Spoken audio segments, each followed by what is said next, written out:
Welcome to the RJ Bibliophile. Today we are listing another new novel, Atomic Habits by James Clear. Introduction. My story.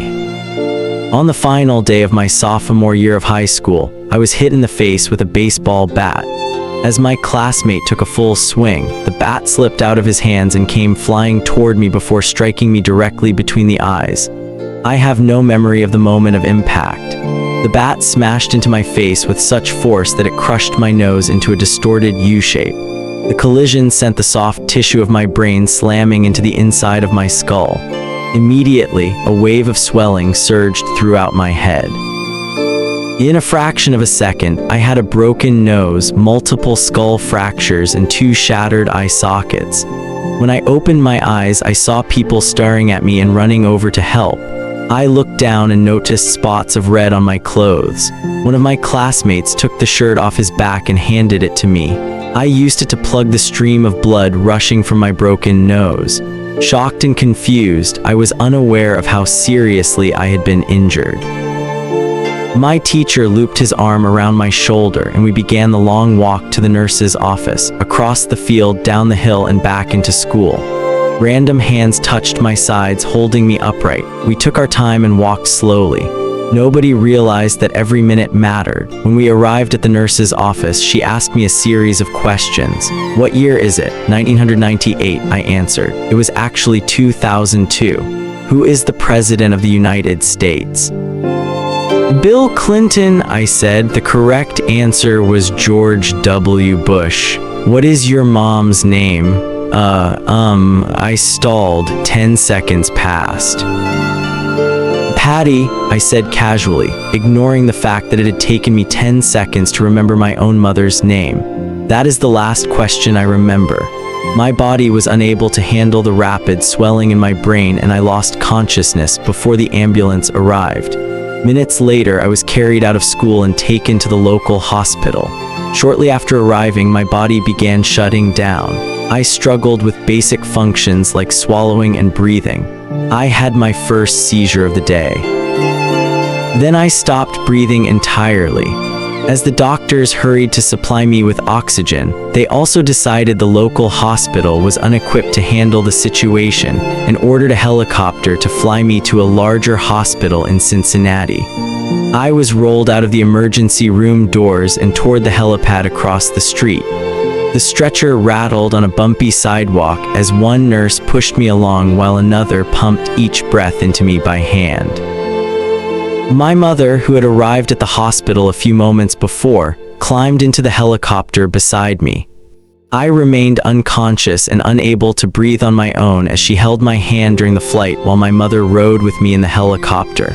My father went home to check on my brother and sister and break the news to them. He choked back tears as he explained to my sister that he would miss her 8th grade graduation ceremony that night. After passing my siblings off to family and friends, he drove to Cincinnati to meet my mother. When my mom and I landed on the roof of the hospital, a team of nearly 20 doctors and nurses sprinted onto the helipad and wheeled me into the trauma unit. By this time, the swelling in my brain had become so severe that I was having repeated post-traumatic seizures. My broken bones needed to be fixed, but I was in no condition to undergo surgery. After yet another seizure, my third of the day, I was put into a medically induced coma and placed on a ventilator. My parents were no strangers to this hospital. 10 years earlier, they had entered the same building on the ground floor after my sister was diagnosed with leukemia at age 3. I was 5 at the time. My brother was just 6 months old. After 2.5 years of chemotherapy treatments, spinal taps, and bone marrow biopsies, my little sister finally walked out of the hospital happy, healthy, and cancer-free. And now, after 10 years of normal life, my parents found themselves back in the same place with a different child. While I slipped into a coma, the hospital sent a priest and a social worker to comfort my parents. It was the same priest who had met with them a decade earlier on the evening they found out my sister had cancer. As day faded into night, a series of machines kept me alive. My parents slept restlessly on a hospital mattress. One moment they would collapse from fatigue, the next they would be wide awake with worry. My mother would tell me later, it was one of the worst nights I've ever had. My recovery. Mercifully, by the next morning my breathing had rebounded to the point where the doctors felt comfortable releasing me from the coma. When I finally regained consciousness, I discovered that I had lost my ability to smell. As a test, a nurse asked me to blow my nose and sniff an apple juice box. My sense of smell returned, but to everyone's surprise, the act of blowing my nose forced air through the fractures in my eye socket and pushed my left eye outward. My eyeball bulged out of the socket, held precariously in place by my eyelid and the optic nerve attaching my eye to my brain. The ophthalmologist said my eye would gradually slide back into place as the air seeped out, but it was hard to tell how long this would take. I was scheduled for surgery 1 week later, which would allow me some additional time to heal. I looked like I had been on the wrong end of a boxing match, but I was cleared to leave the hospital. I returned home with a broken nose, half a dozen facial fractures, and a bulging left eye. The following months were hard. It felt like everything in my life was on pause. I had double vision for weeks. I literally couldn't see straight. It took more than a month, but my eyeball did eventually return to its normal location. Between the seizures and my vision problems, it was 8 months before I could drive a car again. At physical therapy, I practiced basic motor patterns like walking in a straight line. I was determined not to let my injury get me down, but there were more than a few moments when I felt depressed and overwhelmed. I became painfully aware of how far I had to go when I returned to the baseball field 1 year later. Baseball had always been a major part of my life. My dad had played minor league baseball for the St. Louis Cardinals, and I had a dream of playing professionally, too. After months of rehabilitation, what I wanted more than anything was to get back on the field, but my return to baseball was not smooth. When the season rolled around, I was the only junior to be cut from the varsity baseball team. I was sent down to play with the sophomores on junior varsity. I had been playing since age 4, and for someone who had spent so much time and effort on the sport, getting cut was humiliating. I vividly remember the day it happened. I sat in my car and cried as I flipped through the radio, desperately searching for a song that would make me feel better. After a year of self-doubt, I managed to make the varsity team as a senior, but I rarely made it on the field. In total, I played 11 innings of high school varsity baseball, barely more than a single game. Despite my lackluster high school career, I still believed I could become a great player. And I knew that if things were going to improve, I was the one responsible for making it happen. The turning point came 2 years after my injury, when I began college at Denison University. It was a new beginning, and it was the place where I would discover the surprising power of small habits for the first time. How I learned about habits. Attending Denison was one of the best decisions of my life. I earned a spot on the baseball team, and although I was at the bottom of the roster as a freshman, I was thrilled. Despite the chaos of my high school years, I had managed to become a college athlete. I wasn't going to be starting on the baseball team anytime soon, so I focused on getting my life in order. While my peers stayed up late and played video games, I built good sleep habits and went to bed early each night. In the messy world of a college dorm, I made a point to keep my room neat and tidy. These improvements were minor, but they gave me a sense of control over my life.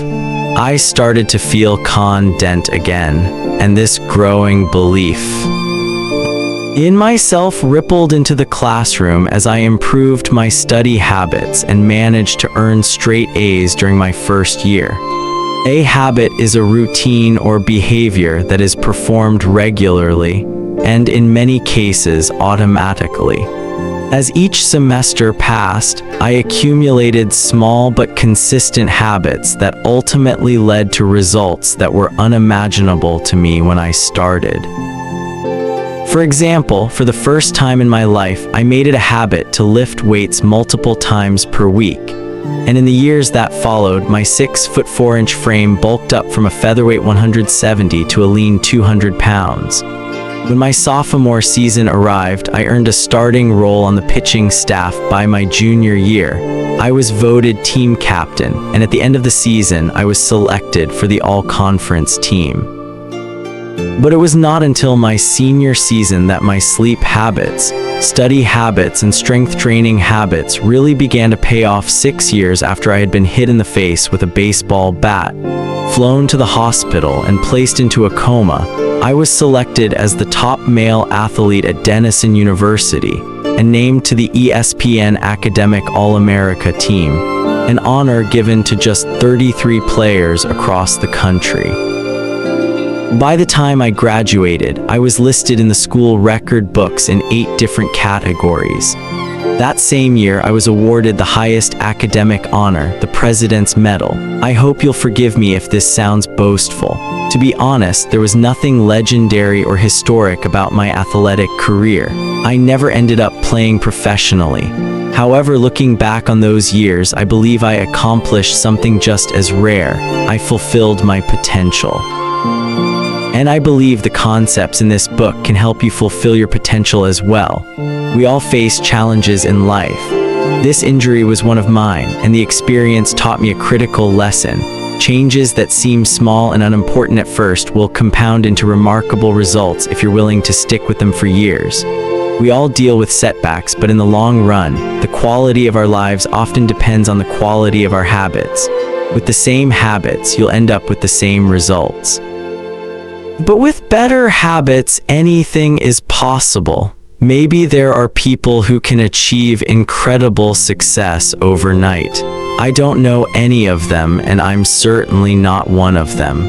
There wasn't one defining moment on my journey from medically induced coma to academic. All-American, there were many. It was a gradual evolution, a long series of small wins and tiny breakthroughs. The only way I made progress, the only choice I had, was to start small. And I employed this same strategy a few years later when I started my own business and began working on this book. How and why I wrote this book. In November 2012, I began publishing articles at JamesClear.com. For years, I had been keeping notes about my personal experiments with habits, and I was finally ready to share some of them publicly. I began by publishing a new article every Monday and Thursday. Within a few months, this simple writing habit led to my first 1,000 email subscribers, and by the end of 2013, that number had grown to more than 30,000 people. In 2014, my email list expanded to over 100,000 subscribers, which made it one of the fastest-growing newsletters on the internet. I had felt like an imposter when I began writing 2 years earlier, but now I was becoming known as an expert on habits, a new label that excited me but also felt uncomfortable. I had never considered myself a master of the topic, but rather someone who was experimenting alongside my readers. In 2015, I reached 200,000 email subscribers and signed a book deal with Penguin Random House to begin writing the book you are reading now. As my audience grew, so did my business opportunities. I was increasingly asked to speak at top companies about the science of habit formation, behavior change, and continuous improvement. I found myself delivering keynote speeches at conferences in the United States and Europe. In 2016, my articles began to appear regularly in major publications like Time, Entrepreneur, and Forbes. Incredibly, my writing was read by over 8 million people that year. Coaches in the NFL, NBA, and MLB began reading my work and sharing it with their teams. At the start of 2017, I launched the Habits Academy, which became the premier training platform for organizations and individuals interested in building better habits in life and work. Fortune 500 companies and growing startups began to enroll their leaders and train their staff. In total, over 10,000 leaders, managers, coaches, and teachers have graduated from the Habits Academy, and my work with them has taught me an incredible amount about what it takes to make habits work in the real world. As I put the finishing touches on this book in 2018, James Clear.com is receiving millions of visitors per month, and nearly 500,000 people subscribe to my weekly email newsletter, a number that is so far beyond my expectations when I began that I'm not even sure what to think of it. How this book will benefit you. The entrepreneur and investor Naval Ravikant has said, "To write a great book, you must first become the book." I originally learned about the ideas mentioned here because I had to live them. I had to rely on small habits to rebound from my injury, to get stronger in the gym, to perform at a high level on the field, to become a writer, to build a successful business, and simply to develop into a responsible adult.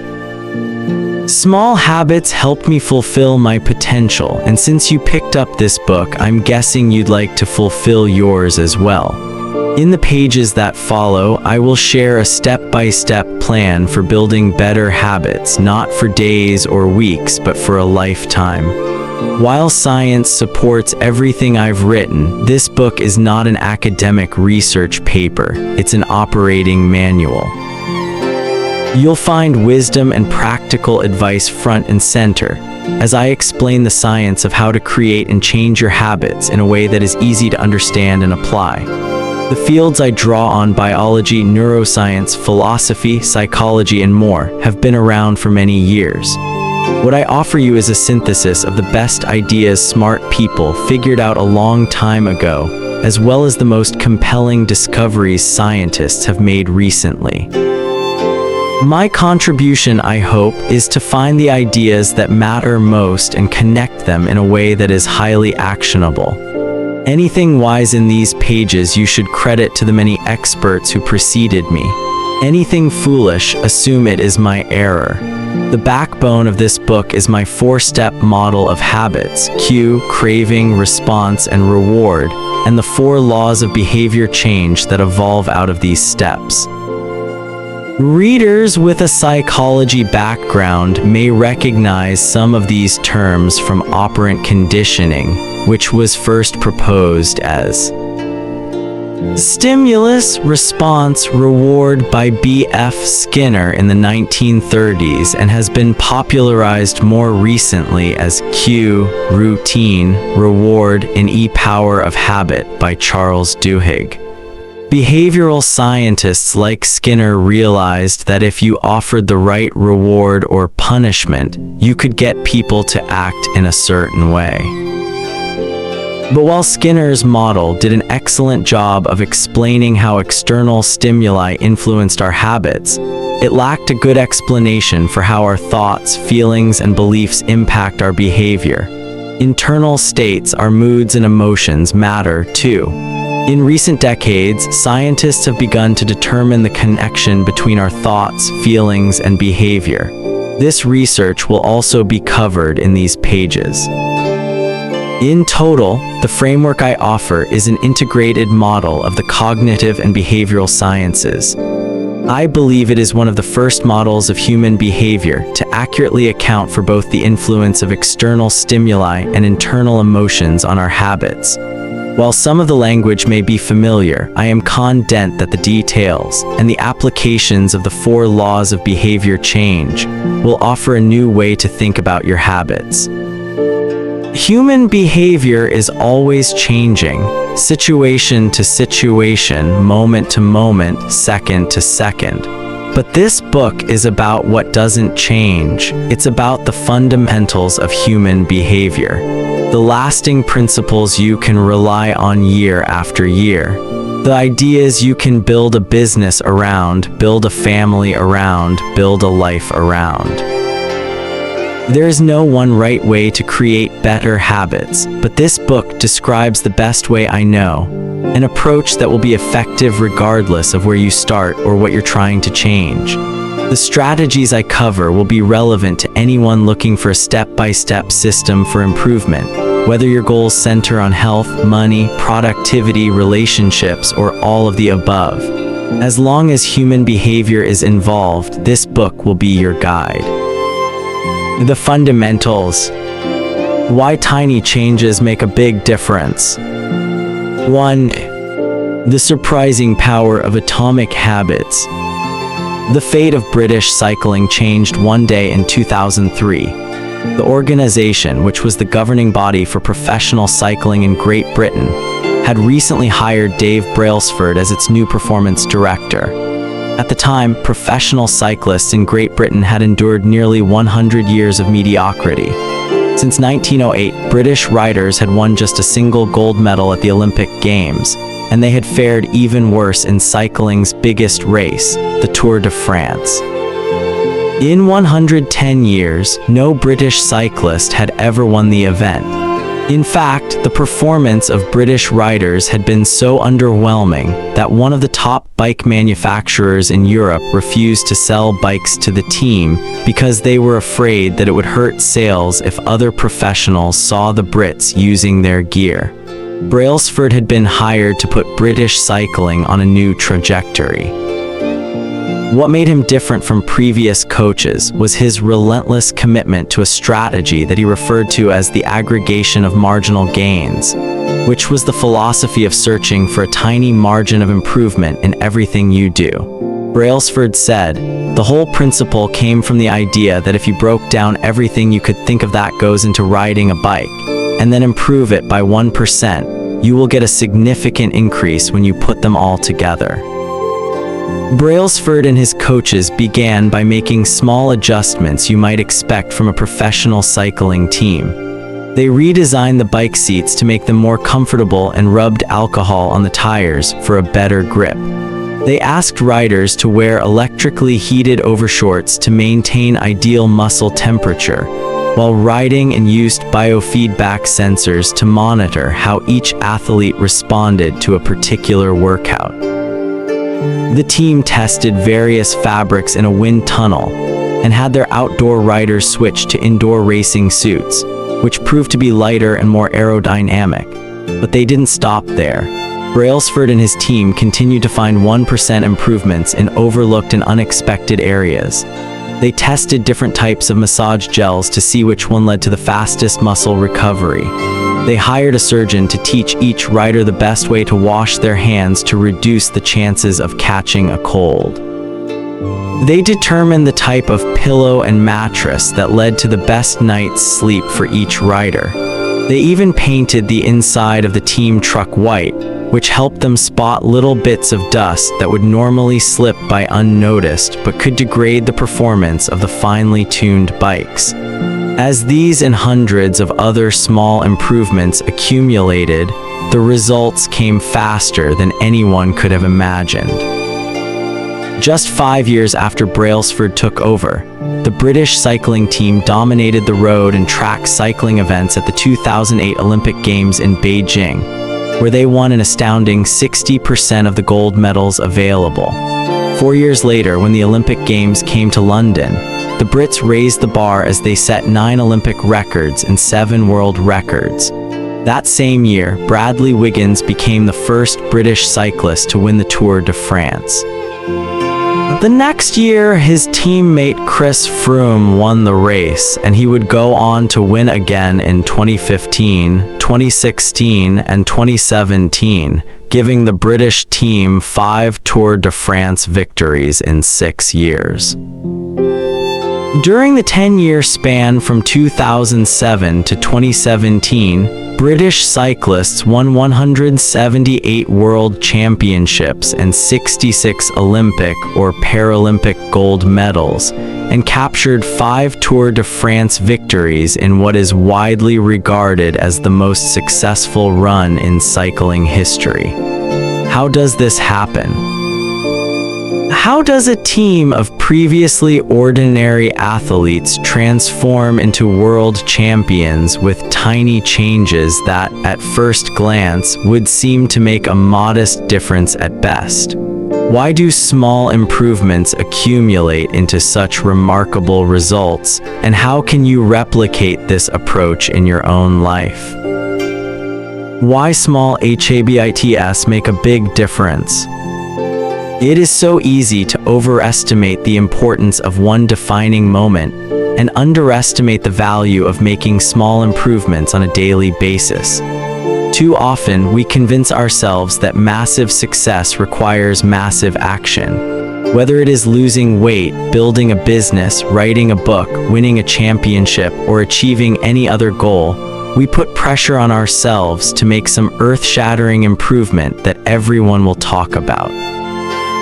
Meanwhile, improving by 1% isn't particularly notable. Sometimes it isn't even noticeable, but it can be far more meaningful, especially in the long run. The difference a tiny improvement can make over time is astounding. Here's how the math works out. If you can get 1% better each day for 1 year, you'll end up 37 times better by the time you're done. Conversely, if you get 1% worse each day for 1 year, you'll decline nearly down to 0. What starts as a small win or a minor setback accumulates into something much more. The effects of small habits compound over time. For example, if you can get just 1% better each day, you'll end up with results that are nearly 37 times better after 1 year. Habits are the compound interest of self-improvement. The same way that money multiplies through compound interest, the effects of your habits multiply as you repeat them. They seem to make little difference on any given day, and yet the impact they deliver over the months and years can be enormous. It is only when looking back 2, 5, or perhaps 10 years later that the value of good habits and the cost of bad ones becomes strikingly apparent. This can be a difficult concept to appreciate in daily life. We often dismiss small changes because they don't seem to matter very much in the moment. If you save a little money now, you're still not a millionaire. If you go to the gym 3 days in a row, you're still out of shape. If you study Mandarin for an hour tonight, you still haven't learned the language. We make a few changes, but the results never seem to come quickly, and so we slide back into our previous routines. Unfortunately, the slow pace of transformation also makes it easy to let a bad habit slide. If you eat an unhealthy meal today, the scale doesn't move much. If you work late tonight and ignore your family, they will forgive you. If you procrastinate and put your project off until tomorrow, there will usually be time to finish it later. A single decision is easy to dismiss, but when we repeat 1% errors day after day by replicating poor decisions, duplicating tiny mistakes, and rationalizing little excuses, our small choices compound into toxic results. It's the accumulation of many missteps, a 1% decline here and there, that eventually leads to a problem. The impact created by a change in your habits is similar to the effect of shifting the route of an airplane by just a few degrees. Imagine you are flying from Los Angeles to New York City. If a pilot leaving from LAX adjusts the heading just 3-5 degrees south, you will land in Washington, D.C. instead of New York. Such a small change is barely noticeable at takeoff. The nose of the airplane moves just a few feet, but when magnified across the entire United States, you end up hundreds of miles apart. Similarly, a slight change in your daily habits can guide your life to a very different destination.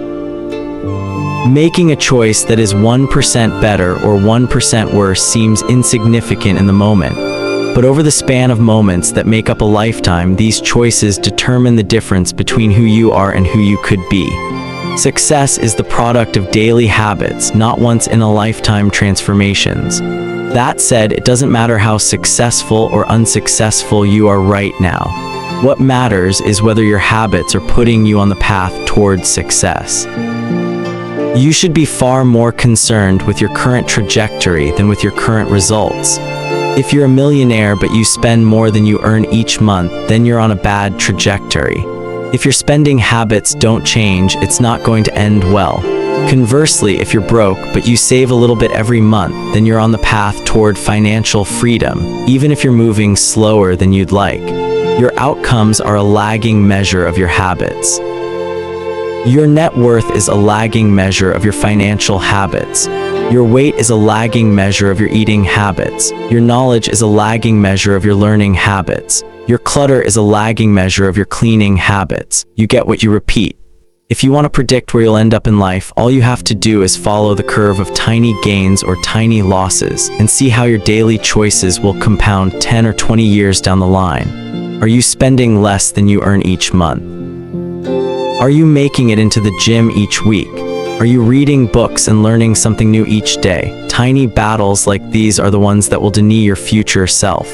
Time magnifies the margin between success and failure. It will multiply whatever you feed it.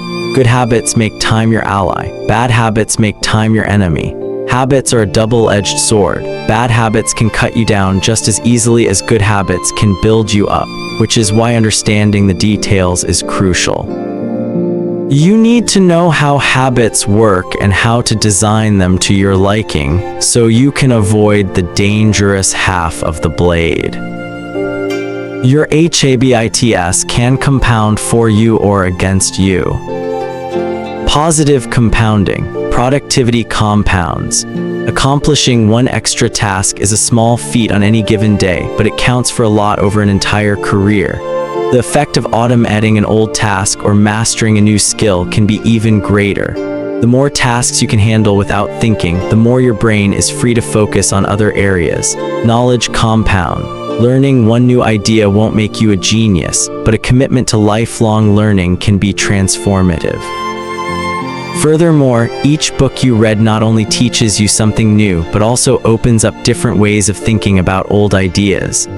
As Warren Buffett says, that's how knowledge works. It builds up like compound interest. Relationships compound. People reflect your behavior back to you. The more you help others, the more others want to help you. Being a little bit nicer in each interaction can result in a network of broad and strong connections over time. Negative compounding. Stress compounds. The frustration of a traffic jam, the weight of parenting responsibilities, the worry of making ends meet, the strain of slightly high blood pressure. By themselves, these common causes of stress are manageable, but when they persist for years, little stresses compound into serious health issues. Negative thoughts compound. The more you think of yourself as worthless, stupid, or ugly, the more you condition yourself to interpret life that way. You get trapped in a thought loop. The same is true for how you think about others. Once you fall into the habit of seeing people as angry, unjust, or selfish, you see those kind of people everywhere. Outrage compounds. Riots, protests, and mass movements are rarely the result of a single event. Instead, a long series of microaggressions and daily aggravations slowly multiply until one event tips the scales and outrage spreads like wildfire. What progress is really like? Imagine that you have an ice cube sitting on the table in front of you. The room is cold and you can see your breath. It is currently 25 degrees. Ever so slowly, the room begins to heat up. 26 degrees, 27, 28. The ice cube is still sitting on the table in front of you. 29 degrees, 30, 31. Still nothing has happened. Then 32 degrees. The ice begins to melt. A 1 degree shift, seemingly no different from the temperature increases before it, has unlocked a huge change. Breakthrough moments are often the result of many previous actions, which build up the potential required to unleash a major change. This pattern shows up everywhere. Cancer spends 80% of its life undetectable, then takes over the body in months. Bamboo can barely be seen for the first 5 years as it builds extensive root systems underground before exploding 90 feet into the air within 6 weeks. Similarly, habits often appear to make no difference until you cross a critical threshold and unlock a new level of performance. In the early and middle stages of any quest, there is often a valley of disappointment. You expect to make progress in a linear fashion, and it's frustrating how ineffective changes can seem during the first days, weeks, and even months. It doesn't feel like you're going anywhere. It's a hallmark of any compounding process. The most powerful outcomes are delayed. This is one of the core reasons why it is so hard to build habits that last. People make a few small changes, fail to see a tangible result, and decide to stop. You think, I've been running every day for a month, so why can't I see any change in my body? Once this kind of thinking takes over, it's easy to let good habits fall by the wayside. But in order to make a meaningful difference, habits need to persist long enough to break through this plateau, what I call the plateau of latent potential. If you find yourself struggling to build a good habit or break a bad one, it is not because you have lost your ability to improve. It is often because you have not yet crossed the plateau of latent potential. Complaining about not achieving success despite working hard is like complaining about an ice cube not melting when you heated it from 25 to 31 degrees. Your work was not wasted, it is just being stored. All the action happens at 32 degrees. When you finally break through the plateau of latent potential, people will call it an overnight success. The outside world only sees the most dramatic event rather than all that preceded it. But you know that it's the work you did long ago, when it seemed that you weren't making any progress, that makes the jump today possible. It is the human equivalent of geological pressure. Two tectonic plates can grind against one another for millions of years, the tension slowly building all the while. Then one day they rub each other once again in the same fashion they have for ages, but this time the tension is too great. An earthquake erupts. Change can take years before it happens all at once. Mastery requires patience. The San Antonio Spurs, one of the most successful teams in NBA history, have a quote from social reformer Jacob Reyes hanging in their locker room. "When nothing seems to help, I go and look at a stonecutter hammering away at his rock, perhaps 100 times without as much as a crack showing in it. Yet at the 101st blow it will split in two, and I know it was not that last blow that did it, but all that had gone before." The plateau of latent potential. Figure 2. We often expect progress to be linear. At the very least, we hope it will come quickly. In reality, the results of our efforts are often delayed. It is not until months or years later that we realize the true value of the previous work we have done. This can result in a valley of disappointment, where people feel discouraged after putting in weeks or months of hard work without experiencing any results. However, this work was not wasted. It was simply being stored. It is not until much later that the full value of previous efforts is revealed. All big things come from small beginnings. The seed of every habit is a single, tiny decision. But as that decision is repeated, a habit sprouts and grows stronger. Roots entrench themselves and branches grow. The task of breaking a bad habit is like uprooting a powerful oak within us. And the task of building a good habit is like cultivating a delicate flower one day at a time. But what determines whether we stick with a habit long enough to survive the plateau of latent potential and break through to the other side? What is it that causes some people to slide into unwanted habits and enables others to enjoy the compounding effects of good ones? Forget about goals, focus on SYSTEMS instead. Prevailing wisdom claims that the best way to achieve what we want in life, getting into better shape, building a successful business, relaxing more and worrying less, spending more time with friends and family, is to set specific, actionable goals. For many years, this was how I approached my habits too. Each one was a goal to be reached. I set goals for the grades I wanted to get in school, for the weights I wanted to lift in the gym, for the profits I wanted to earn in business. I succeeded at a few, but I failed at a lot of them. Eventually, I began to realize that my results had very little to do with the goals I set and nearly everything to do with the systems I followed. What's the difference between systems and goals? It's a distinction I first learned from Scott Adams, the cartoonist behind the Dilbert comic. Goals are about the results you want to achieve. Systems are about the processes that lead to those results. If you're a coach, your goal might be to win a championship. Your system is the way you recruit players, manage your assistant coaches, and conduct practice. If you're an entrepreneur, your goal might be to build $1 million business. Your system is how you test product ideas, hire employees, and run marketing campaigns. If you're a musician, your goal might be to play a new piece. Your system is how often you practice, how you break down and tackle difficult measures, and your method for receiving feedback from your instructor. Now for the interesting question. If you completely ignored your goals and focused only on your system, would you still succeed? For example, if you were a basketball coach and you ignored your goal to win a championship and focused only on what your team does at practice each day, would you still get results? I think you would. The goal in any sport is to finish with the best score, but it would be ridiculous to spend the whole game staring at the scoreboard. The only way to actually win is to get better each day. In the words of three-time Super Bowl winner Bill Walsh, the score takes care of itself. The same is true for other areas of life. If you want better results, then forget about setting goals. Focus on your system instead. What do I mean by this? Are goals completely useless? Of course not.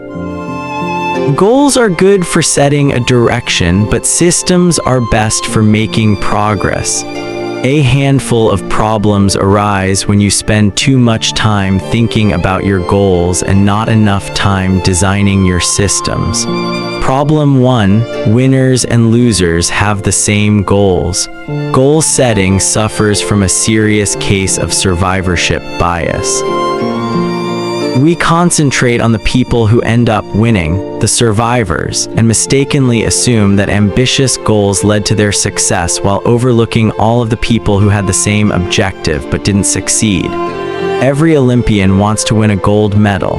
Every candidate wants to get the job. And if successful and unsuccessful people share the same goals, then the goal cannot be what differentiates the winners from the losers. It wasn't the goal of winning the Tour de France that propelled the British cyclists to the top of the sport. Presumably, they had wanted to win the race every year before, just like every other professional team. The goal had always been there. It was only when they implemented a system of continuous small improvements that they achieved a different outcome. Problem 2. Achieving a goal is only a momentary change. Imagine you have a messy room and you set a goal to clean it. If you summon the energy to tidy up, then you will have a clean room for now.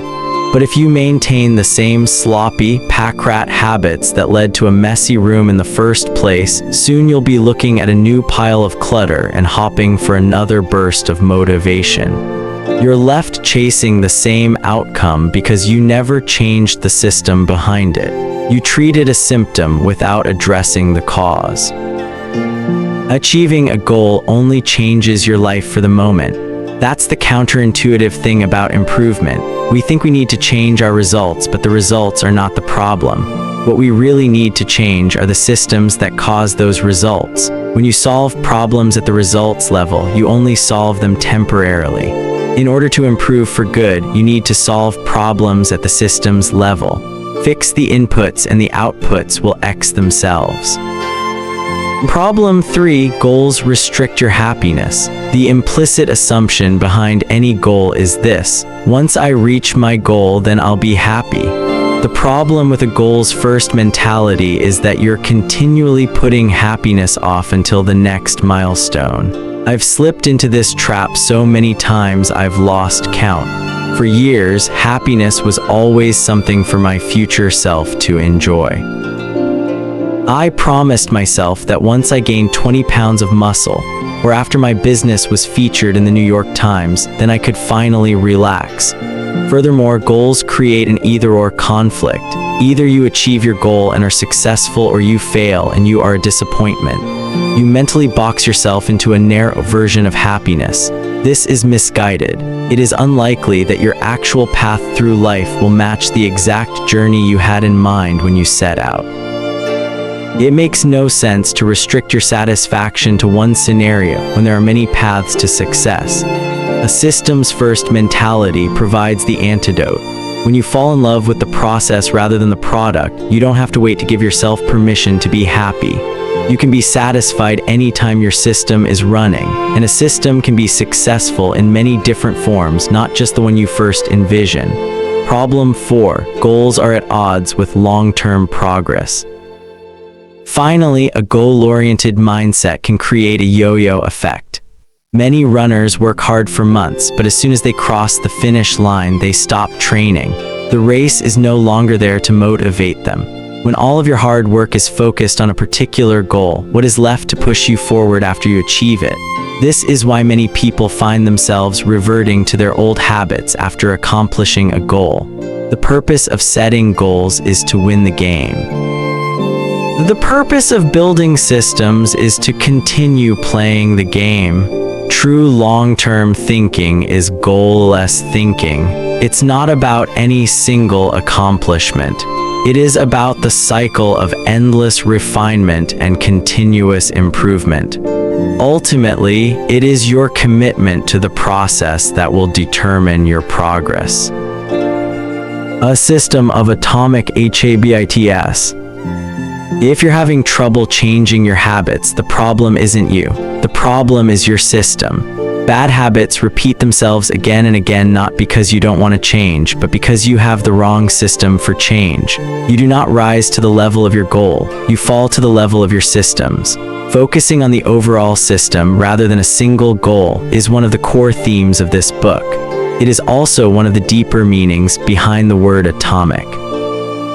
By now, you've probably realized that an atomic habit refers to a tiny change, a marginal gain, a 1% improvement. But atomic habits are not just any old habits, however small. They are little habits that are part of a larger system. Just as atoms are the building blocks of molecules, atomic habits are the building blocks of remarkable results. Habits are like the atoms of our lives. Each one is a fundamental unit that contributes to your overall improvement. At first, these tiny routines seem insignificant, but soon they build on each other and fuel bigger wins that multiply to a degree that far outweighs the cost of their initial investment. They are both small and mighty. This is the meaning of the phrase atomic habits, a regular practice or routine that is not only small and easy to do, but also the source of incredible power, a component of the system of compound growth. Chapter Summary. Habits are the compound interest of self-improvement. Getting 1% better every day counts for a lot in the long run. Habits are a double-edged sword. They can work for you or against you, which is why understanding the details is essential. Small changes often appear to make no difference until you cross a critical threshold. The most powerful outcomes of any compounding process are delayed. You need to be patient. An atomic habit is a little habit that is part of a larger system. Just as atoms are the building blocks of molecules, atomic habits are the building blocks of remarkable results. If you want better results, then forget about setting goals. Focus on your system instead. You do not rise to the level of your goals, you fall to the level of your systems. 2. How your habits shape your identity and vice versa. Why is it so easy to repeat bad habits and so hard to form good ones? Few things can have a more powerful impact on your life than improving your daily habits. And yet it is likely that this time next year you'll be doing the same thing rather than something better. It often feels difficult to keep good habits going for more than a few days, even with sincere effort and the occasional burst of motivation. Habits like exercise, meditation, journaling, and cooking are reasonable for a day or two and then become a hassle. However, once your habits are established, they seem to stick around forever, especially the unwanted ones. Despite our best intentions, unhealthy habits like eating junk food, watching too much television, procrastinating, and smoking can feel impossible to break. Changing our habits is challenging for two reasons. One, we try to change the wrong thing, and two, we try to change our habits in the wrong way. In this chapter, I'll address the first point. In the chapters that follow, I'll answer the second. Our first mistake is that we try to change the wrong thing. To understand what I mean, consider that there are 3 levels at which change can occur. You can imagine them like the layers of an onion. 3 layers of behavior CHANGFIG 3. There are 3 layers of behavior change: a change in your outcomes, a change in your processes, or a change in your identity. The first layer is changing your outcomes. This level is concerned with changing your results, losing weight, publishing a book, winning a championship. Most of the goals you set are associated with this level of change. The second layer is changing your process. This level is concerned with changing your habits and systems, implementing a new routine at the gym, decluttering your desk for better workout, developing a meditation practice. Most of the habits you build are associated with this level. The third and deepest layer is changing your identity. This level is concerned with changing your beliefs, your worldview, your self-image, your judgments about yourself and others. Most of the beliefs, assumptions, and biases you hold are associated with this level. Outcomes are about what you get. Processes are about what you do. Identity is about what you believe. When it comes to building habits that last, when it comes to building a system of 1% improvement tests. Outcome BASED, HABITSIDNTITY based, HABITS. Figure 4, with outcome-based habits, the focus is on what you want to achieve. With identity-based habits, the focus is on who you wish to become. Imagine 2 people resisting a cigarette. When offered a smoke, the first person says, "No thanks, I'm trying to quit." It sounds like a reasonable response, but this person still believes they are a smoker who is trying to be something else. They are hoping their behavior will change while carrying around the same beliefs. The second person declines by saying, "No thanks, I'm not a smoker." It's a small difference, but this statement signals a shift in identity. Smoking was part of their former life, not their current one. They no longer identify as someone who smokes. Most people don't even consider identity change when they set out to improve. They just think, "I want to be skinny," outcome, and if I stick to this diet, then I'll be skinny, process. They set goals and determine the actions they should take to achieve those goals without considering the beliefs that drive their actions. They never shift the way they look at themselves, and they don't realize that their old identity can sabotage their new plans for change. Behind every system of actions are a system of beliefs. The system of a democracy is founded on beliefs like freedom, majority rule, and social equality. The system of a dictatorship has a very different set of beliefs like absolute authority and strict obedience. You can imagine many ways to try to get more people to vote in a democracy, but such behavior change would never get off the ground in a dictatorship. That's not the identity of the system. Voting is a behavior that is impossible under a certain set of beliefs.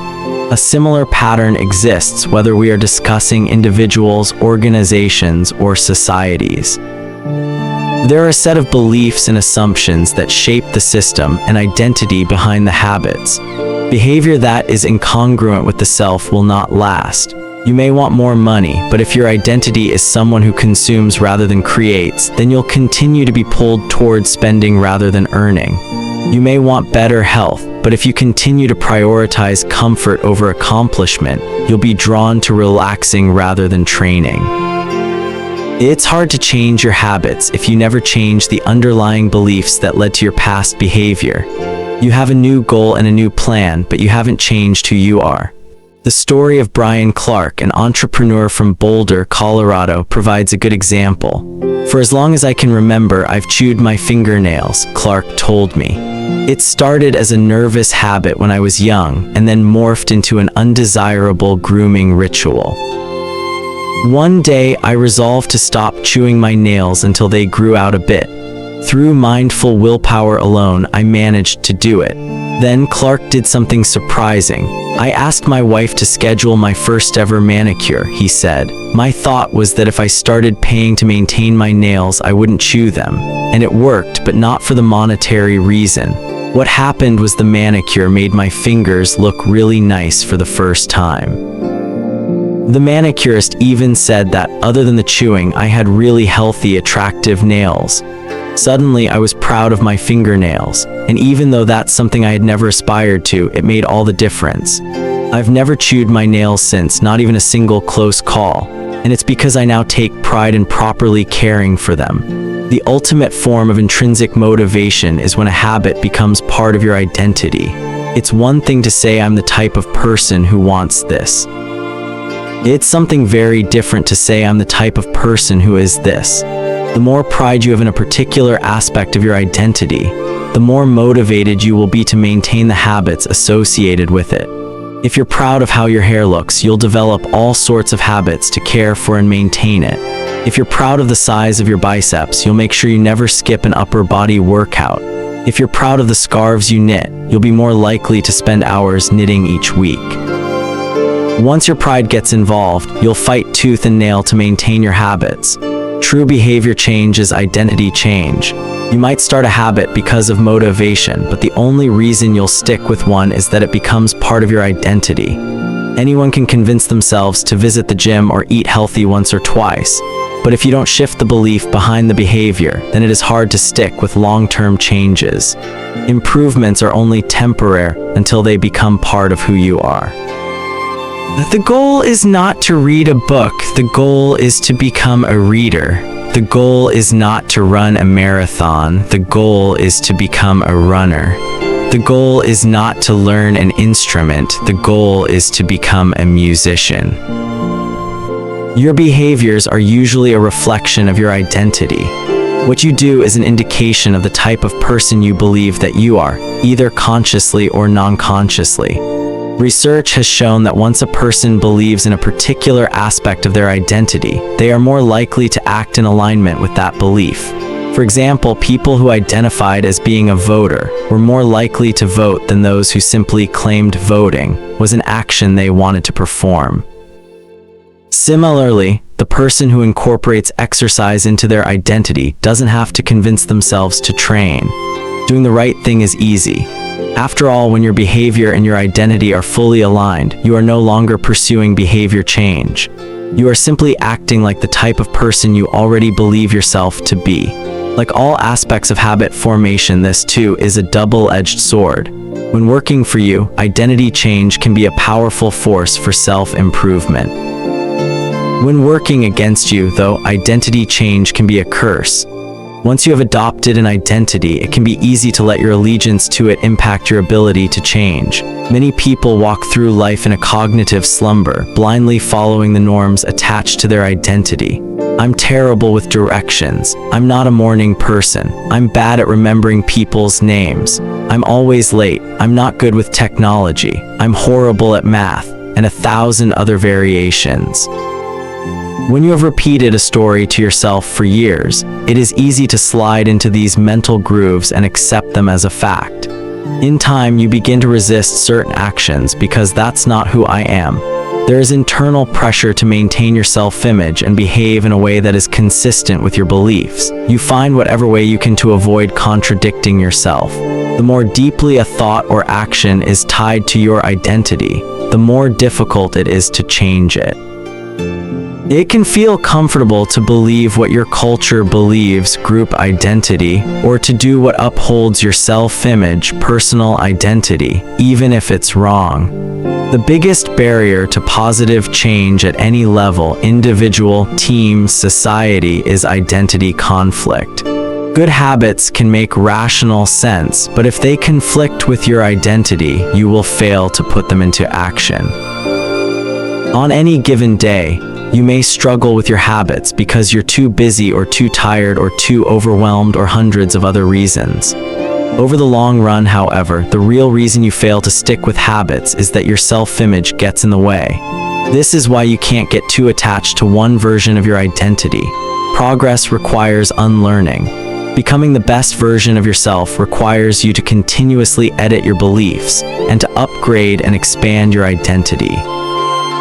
This brings us to an important question. If your beliefs and worldview play such an important role in your behavior, where do they come from in the first place? How exactly is your identity formed? And how can you emphasize new aspects of your identity that serve you and gradually erase the pieces that hinder you? The two-step process to changing your identity. Our identity emerges out of your habits. You are not born with preset beliefs. Every belief, including those about yourself, is learned and conditioned through experience. More precisely, your habits are how you embody your identity. When you make your bed each day, you embody the identity of an organized person. When you write each day, you embody the identity of a creative person. When you train each day, you embody the identity of an athletic person.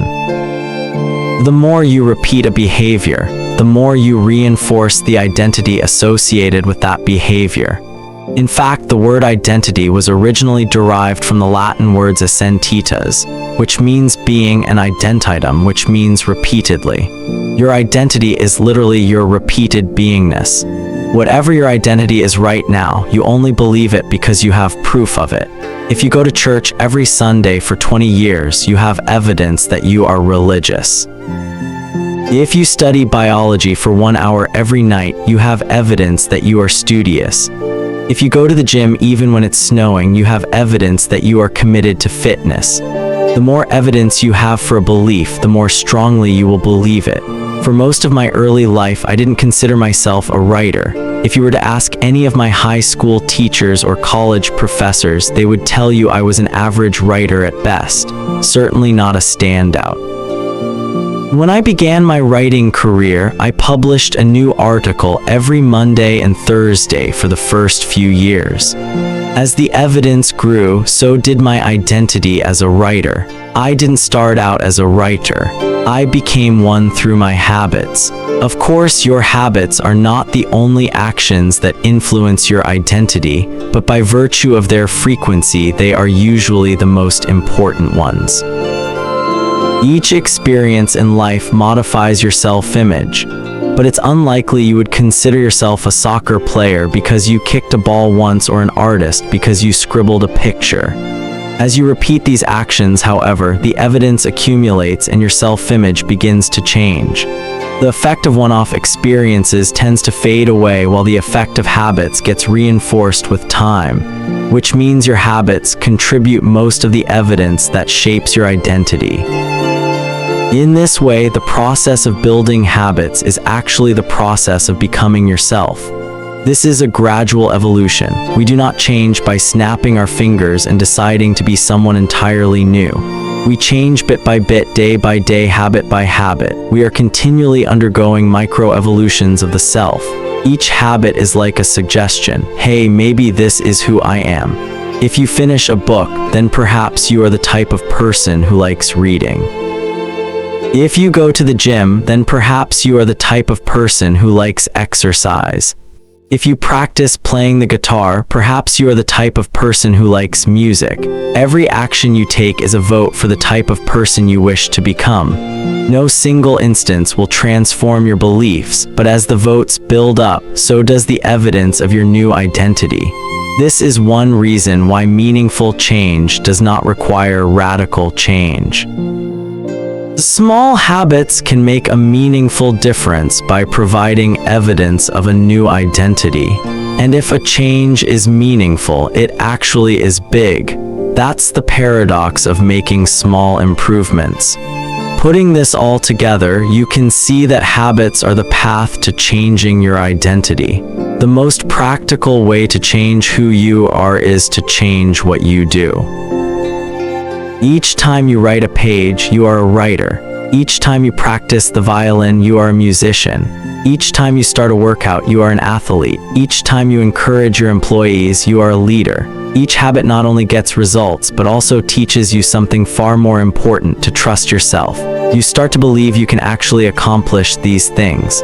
When the votes mount up and the evidence begins to change, the story you tell yourself begins to change as well. Of course, it works the opposite way too.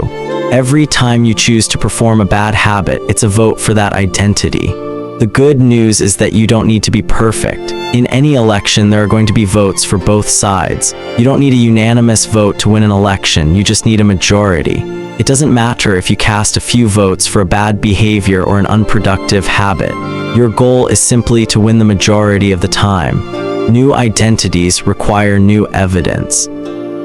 If you keep casting the same votes you've always cast, you're going to get the same results you've always had.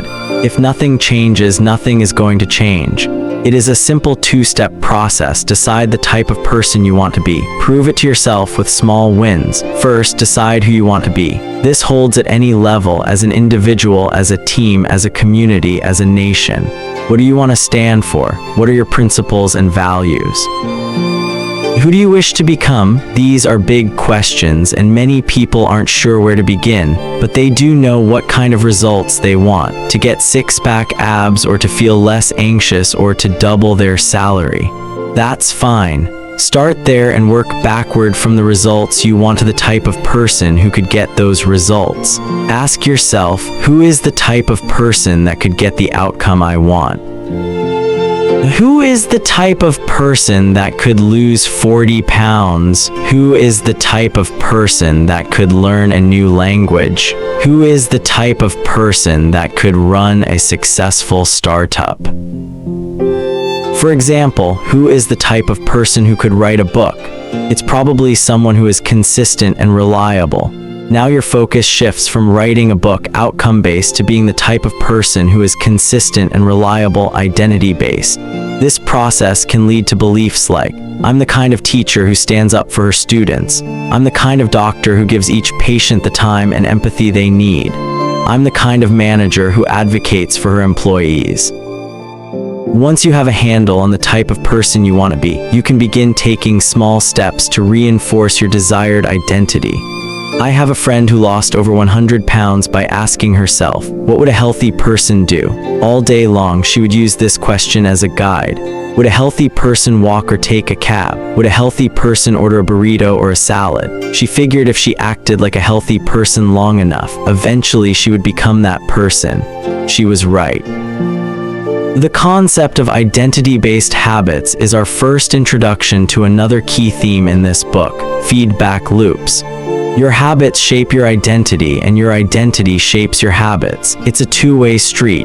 The formation of all habits is a feedback loop, a concept we will explore in depth in the next chapter. But it's important to let your values, principles, and identity drive the loop rather than your results. The focus should always be on becoming that type of person, not getting a particular outcome. The real reason habits matter. Identity change is the North Star of habit change. The remainder of this book will provide you with step-by-step instructions on how to build better habits in yourself, your family, your team, your company, and anywhere else you wish. But the true question is, are you becoming the type of person you want to become? The first step is not what or how, but who. You need to know who you want to be. Otherwise, your quest for change is like a boat without a rudder. And that's why we are starting here. You have the power to change your beliefs about yourself. Your identity is not set in stone. You have a choice in every moment. You can choose the identity you want to reinforce today with the habits you choose today. And this brings us to the deeper purpose of this book and the real reason habits matter. Building better habits isn't about littering your day with life hacks. It's not about flossing one tooth each night, or taking a cold shower each morning, or wearing the same out tee each day. It's not about achieving external measures of success like earning more money, losing weight, or reducing stress. Habits can help you achieve all of these things, but fundamentally they are not about having something. They are about becoming someone. Ultimately, your habits matter because they help you become the type of person you wish to be. They are the channel through which you develop your deepest beliefs about yourself. Quite literally, you become your habits. Chapter summary: there are 3 levels of change: outcome change, process change, and identity change. The most effective way to change your habits is to focus not on what you want to achieve, but on who you wish to become. Your identity emerges out of your habits. Every action is a vote for the type of person you wish to become. Becoming the best version of yourself requires you to continuously edit your beliefs and to upgrade and expand your identity. The real reason habits matter is not because they can get you better results, although they can do that, but because they can change your beliefs about yourself. 3. How to build better habits in 4 simple steps. In 1898, a psychologist named Edward Thorndike conducted an experiment that would lay the foundation for our understanding of how habits form and the rules that guide our behavior. Thorndike was interested in studying the behavior of animals, and he started by working with cats. He would place each cat inside a device known as a puzzle box. The box was designed so that the cat could escape through a door by some simple act, such as pulling at a loop of cord, pressing a lever, or stepping on a platform. For example, one box contained a lever that, when pressed, would open a door on the side of the box. Once the door had been opened, the cat could dart out and run over to a bowl of food. Most cats wanted to escape as soon as they were placed inside the box. They would poke their nose into the corners, stick their paws through openings, and claw at loose objects. After a few minutes of exploration, the cats would happen to press the magical lever, the door would open, and they would escape. Thorndike tracked the behavior of each cat across many trials. In the beginning, the animals moved around the box at random, but as soon as the lever had been pressed and the door opened, the process of learning began. Gradually, each cat learned to associate the action of pressing the lever with the reward of escaping the box and getting to the food.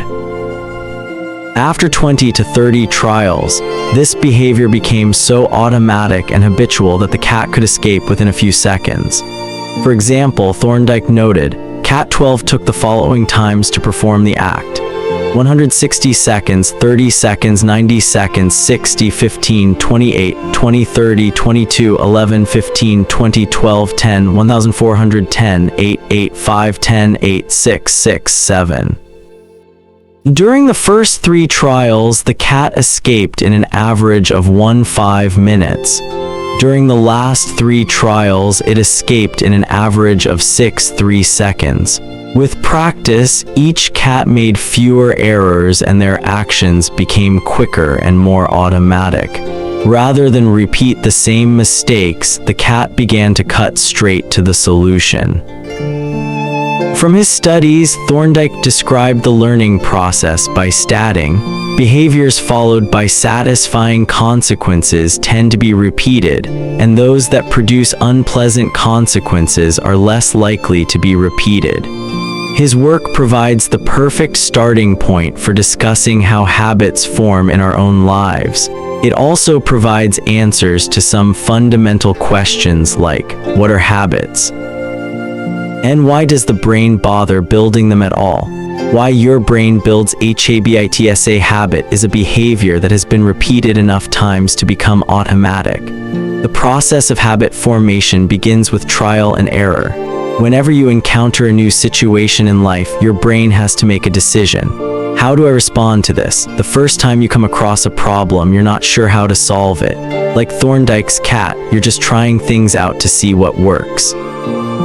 Neurological activity in the brain is high during this period.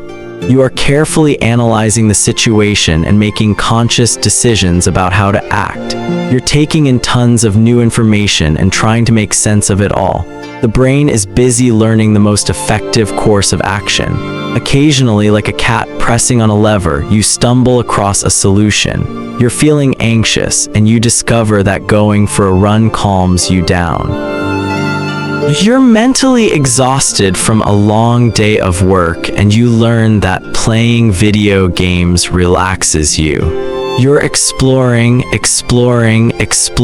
and then bam, a reward.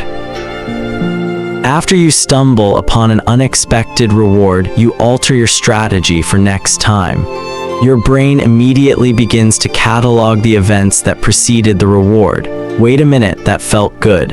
What did I do right before that? This is the feedback loop behind all human behavior. Try, fail, learn, try differently. With practice, the useless movements fade away and the useful actions get reinforced. That's a habit forming. Whenever you face a problem repeatedly, your brain begins to automate the process of solving it. Your habits are just a series of automatic solutions that solve the problems and stresses you face regularly. As behavioral scientist Jason Reha writes, habits are simply reliable solutions to recurring problems in our environment. As habits are created, the level of activity in the brain decreases. You learn to lock in on the cues that predict success and tune out everything else. When a similar situation arises in the future, you know exactly what to look for. There is no longer a need to analyze every angle of a situation. Your brain skips the process of trial and error and creates a mental rule, if this, then that. These cognitive scripts can be followed automatically whenever the situation is appropriate. Now, whenever you feel stressed, you get the itch to run. As soon as you walk in the door from work, you grab the video game controller. A choice that once required effort is now automatic. A habit has been created. Habits are mental shortcuts learned from experience. In a sense, a habit is just a memory of the steps you previously followed to solve a problem in the past. Whenever the conditions are right, you can draw on this memory and automatically apply the same solution. The primary reason the brain remembers the past is to better predict what will work in the future. Habit formation is incredibly useful because the conscious mind is the bottleneck of the brain. It can only pay attention to one problem at a time. As a result, your brain is always working to preserve your conscious attention for whatever task is most essential. Whenever possible, the conscious mind likes to pawn off tasks to the non-conscious mind to do automatically. This is precisely what happens when a habit is formed. Habits reduce cognitive load and free up mental capacity so you can allocate your attention to other tasks. Despite their efficiency, some people still wonder about the benefits of habits. The argument goes like this: will habits make my life dull? I don't want to pigeonhole myself into a lifestyle I don't enjoy. Doesn't so much routine take away the vibrancy and spontaneity of life? Hardly. Such questions set up a false dichotomy. They make you think that you have to choose between building habits and attaining freedom. In reality, the two complement each other. Habits do not restrict freedom, they create it. In fact, the people who don't have their habits handled are often the ones with the least amount of freedom. Without good financial habits, you will always be struggling for the next dollar. Without good health habits, you will always seem to be short on energy. Without good learning habits, you will always feel like you're behind the curve. If you're always being forced to make decisions about simple tasks, when should I work out? Where do I go to write? When do I pay the bills? Then you have less time for freedom. It's only by making the fundamentals of life easier that you can create the mental space needed for free thinking and creativity. Conversely, when you have your habits dialed in and the basics of life are handled and done, your mind is free to focus on new challenges and master the next set of problems. Building habits in the present allows you to do more of what you want in the future. The science of how habits work. The process of building a habit can be divided into 4 simple steps: cue, craving, response, and reward. Breaking it down into these fundamental parts can help us understand what a habit is, how it works, and how to improve it. Figure 5. All habits proceed through 4 stages in the same order: cue, craving, response, and reward. This 4-step pattern is the backbone of every habit, and your brain runs through these steps in the same order each time. First, there is the cue.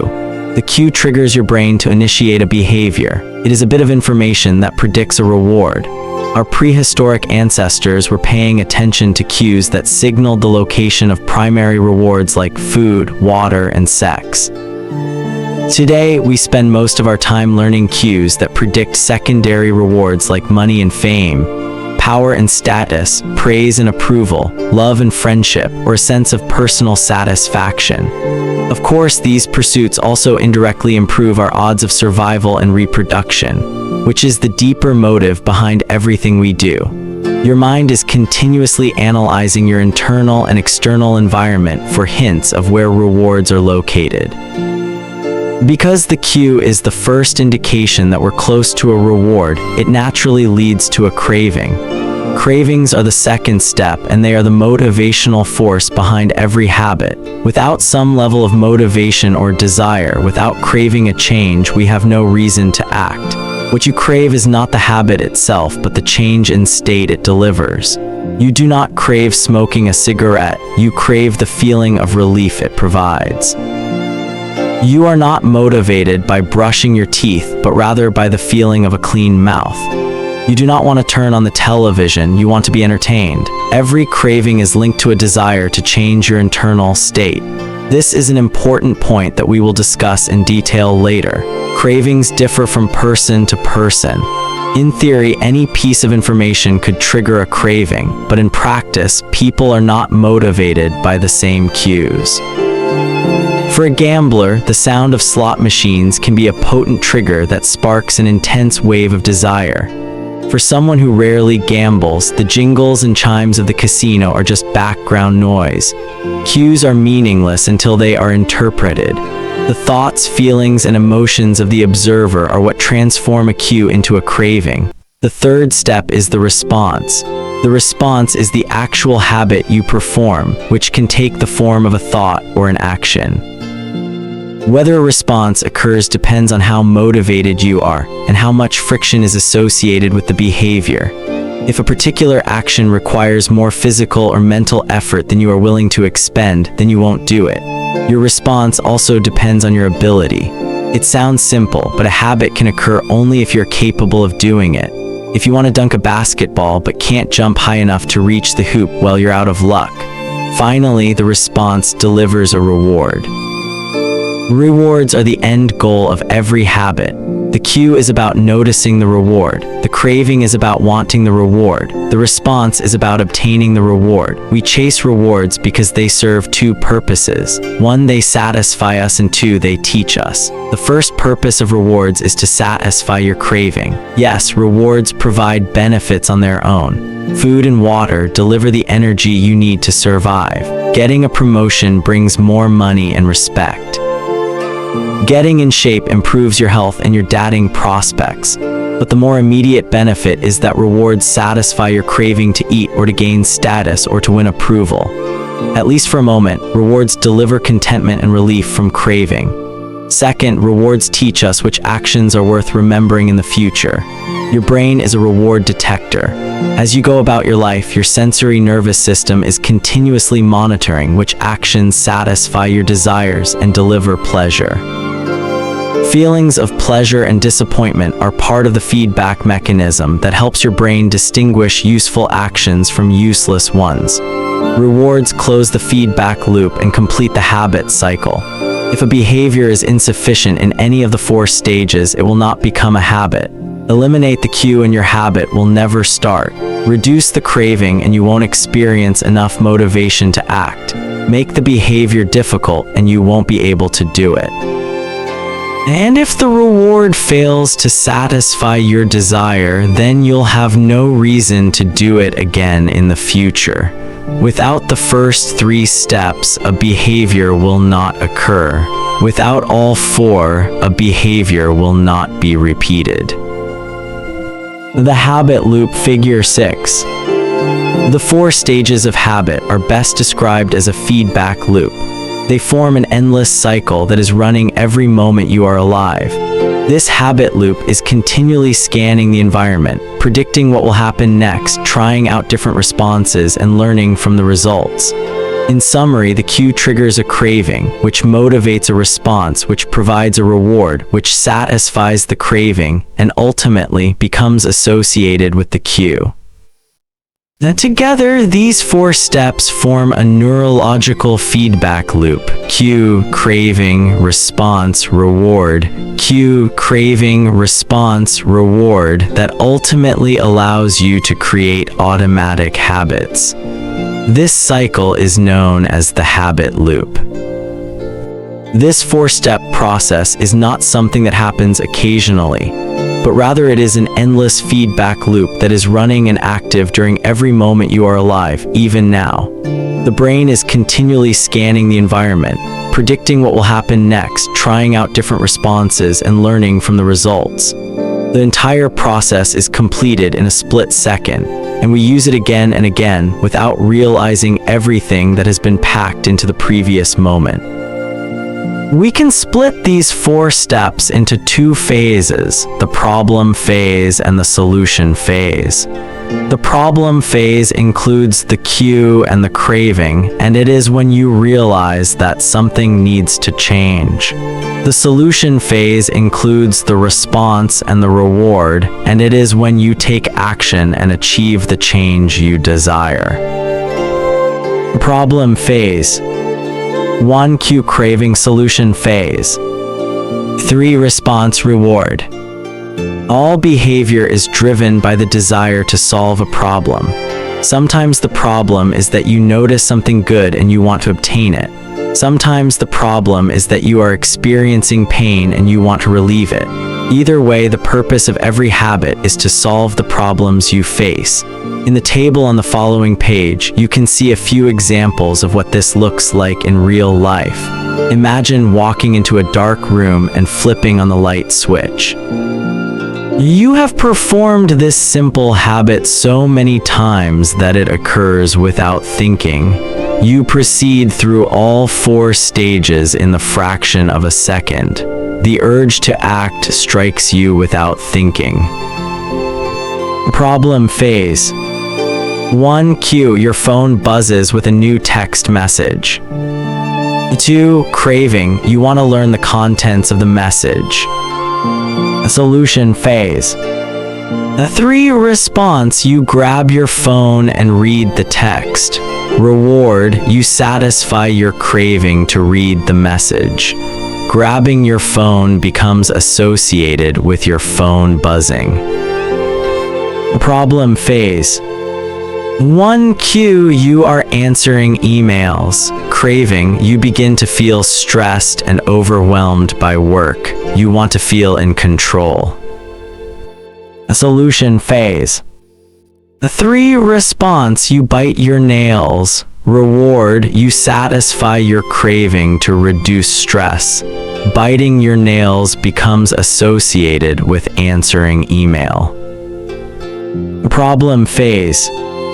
1. Cue, you wake up. Craving, you want to feel alert. Solution phase. 3. Response, you drink a cup of coffee. Reward, you satisfy your craving to feel alert. Drinking coffee becomes associated with waking up. Problem phase. 1. Cue, you smell a donut shop as you walk down the street near your office. Craving, you begin to crave a donut. Solution phase. 3. Response, you buy a donut and eat it. Reward, you satisfy your craving to eat a donut. Buying a donut becomes associated with walking down the street near your office. Problem phase. 1. Cue, you hit a stumbling block on a project at work. Craving, you feel stuck and want to relieve your frustration. Solution phase. 3. Response, you pull out your phone and check social media. Reward, you satisfy your craving to feel relieved. Checking social media becomes associated with feeling stalled at work. Problem phase. 1. Cue, you walk into a dark room. Craving, you want to be able to see. Solution phase. 3. Response, you flip the light switch. Reward, you satisfy your craving to see. Turning on the light switch becomes associated with being in a dark room. By the time we become adults, we rarely notice the habits that are running our lives. Most of us never give a second thought to the fact that we tie the same shoe first each morning, or unplug the toaster after each use, or always change into comfortable clothes after getting home from work. After decades of mental programming, we automatically slip into these patterns of thinking and acting. The 4 laws of behavior change. In the following chapters, we will see time and again how the 4 stages of cue, craving, response, and reward influence nearly everything we do each day. But before we do that, we need to transform these 4 steps into a practical framework that we can use to design good habits and eliminate bad ones. I refer to this framework as the 4 laws of behavior change, and it provides a simple set of rules for creating good habits and breaking bad ones. You can think of each law as a lever that influences human behavior. When the levers are in the right positions, creating good habits is effortless. When they are in the wrong positions, it is nearly impossible. How to create a good habit. The first law, cue, make it obvious. The second law, craving, make it attractive. The third law, response, make it easy. The fourth law, reward, make it satisfying. We can invert these laws to learn how to break a bad habit. How to break a bad habit. An inversion of the first law, cue, make it invisible. Inversion of the second law, craving, make it unattractive. Inversion of the third law, response, make it difficult. Inversion of the fourth law, reward, make it unsatisfying. It would be irresponsible for me to claim that these 4 laws are an exhaustive framework for changing any human behavior, but I think they're close. As you will soon see, the 4 laws of behavior change apply to nearly every field, from sports to politics, art to medicine, comedy to management. These laws can be used no matter what challenge you are facing. There is no need for completely different strategies for each habit. Whenever you want to change your behavior, you can simply ask yourself, how can I make it obvious? How can I make it attractive? How can I make it easy? How can I make it satisfying? If you have ever wondered, why don't I do what I say I'm going to do? Why don't I lose the weight or stop smoking or save for retirement or start that side business? Why do I say something is important but never seem to?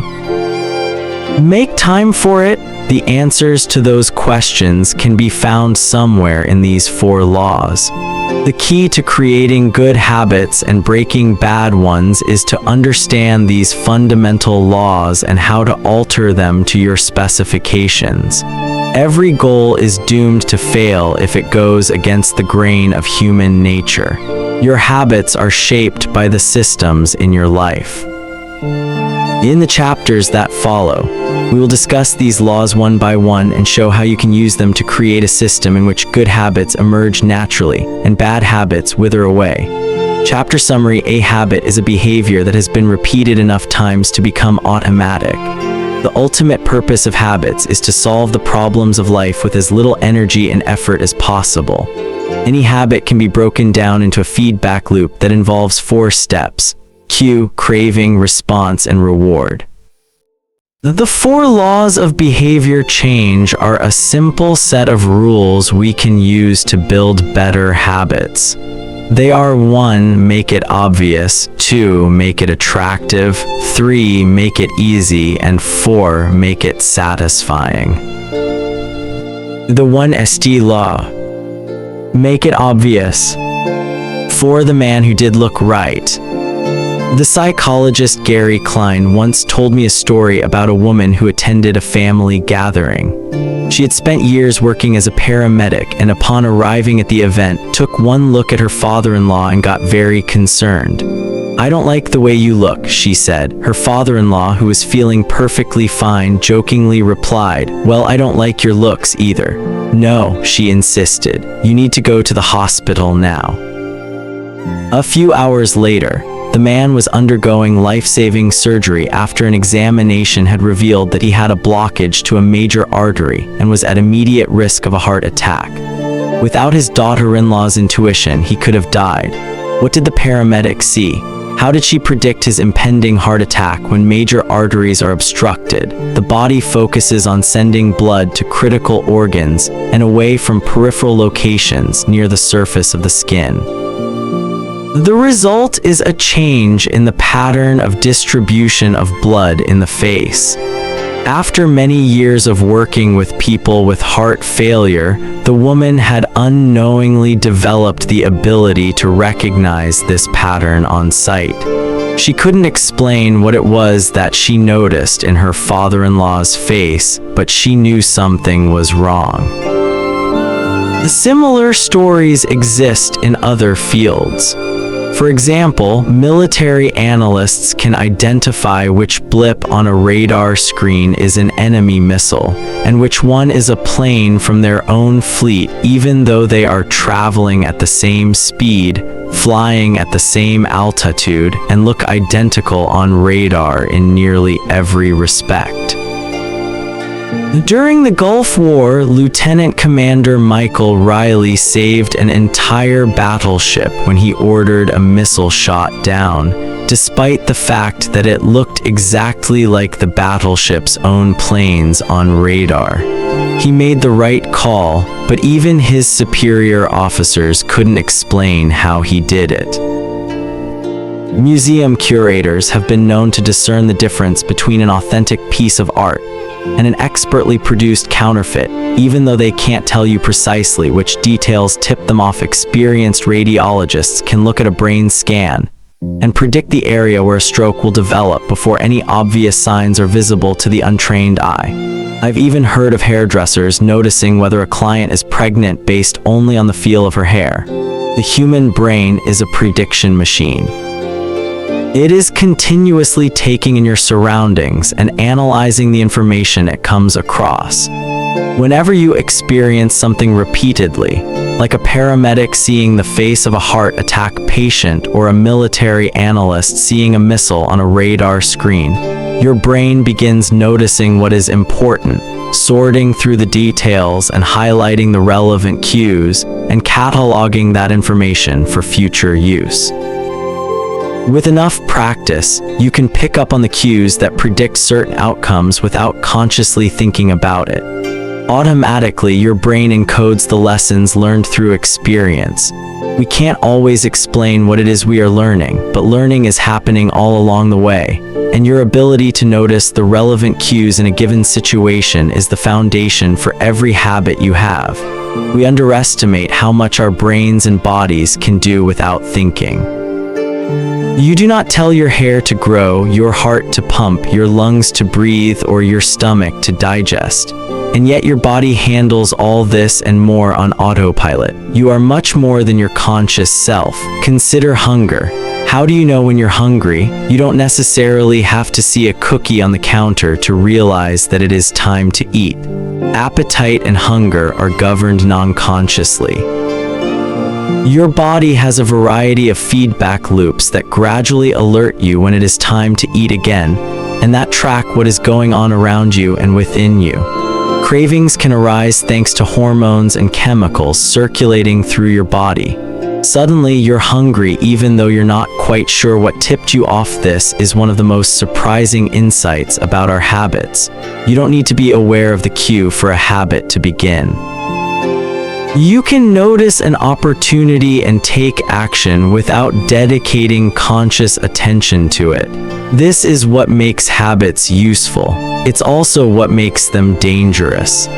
As habits form, your actions come under the direction of your automatic and non-conscious mind. You fall into old patterns before you realize what's happening.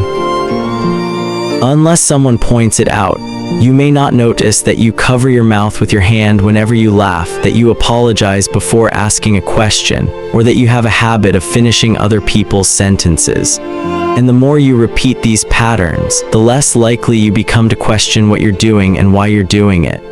I once heard of a retail clerk who was instructed to cut up empty gift cards after customers had used up the balance on the card. One day, the clerk cashed out a few customers in a row who purchased with gift cards. When the next person walked up, the clerk swiped the customer's actual credit card, picked up the scissors, and then cut it in half entirely on autopilot before looking up at the stunned customer and realizing what had just happened. Another woman I came across in my research was a former preschool teacher who had switched to a corporate job. Even though she was now working with adults, her old habits would kick in and she kept asking coworkers if they had washed their hands after going to the bathroom. I also found the story of a man who had spent years working as a lifeguard and would occasionally yell "walk" whenever he saw a child running. Over time, the cues that spark our habits become so common that they are essentially invisible. The treats on the kitchen counter, the remote control next to the couch, the phone in our pocket. Our responses to these cues are so deeply encoded that it may feel like the urge to act comes from nowhere.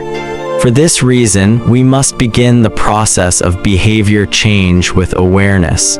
Before we can effectively build new habits, we need to get a handle on our current ones.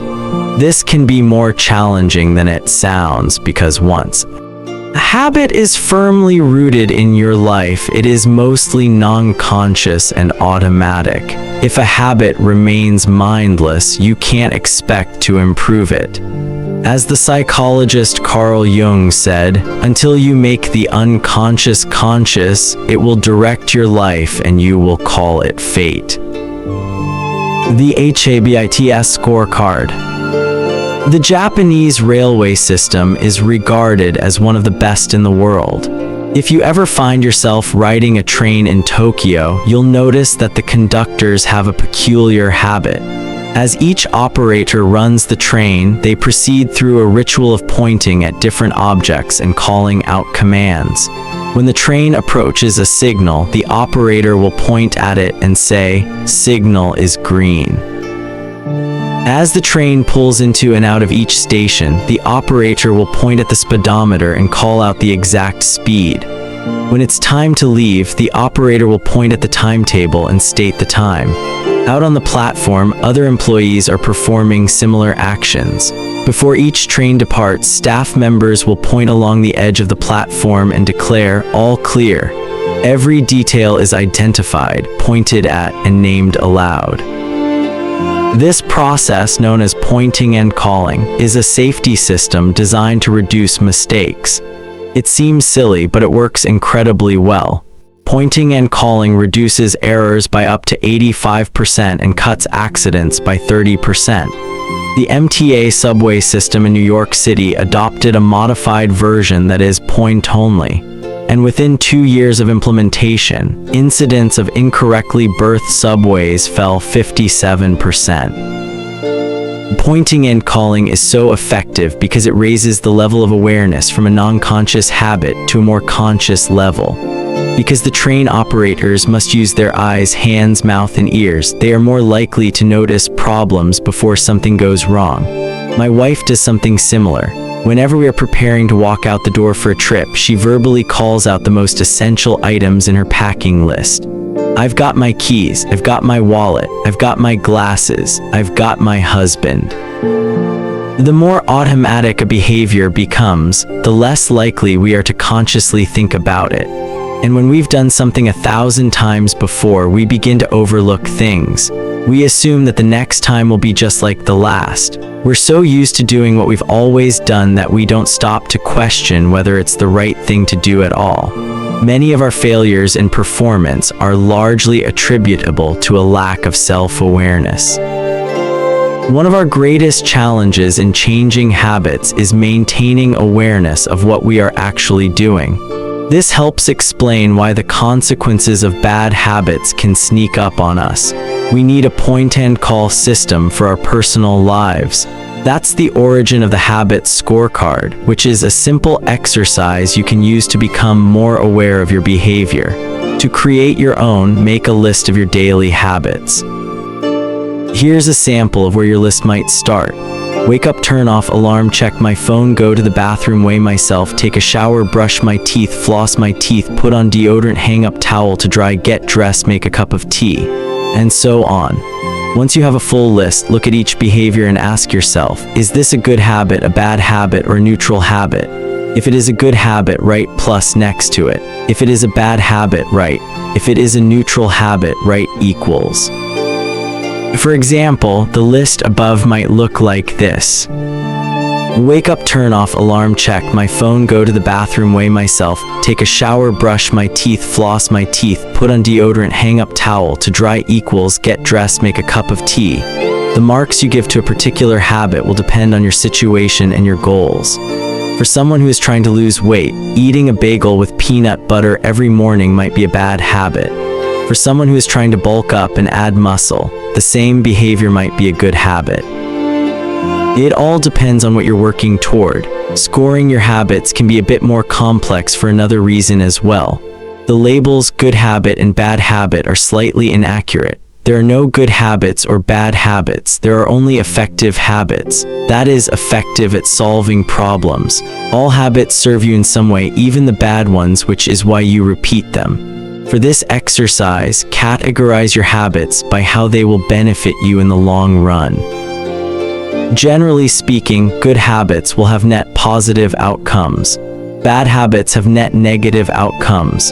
Smoking a cigarette may reduce stress right now, that's how it's serving you, but it's not a healthy long-term behavior. If you're still having trouble determining how to rate a particular habit, here's a question I like to use. Does this behavior help me become the type of person I wish to be? Does this habit cast a vote for or against my desired identity? Habits that reinforce your desired identity are usually good. Habits that conflict with your desired identity are usually bad. As you create your habit scorecard, there is no need to change anything at first. The goal is to simply notice what is actually going on. Observe your thoughts and actions without judgment or internal criticism. Don't blame yourself for your faults. Don't praise yourself for your successes. If you eat a chocolate bar every morning, acknowledge it, almost as if you were watching someone else. Oh, how interesting that they would do such a thing. If you binge eat, simply notice that you are eating more calories than you should. If you waste time online, notice that you are spending your life in a way that you do not want to. The first step to changing bad habits is to be on the lookout for them. If you feel like you need extra help, then you can try pointing and calling in your own life. Say out loud the action that you are thinking of taking and what the outcome will be. If you want to cut back on your junk food habit but notice yourself grabbing another cookie, say out loud, I'm about to eat this cookie but I don't need it. Eating it will cause me to gain weight and hurt my health. Hearing your bad habits spoken aloud makes the consequences seem more real. It adds weight to the action rather than letting yourself mindlessly slip into an old routine. This approach is useful even if you're simply trying to remember a task on your to-do list. Just saying out loud, tomorrow I need to go to the post office after lunch, increases the odds that you'll actually do it. You're getting yourself to acknowledge the need for action, and that can make all the difference. The process of behavior change always starts with awareness. Strategies like pointing and calling and the habit scorecard are focused on getting you to recognize your habits and acknowledge the cues that trigger them, which makes it possible to respond in a way that benefits you. Chapter summary: with enough practice, your brain will pick up on the cues that predict certain outcomes without consciously thinking about it. Once our habits become automatic, we stop paying attention to what we are doing. The process of behavior change always starts with awareness. You need to be aware of your habits before you can change them. Pointing and calling raises your level of awareness from a non-conscious habit to a more conscious level by verbalizing your actions. The habit scorecard is a simple exercise you can use to become more aware of your behavior. 5. The best way to start a new habit. In 2001, researchers in Great Britain began working with 248 people to build better exercise habits over the course of 2 weeks. The subjects were divided into 3 groups. The first group was the control group. They were simply asked to track how often they exercised. The second group was the motivation group. They were asked not only to track their workouts, but also to read some material on the benefits of exercise. The researchers also explained to the group how exercise could reduce the risk of coronary heart disease and improve heart health. Finally, there was the third group. These subjects received the same presentation as the second group, which ensured that they had equal levels of motivation. However, they were also asked to formulate a plan for when and where they would exercise over the following week. Especially, each member of the third group completed the following sentence. During the next week, I will partake in at least 20 minutes of vigorous exercise on day at time in place. In the first and second groups, 35 to 38% of people exercised at least once per week. Interestingly, the motivational presentation given to the second group seemed to have no meaningful impact on behavior. But 91% of the third group exercised at least once per week, more than double the normal rate. The sentence they filled out is what researchers refer to as an implementation intention, which is a plan you make beforehand about when and where to act. That is how you intend to implement a particular habit. The cues that can trigger a habit come in a wide range of forms: the feel of your phone buzzing in your pocket, the smell of chocolate chip cookies, the sound of ambulance siren. But the 2 most common cues are time and location. Implementation intentions leverage both of these cues. Broadly speaking, the format for creating an implementation intention is: when situation X arises, I will perform response Y. Hundreds of studies have shown that implementation intentions are effective for sticking to our goals. Whether it's writing down the exact time and date of when you will get a flu shot or recording the time of your colonoscopy appointment, they increase the odds that people will stick with habits like recycling, studying, going to sleep early, and stopping smoking. Researchers have even found that voter turnout increases when people are forced to create implementation intentions by answering questions like, what route are you taking to the polling station? At what time are you planning to go? What bus will get you there?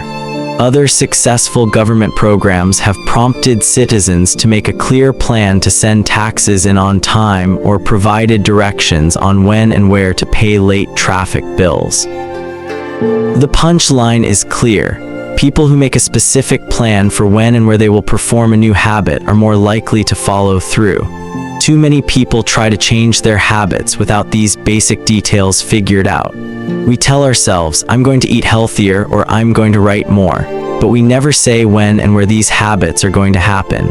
We leave it up to chance and hope that we will just remember to do it or feel motivated at the right time.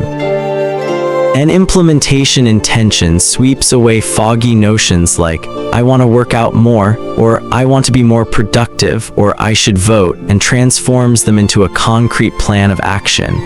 Many people think they lack motivation when what they really lack is clarity. It is not always obvious when and where to take action. Some people spend their entire lives waiting for the time to be right to make an improvement. Once an implementation intention has been set, you don't have to wait for inspiration to strike.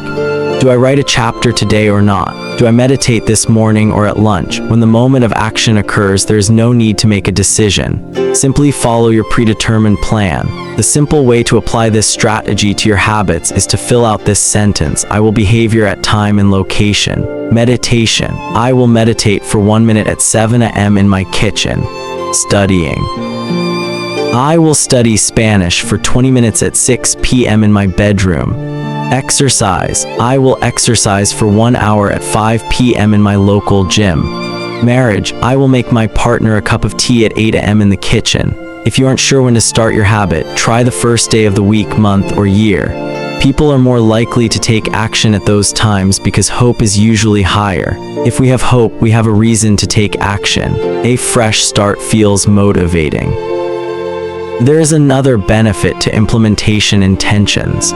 Being specific about what you want and how you will achieve it helps you say no to things that derail progress, distract your attention, and pull you off course. We often say yes to little requests because we are not clear enough about what we need to be doing instead. When your dreams are vague, it's easy to rationalize little exceptions all day long and never get around to the specific things you need to do to succeed. Give your habits a time and a space to live in the world.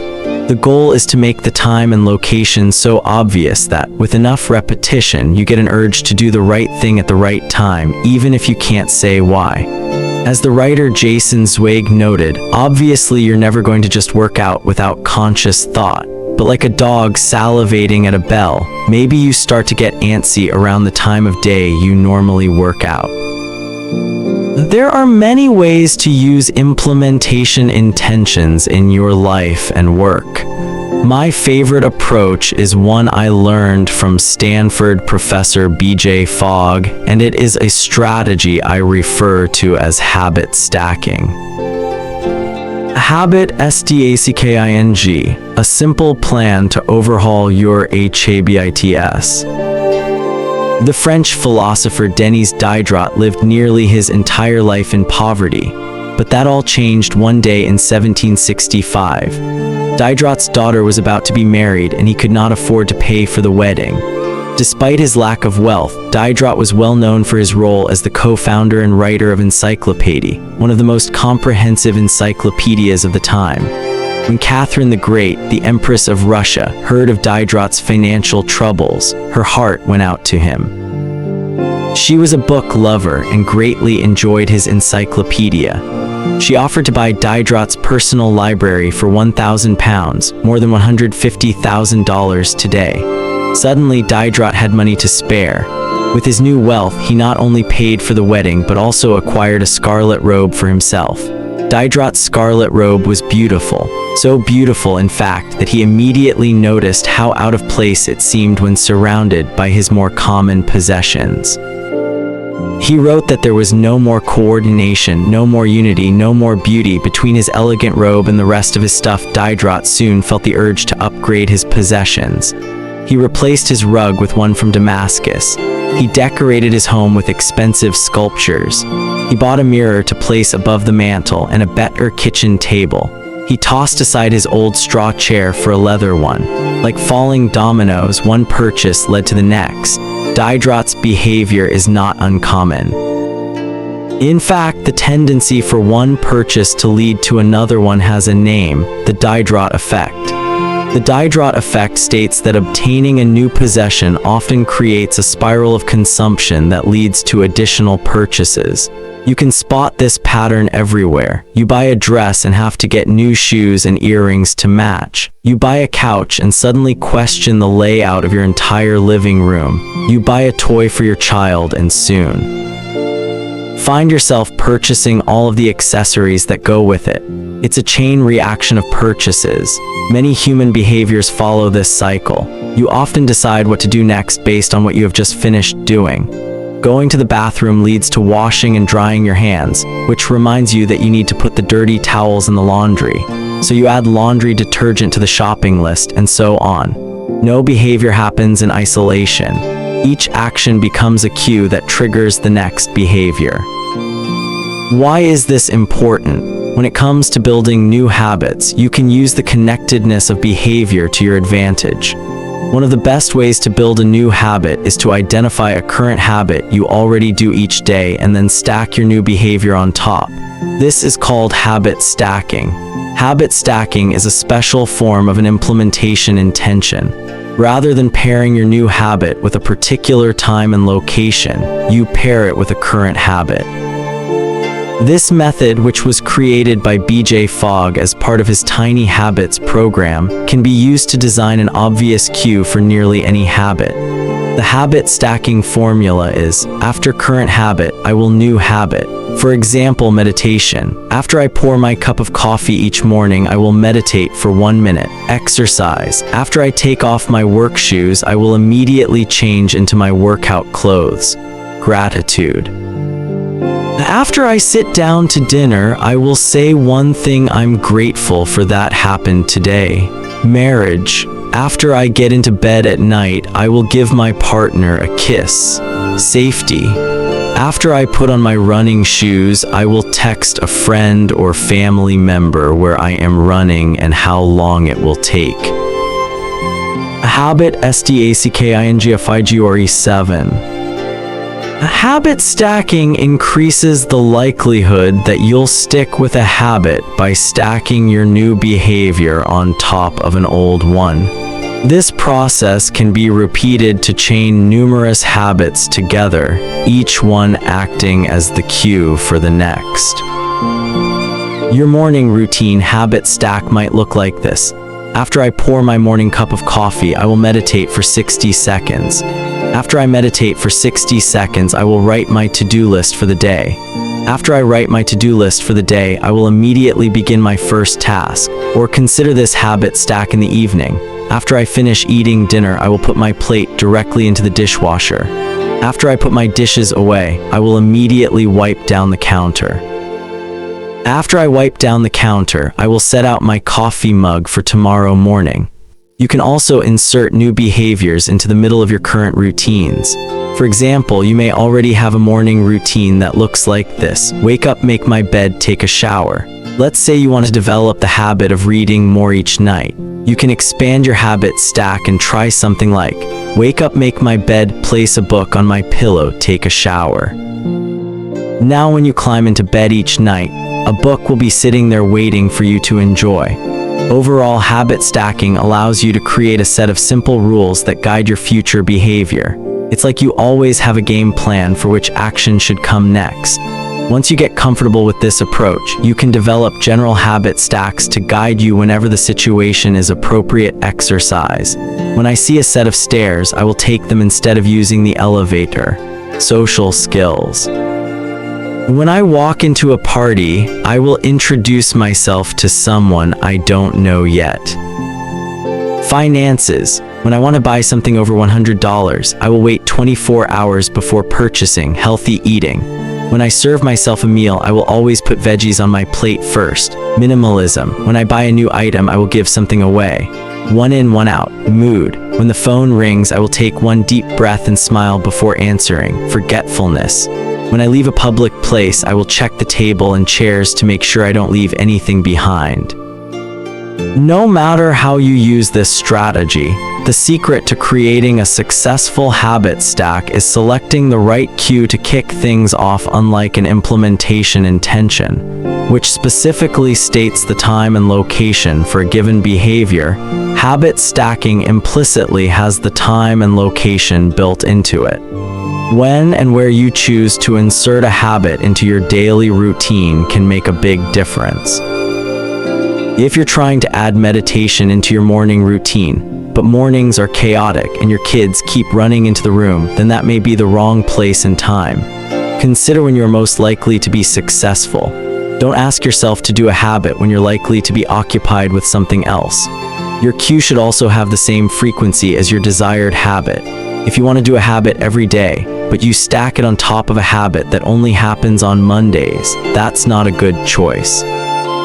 One way to find the right trigger for your habit stack is by brainstorming a list of your current habits. You can use your habits scorecard from the last chapter as a starting point. Alternatively, you can create a list with 2 columns. In the first column, write down the habits you do each day without fail. For example, get out of bed, take a shower, brush your teeth, get dressed. Brew a cup of coffee, eat breakfast, take the kids to school, start the work day, eat lunch, end the work day, change out of work clothes, sit down for dinner, turn off the lights, get into bed. Your list can be much longer, but you get the idea. In the second column, write down all of the things that happen to you each day without fail. For example, the sun rises, you get a text message. The song you are listening to ends, the sun sets. Armed with these two lists, you can begin searching for the best place to layer your new habit into your lifestyle. Habit stacking works best when the cue is highly specific and immediately actionable. Many people select cues that are too vague. I made this mistake myself. When I wanted to start a push-up habit, my habit stack was when I take a break for lunch, I will do 10 push-ups. At first glance, this sounded reasonable, but soon I realized the trigger was unclear. Would I do my push-ups before I ate lunch? After I ate lunch, where would I do them? After a few inconsistent days, I changed my habit stack to, when I close my laptop for lunch, I will do 10 push-ups next to my desk. Ambiguity gone. Habits like read more or eat better are worthy causes, but these goals do not provide instruction on how and when to act. Be specific and clear. After I close the door, after I brush my teeth, after I sit down at the table. The specificity is important. The more tightly bound your new habit is to a specific cue, the better the odds are that you will notice when the time comes to act. The first law of behavior change is to make it obvious. Strategies like implementation, intentions, and habit stacking are among the most practical ways to create obvious cues for your habits and design a clear plan for when and where to take action. Chapter summary: the first law of behavior change is make it obvious. The two most common cues are time and location. Creating an implementation intention is a strategy you can use to pair a new habit with a specific time and location. The implementation intention formula is I will behavior at time and location. Habit stacking is a strategy you can use to pair a new habit with a current habit. The habit stacking formula is after current habit, I will new habit. 6. Motivation is overrated. Environment often matters more. Anne Thorndike, a primary care physician at Massachusetts General Hospital in Boston, had a crazy idea. She believed she could improve the eating habits of thousands of hospital staff and visitors without changing their willpower or motivation in the slightest way. In fact, she didn't plan on talking to them at all. Thorndike and her colleagues designed a 6-month study to alter the choice architecture of the hospital cafeteria. They started by changing how drinks were arranged in the room. Originally, the refrigerators located next to the cash registers in the cafeteria were filled with only soda. The researchers added water as an option to each one. Additionally, they placed baskets of bottled water next to the food stations throughout the room. Soda was still in the primary refrigerators, but water was now available at all drink locations. Over the next 3 months, the number of soda sales at the hospital dropped by 11.4%. Meanwhile, sales of bottled water increased by 25.8%. They made similar adjustments and saw similar results with the food in the cafeteria. Nobody had said a word to anyone eating there. Figure 8. Here is a representation of what the cafeteria looked like before the environment design changes were made left and after right. The shaded boxes indicate areas where bottled water was available in each instance. Because the amount of water in the environment was increased, behavior shifted naturally and without additional motivation. People often choose products not because of what they are, but because of where they are.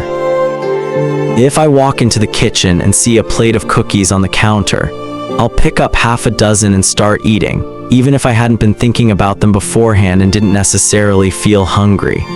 If the communal table at the office is always filled with donuts and bagels, it's going to be hard not to grab one every now and then.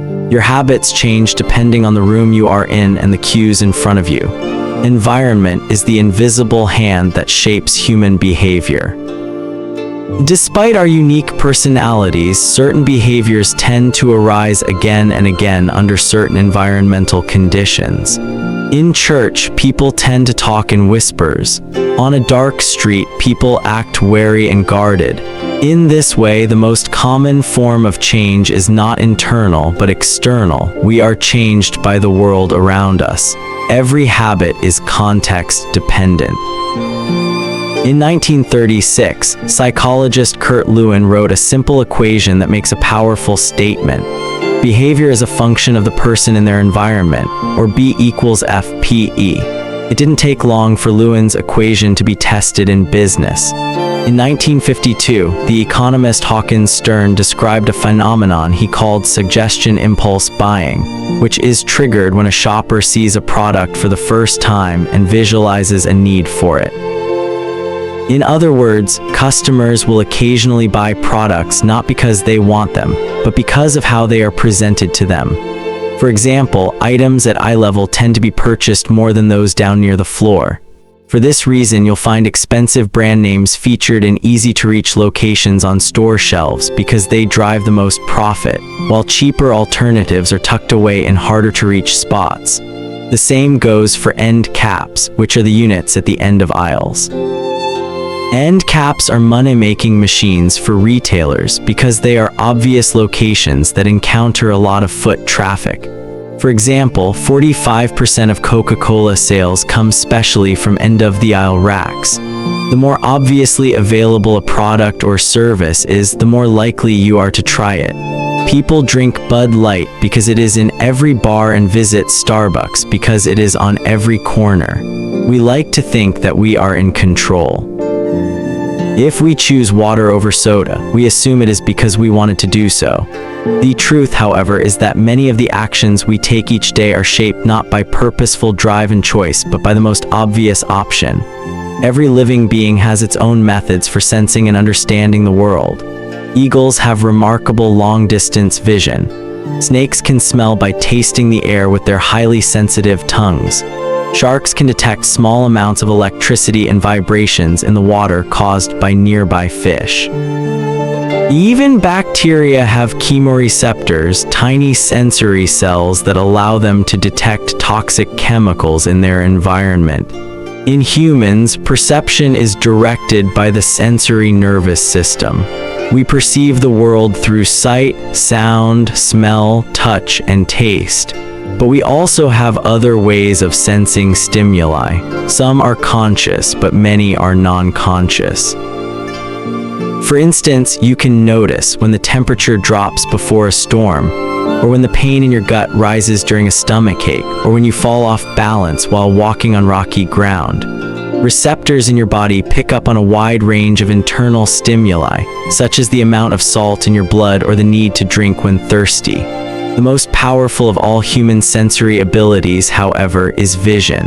The human body has about 11 million sensory receptors. Approximately 10 million of those are dedicated to sight. Some experts estimate that half of the brain's resources are used on vision. Given that we are more dependent on vision than on any other sense, it should come as no surprise that visual cues are the greatest catalyst of our behavior. For this reason, a small change in what you see can lead to a big shift in what you do. As a result, you can imagine how important it is to live and work in environments that are filled with productive cues and devoid of unproductive ones. Thankfully, there is good news in this respect. You don't have to be the victim of your environment. You can also be the architect of it. How to design your environment for success. During the energy crisis and oil embargo of the 1970s, Dutch researchers began to pay close attention to the country's energy usage.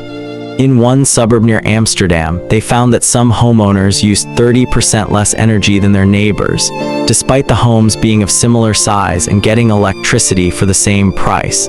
It turned out the houses in this neighborhood were nearly identical except for one feature: the location of the electrical meter. Some had one in the basement. Others had the electrical meter upstairs in the main hallway. As you may guess, the homes with the meters located in the main hallway used less electricity. When their energy use was obvious and easy to track, people changed their behavior. Every habit is initiated by a cue, and we are more likely to notice cues that stand out. Unfortunately, the environments where we live and work often make it easy not to do certain actions because there is no obvious cue to trigger the behavior. It's easy not to practice the guitar when it's tucked away in the closet. It's easy not to read a book when the bookshelf is in the corner of the guest room. It's easy not to take your vitamins when they are out of sight in the pantry. When the cues that spark a habit are subtle or hidden, they are easy to ignore. By comparison, creating obvious visual cues can draw your attention toward a desired habit. In the early 1990s, the cleaning staff at Schiphol Airport in Amsterdam installed a small sticker that looked like a fly near the center of each urinal. Apparently, when men stepped up to the urinals, they aimed for what they thought was a bug. The stickers improved their aim and significantly reduced spillage around the urinals. Further analysis determined that the stickers cut bathroom cleaning costs by 8% per year. I've experienced the power of obvious cues in my own life. I used to buy apples from the store, put them in the crisper in the bottom of the refrigerator, and forget all about them. By the time I remembered, the apples would have gone bad. I never saw them, so I never ate them. Eventually, I took my own advice and redesigned my environment. I bought a large display bowl and placed it in the middle of the kitchen counter. The next time I bought apples, that was where they went, out in the open where I could see them. Almost like magic, I began eating a few apples each day simply because they were obvious rather than out of sight. Here are a few ways you can redesign your environment and make the cues for your preferred habits more obvious. If you want to remember to take your medication each night, put your pill bottle directly next to the faucet on the bathroom counter. If you want to practice guitar more frequently, place your guitar stand in the middle of the living room. If you want to remember to send more thank you notes, keep a stack of stationery on your desk. If you want to drink more water, fill up a few water bottles each morning and place them in common locations around the house. If you want to make a habit a big part of your life, make the cue a big part of your environment. The most persistent behaviors usually have multiple cues. Consider how many different ways a smoker could be prompted to pull out a cigarette. Driving in the car, seeing a friend smoke, feeling stressed at work, and so on. The same strategy can be employed for good habits. By sprinkling triggers throughout your surroundings, you increase the odds that you'll think about your habit throughout the day. Make sure the best choice is the most obvious one. Making a better decision is easy and natural when the cues for good habits are right in front of you. Environment design is powerful not only because it influences how we engage with the world, but also because we rarely do it. Most people live in a world others have created for them, but you can alter the spaces where you live and work to increase your exposure to positive cues and reduce your exposure to negative ones. Environment design allows you to take back control and become the architect of your life. Be the designer of your world and not merely the consumer of it. The context is the cue. The cues that trigger a habit can start out very specific, but over time your habits become associated not with a single trigger but with the entire context surrounding the behavior. For example, many people drink more in social situations than they would ever drink alone. The trigger is rarely a single cue, but rather the whole situation. Watching your friends order drinks, hearing the music at the bar, seeing the beers on tap. We mentally assign our habits to the locations in which they occur. The home, the office, the gym. Each location develops a connection to certain habits and routines. You establish a particular relationship with the objects on your desk, the items on your kitchen counter, the things in your bedroom. Our behavior is not defined by the objects in the environment, but by our relationship to them. In fact, this is a useful way to think about the influence of the environment on your behavior. Stop thinking about your environment as filled with objects. Start thinking about it as filled with relationships. Think in terms of how you interact with the spaces around you. For one person, her couch is the place where she reads for an hour each night. For someone else, the couch is where he watches television and eats a bowl of ice cream after work. Different people can have different memories and thus different habits associated with the same place. The good news: you can train yourself to link a particular habit with a particular context. In one study, scientists instructed insomniacs to get into bed only when they were tired. If they couldn't fall asleep, they were told to sit in a different room until they became sleepy. Over time, subjects began to associate the context of their bed with the action of sleeping, and it became easier to quickly fall asleep when they climbed in bed. Their brains learned that sleeping, not browsing on their phones, not watching television, not staring at the clock, was the only action that happened in that room. The power of context also reveals an important strategy. Habits can be easier to change in a new environment. It helps to escape the subtle triggers and cues that nudge you toward your current habits. Go to a new place, a different coffee shop, a bench in the park, a corner of your room you seldom use, and create a new routine there. It is easier to associate a new habit with a new context than to build a new habit in the face of competing cues. It can be difficult to go to bed early if you watch television in your bedroom each night. It can be hard to study in the living room without getting distracted if that's where you always play video games. But when you step outside your normal environment, you leave your behavioral biases behind. You aren't battling old environmental cues, which allows new habits to form without interruption. Want to think more creatively? Move to a bigger room, a rooftop patio, or a building with expansive architecture. Take a break from the space where you do your daily work, which is also linked to your current thought patterns. Trying to eat healthier, it is likely that you shop on autopilot at your regular supermarket. Try a new grocery store. You may find it easier to avoid unhealthy food when your brain doesn't automatically know where it is located in the store. When you can't manage to get to an entirely new environment, redefine or rearrange your current one. Create a separate space for work, study, exercise, entertainment, and cooking. The mantra I find useful is one space, one use. When I started my career as an entrepreneur, I would often work from my couch or at the kitchen table. In the evenings, I found it very difficult to stop working. There was no clear division between the end of work time and the beginning of personal time. Was the kitchen table my office or the space where I ate meals? Was the couch where I relaxed or where I sent emails? Everything happened in the same place. A few years later, I could finally afford to move to a home with a separate room for my office. Suddenly, work was something that happened in here, and personal life was something that happened out there. It was easier for me to turn off the professional side of my brain when there was a clear dividing line between work life and home life. Each room had one primary use. The kitchen was for cooking, the office was for working. Whenever possible, avoid mixing the context of one habit with another. When you start mixing contexts, you'll start mixing habits, and the easier ones will usually win out.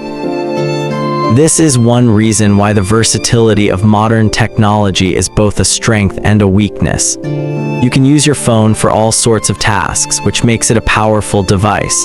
But when you can use your phone to do nearly anything, it becomes hard to associate it with one task. You want to be productive, but you're also conditioned to browse social media, check email, and play video games whenever you open your phone. It's a mishmash of cues. You may be thinking, you don't understand. I live in New York City. My apartment is the size of a smartphone. I need each room to play multiple roles. Fair enough. If your space is limited, divide your room into activity zones: a chair for reading, a desk for writing, a table for eating. You can do the same with your digital spaces. I know a writer who uses his computer only for writing, his tablet only for reading, and his phone only for social media and texting. Every habit should have a home. If you can manage to stick with this strategy, each context will become associated with a particular habit and mode of thought. Habits thrive under predictable circumstances like these. Focus comes automatically when you are sitting at your work desk. Relaxation is easier when you are in a space designed for that purpose. Sleep comes quickly when it is the only thing that happens in your bedroom. If you want behaviors that are stable and predictable, you need an environment that is stable and predictable. A stable environment where everything has a place and a purpose is an environment where habits can easily form. Chapter summary: small changes in context can lead to large changes in behavior over time. Every habit is initiated by a cue. We are more likely to notice cues that stand out. Make the cues of good habits obvious in your environment. Gradually, your habits become associated not with a single trigger, but with the entire context surrounding the behavior. The context becomes the cue. It is easier to build new habits in a new environment because you are not fighting against old cues. 7. The secret to self-control. In 1971, as the Vietnam War was heading into its 16th year, Congressmen Robert Steele from Connecticut and Morgan Murphy from Illinois made a discovery that stunned the American public. While visiting the troops, they had learned that over 15% of U.S. soldiers stationed there were heroin addicts. Follow-up research revealed that 35% of service members in Vietnam had tried heroin, and as many as 20% were addicted. The problem was even worse than they had initially thought. The discovery led to a flurry of activity in Washington, including the creation of the Special Action Office of Drug Abuse Prevention under President Nixon to promote prevention and rehabilitation, and to track addicted service members when they returned home. Lee Robbins was one of the researchers in charge. In a finding that completely upended the accepted beliefs about addiction, Robbins found that when soldiers who had been heroin users returned home, only 5% of them became re-addicted within a year, and just 12% relapsed within 3 years. In other words, approximately 9 out of 10 soldiers who used heroin in Vietnam eliminated their addiction nearly overnight. This finding contradicted the prevailing view at the time, which considered heroin addiction to be a permanent and irreversible condition. Instead, Robbins revealed that addictions could spontaneously dissolve if there was a radical change in the environment. In Vietnam, soldiers spent all day surrounded by cues triggering heroin use. It was easy to access. They were engulfed by the constant stress of war. They built friendships with fellow soldiers who were also heroin users, and they were thousands of miles from home. Once a soldier returned to the United States, though, he found himself in an environment devoid of those triggers. When the context changed, so did the habit. Compare this situation to that of a typical drug user. Someone becomes addicted at home or with friends, goes to a clinic to get clean, which is devoid of all the environmental stimuli that prompt their habit, then returns to their old neighborhood with all of their previous cues that caused them to get addicted in the first place. It's no wonder that usually you see numbers that are the exact opposite of those in the Vietnam study. Typically, 90% of heroin users become re-addicted once they return home from rehab. The Vietnam studies ran counter to many of our cultural beliefs about bad habits because it challenged the conventional association of unhealthy behavior as a moral weakness. If you're overweight, a smoker, or an addict, you've been told your entire life that it is because you lack self-control, maybe even that you're a bad person. The idea that a little bit of discipline would solve all our problems is deeply embedded in our culture. Recent research, however, shows something different. When scientists analyze people who appear to have tremendous self-control, it turns out those individuals aren't all that different from those who are struggling. Instead, disciplined people are better at structuring their lives in a way that does not require heroic willpower and self-control. In other words, they spend less time in tempting situations. The people with the best self-control are typically the ones who need to use it the least. It's easier to practice self-restraint when you don't have to use it very often. So yes, perseverance, grit, and willpower are essential to success, but the way to improve these qualities is not by wishing you were a more disciplined person, but by creating a more disciplined environment. This counterintuitive idea makes even more sense once you understand what happens when a habit is formed in the brain. A habit that has been encoded in the mind is ready to be used whenever the relevant situation arises. When Patty Alwell, a therapist from Austin, Texas, started smoking, she would often light up while riding horses with a friend. Eventually, she quit smoking and avoided it for years. She had also stopped riding. Decades later, she hopped on a horse again and found herself craving a cigarette for the first time in forever. The cues were still internalized, she just hadn't been exposed to them in a long time. Once a habit has been encoded, the urge to act follows whenever the environmental cues reappear. This is one reason behavior change techniques can backray. Shaming obese people with weight loss presentations can make them feel stressed, and as a result, many people return to their favorite coping strategy, overeating. Showing pictures of blackened lungs to smokers leads to higher levels of anxiety, which drives many people to reach for a cigarette. If you're not careful about cues, you can cause the very behavior you want to stop. Bad habits are autocatalytic. The process feeds itself. They foster the feelings they try to numb. You feel bad, so you eat junk food. Because you eat junk food, you feel bad. Watching television makes you feel sluggish, so you watch more television because you don't have the energy to do anything else. Worrying about your health makes you feel anxious, which causes you to smoke to ease your anxiety, which makes your health even worse, and soon you're feeling more anxious. It's a downward spiral, a runaway train of bad habits. Researchers refer to this phenomenon as cue-induced wanting. An external trigger causes a compulsive craving to repeat a bad habit. Once you notice something, you begin to want it. This process is happening all the time, often without us realizing it. Scientists have found that showing addicts a picture of cocaine for just 33 milliseconds stimulates the reward pathway in the brain and sparks desire. This speed is too fast for the brain to consciously register. The addicts couldn't even tell you what they had seen, but they craved the drug all the same.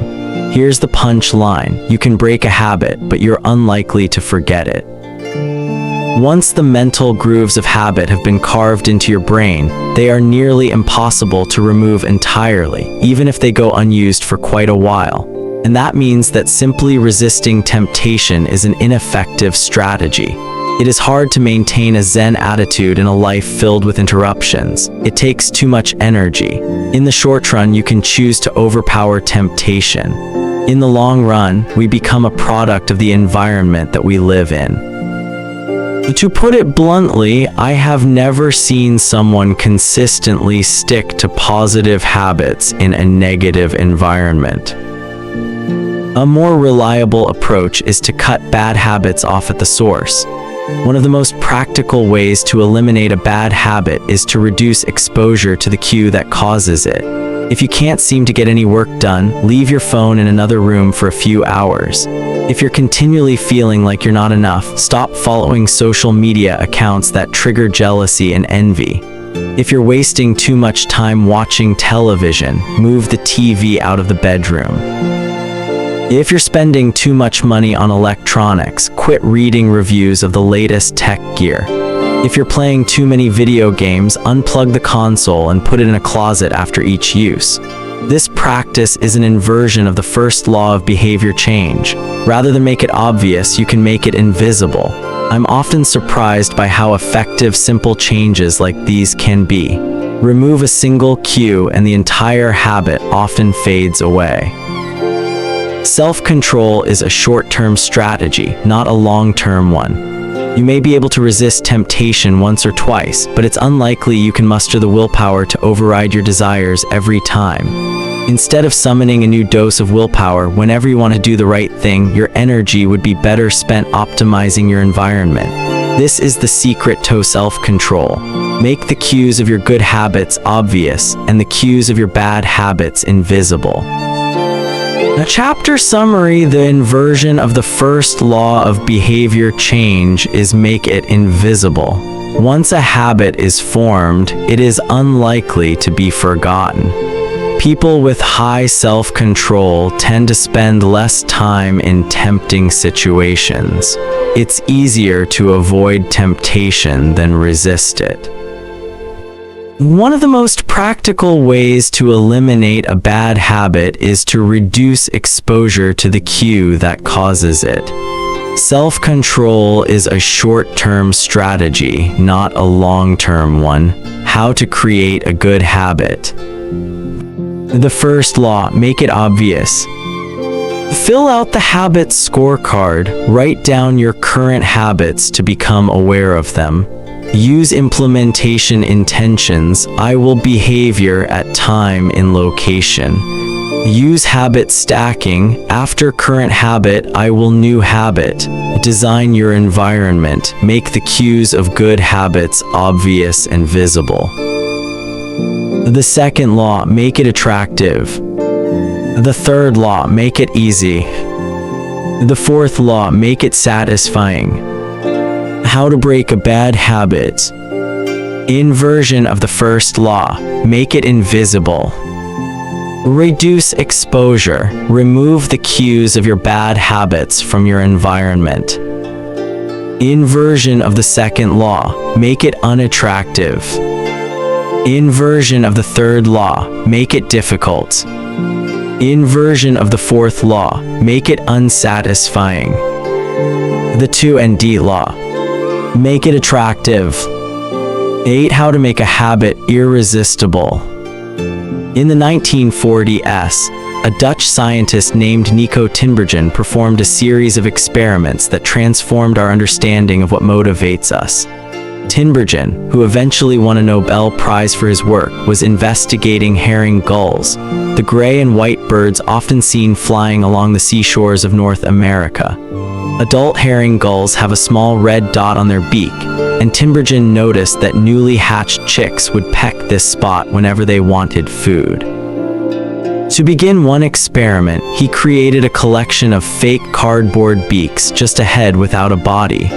When the parents had flown away, he went over to the nest and offered these dummy beaks to the chicks. The beaks were obvious fakes, and he assumed the baby birds would reject them altogether. However, when the tiny gulls saw the red spot on the cardboard beak, they pecked away just as if it were attached to their own mother. They had a clear preference for those red spots, as if they had been genetically programmed at birth. Soon Tinbergen discovered that the bigger the red spot, the faster the chicks pecked. Eventually, he created a beak with 3 large red dots on it.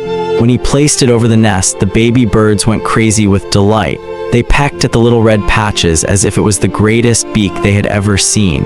Tinbergen and his colleagues discovered similar behavior in other animals.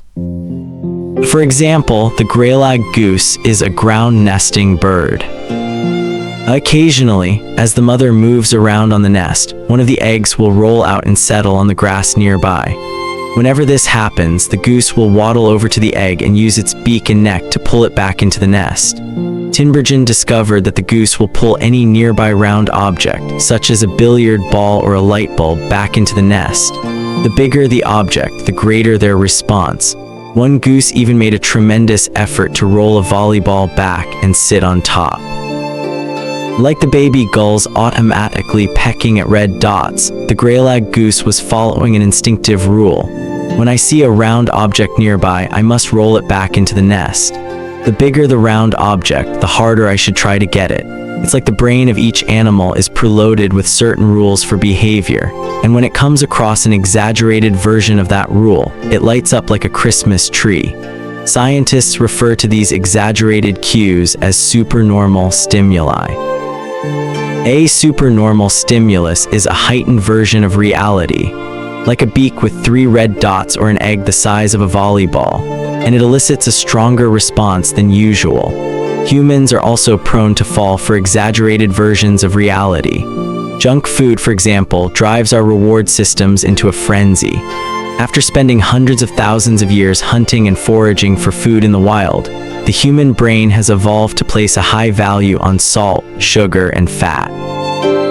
Such foods are often calorie-dense, and they were quite rare when our ancient ancestors were roaming the savannah.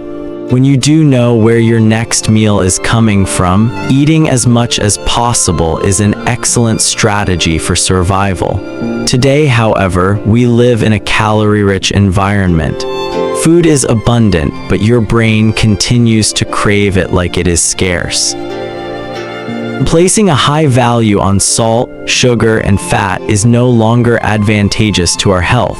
But the craving persists because the brain's reward centers have not changed for approximately 50,000 years. The modern food industry relies on stretching our Paleolithic instincts beyond their evolutionary purpose. A primary goal of food science is to create products that are more attractive to consumers.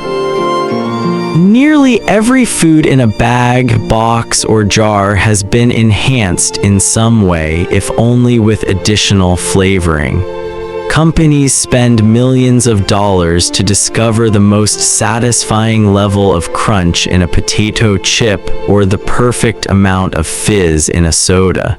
Entire departments are dedicated to optimizing how a product feels in your mouth, a quality known as oral sensation. French fries, for example, are a potent combination, golden brown and crunchy on the outside, light and smooth on the inside.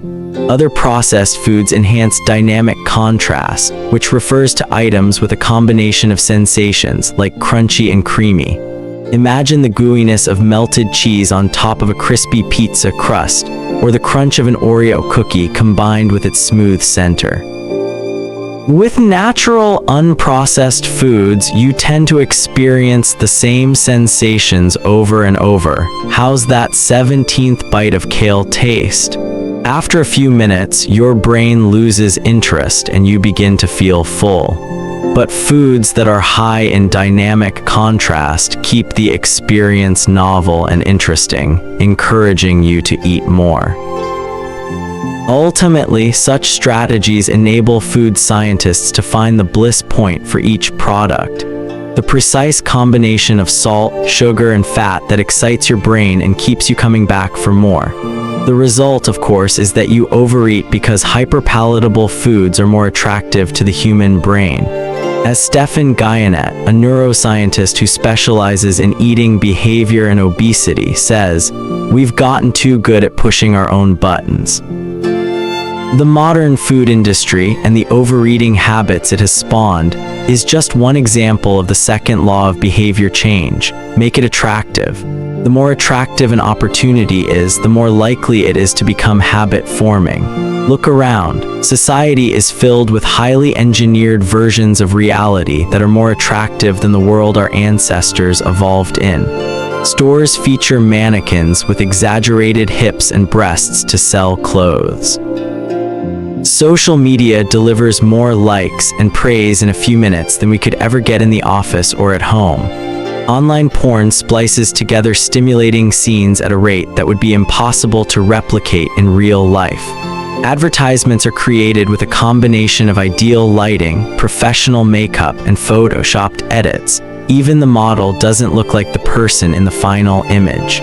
These are the supernormal stimuli of our modern world. They exaggerate features that are naturally attractive to us, and our instincts go wild as a result, driving us into excessive shopping habits, social media habits, porn habits, eating habits, and many others. If history serves as a guide, the opportunities of the future will be more attractive than those of today. The trend is for rewards to become more concentrated and stimuli to become more enticing. Junk food is a more concentrated form of calories than natural foods. Hard liquor is a more concentrated form of alcohol than beer. Video games are a more concentrated form of play than board games. Compared to nature, these pleasure-packed experiences are hard to resist. We have the brains of our ancestors, but temptations they never had to face. If you want to increase the odds that a behavior will occur, then you need to make it attractive. Throughout our discussion of the second law, our goal is to learn how to make our habits irresistible. While it is not possible to transform every habit into a supernormal stimulus, we can make any habit more enticing. To do this, we must start by understanding what a craving is and how it works. We begin by examining a biological signature that all habits share, the dopamine spike. The dopamine-driven feedback loop. Scientists can track the precise moment a craving occurs by measuring a neurotransmitter called dopamine. The importance of dopamine became apparent in 1954 when the neuroscientists James Olds and Peter Milner ran an experiment that revealed the neurological processes behind craving and desire. By implanting electrodes in the brains of rats, the researchers blocked the release of dopamine. To the surprise of the scientists, the rats lost all will to live. They wouldn't eat. They wouldn't have sex. They didn't crave anything.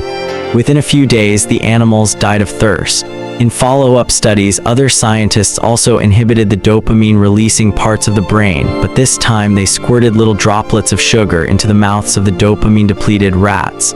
Their little rat faces lit up with pleasurable grins from the tasty substance. Even though dopamine was blocked, they liked the sugar just as much as before. They just didn't want it anymore. The ability to experience pleasure remained, but without dopamine, desire died. And without desire, action stopped. When other researchers reversed this process and flooded the reward system of the brain with dopamine, animals performed habits at breakneck speed. In one study, mice received a powerful hit of dopamine each time. They poked their nose in a box. Within minutes, the mice developed a craving so strong they began poking their nose into the box 800 times per hour. Humans are not so different. The average slot machine player will spin the wheel 600 times per hour. Habits are a dopamine-driven feedback loop. Every behavior that is highly habit-forming, taking drugs, eating junk food, playing video games, browsing social media, is associated with higher levels of dopamine. The same can be said for our most basic habitual behaviors like eating food, drinking water, having sex, and interacting socially. For years, scientists assumed dopamine was all about pleasure, but now we know it plays a central role in many neurological processes, including motivation, learning and memory, punishment and aversion, and voluntary movement. When it comes to habits, the key takeaway is this: dopamine is released not only when you experience pleasure, but also when you anticipate it. Gambling addicts have a dopamine spike right before they place a bet, not after they win. Cocaine addicts get a surge of dopamine when they see the powder, not after they take it. Whenever you predict that an opportunity will be rewarding, your levels of dopamine spike in anticipation. And whenever dopamine rises, so does your motivation to act. It is the anticipation of a reward, not the fulfillment of it, that gets us to take action. Interestingly, the reward system that is activated in the brain when you receive a reward is the same system that is activated when you anticipate a reward. This is one reason the anticipation of an experience can often feel better than the attainment of it. As a child, thinking about Christmas morning can be better than opening the gifts.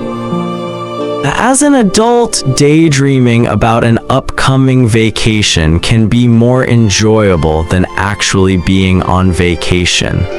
Scientists refer to this as the difference between wanting and liking.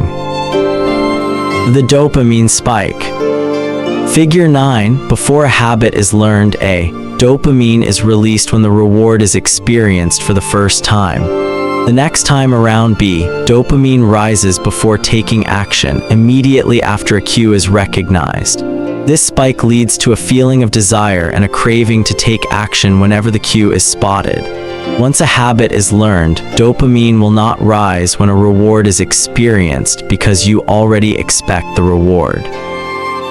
However, if you see a cue and expect a reward, but do not get one, then dopamine will drop in disappointment, C. The sensitivity of the dopamine response can clearly be seen when a reward is provided late, D. First, the cue is identified and dopamine rises as a craving builds. Next, a response is taken, but the reward does not come as quickly as expected, and dopamine begins to drop. Finally, when the reward comes a little later than you had hoped, dopamine spikes again. It is as if the brain is saying, "See, I knew I was right. Don't forget to repeat this action next time." Your brain has far more neural circuitry allocated for wanting rewards than for liking them. The wanting centers in the brain are large: the brain stem, the nucleus accumbens, the ventral tegmental area, the dorsal striatum, the amygdala, and portions of the prefrontal cortex. By comparison, the liking centers of the brain are much smaller. They are often referred to as hedonic hot spots and are distributed like tiny islands throughout the brain. For instance, researchers have found that 100% of the nucleus accumbens is activated during wanting. Meanwhile, only 10% of the structure is activated during liking. The fact that the brain allocates so much precious space to the regions responsible for craving and desire provides further evidence of the crucial role these processes play. Desire is the engine that drives behavior. Every action is taken because of the anticipation that precedes it. It is the craving that leads to the response. These insights reveal the importance of the second law of behavior change. We need to make our habits attractive because it is the expectation of a rewarding experience that motivates us to act in the first place. This is where a strategy known as temptation bundling comes into play. How to use temptation bundling to make your habits more attractive. Ronan Byrne, an electrical engineering student in Dublin, Ireland, enjoyed watching Net Roman 9, but he also knew that he should exercise more often than he did. Putting his engineering skills to use, Byrne hacked his stationary bike and connected it to his laptop and television. Then he wrote a computer program that would allow Net Roman 9 to run only if he was cycling at a certain speed. If he slowed down for too long, whatever show he was watching would pause until he started pedaling again. He was, in the words of one fan, eliminating obesity one Netflix binge at a time. He was also employing temptation bundling to make his exercise habit more attractive. Temptation bundling works by linking an action you want to do with an action you need to do. In Byrne's case, he bundled watching Net Roman 9, the thing he wanted to do, with riding his stationary bike, the thing he needed to do. Businesses are masters at temptation bundling. For instance, when the American Broadcasting Company, more commonly known as ABC, launched its Thursday night television lineup for the 2014-2015 season, they promoted temptation bundling on a massive scale. Every Thursday, the company would air 3 shows created by screenwriter Shonda Rhimes: Grey's Anatomy, Scandal, and How to Get Away with Murder. They branded it as TGIT on ABC. TGIT stands for Thank God It's Thursday. In addition to promoting the shows, ABC encouraged viewers to make popcorn, drink red wine, and enjoy the evening. Andrew Kubitz, head of scheduling for ABC, described the idea behind the campaign.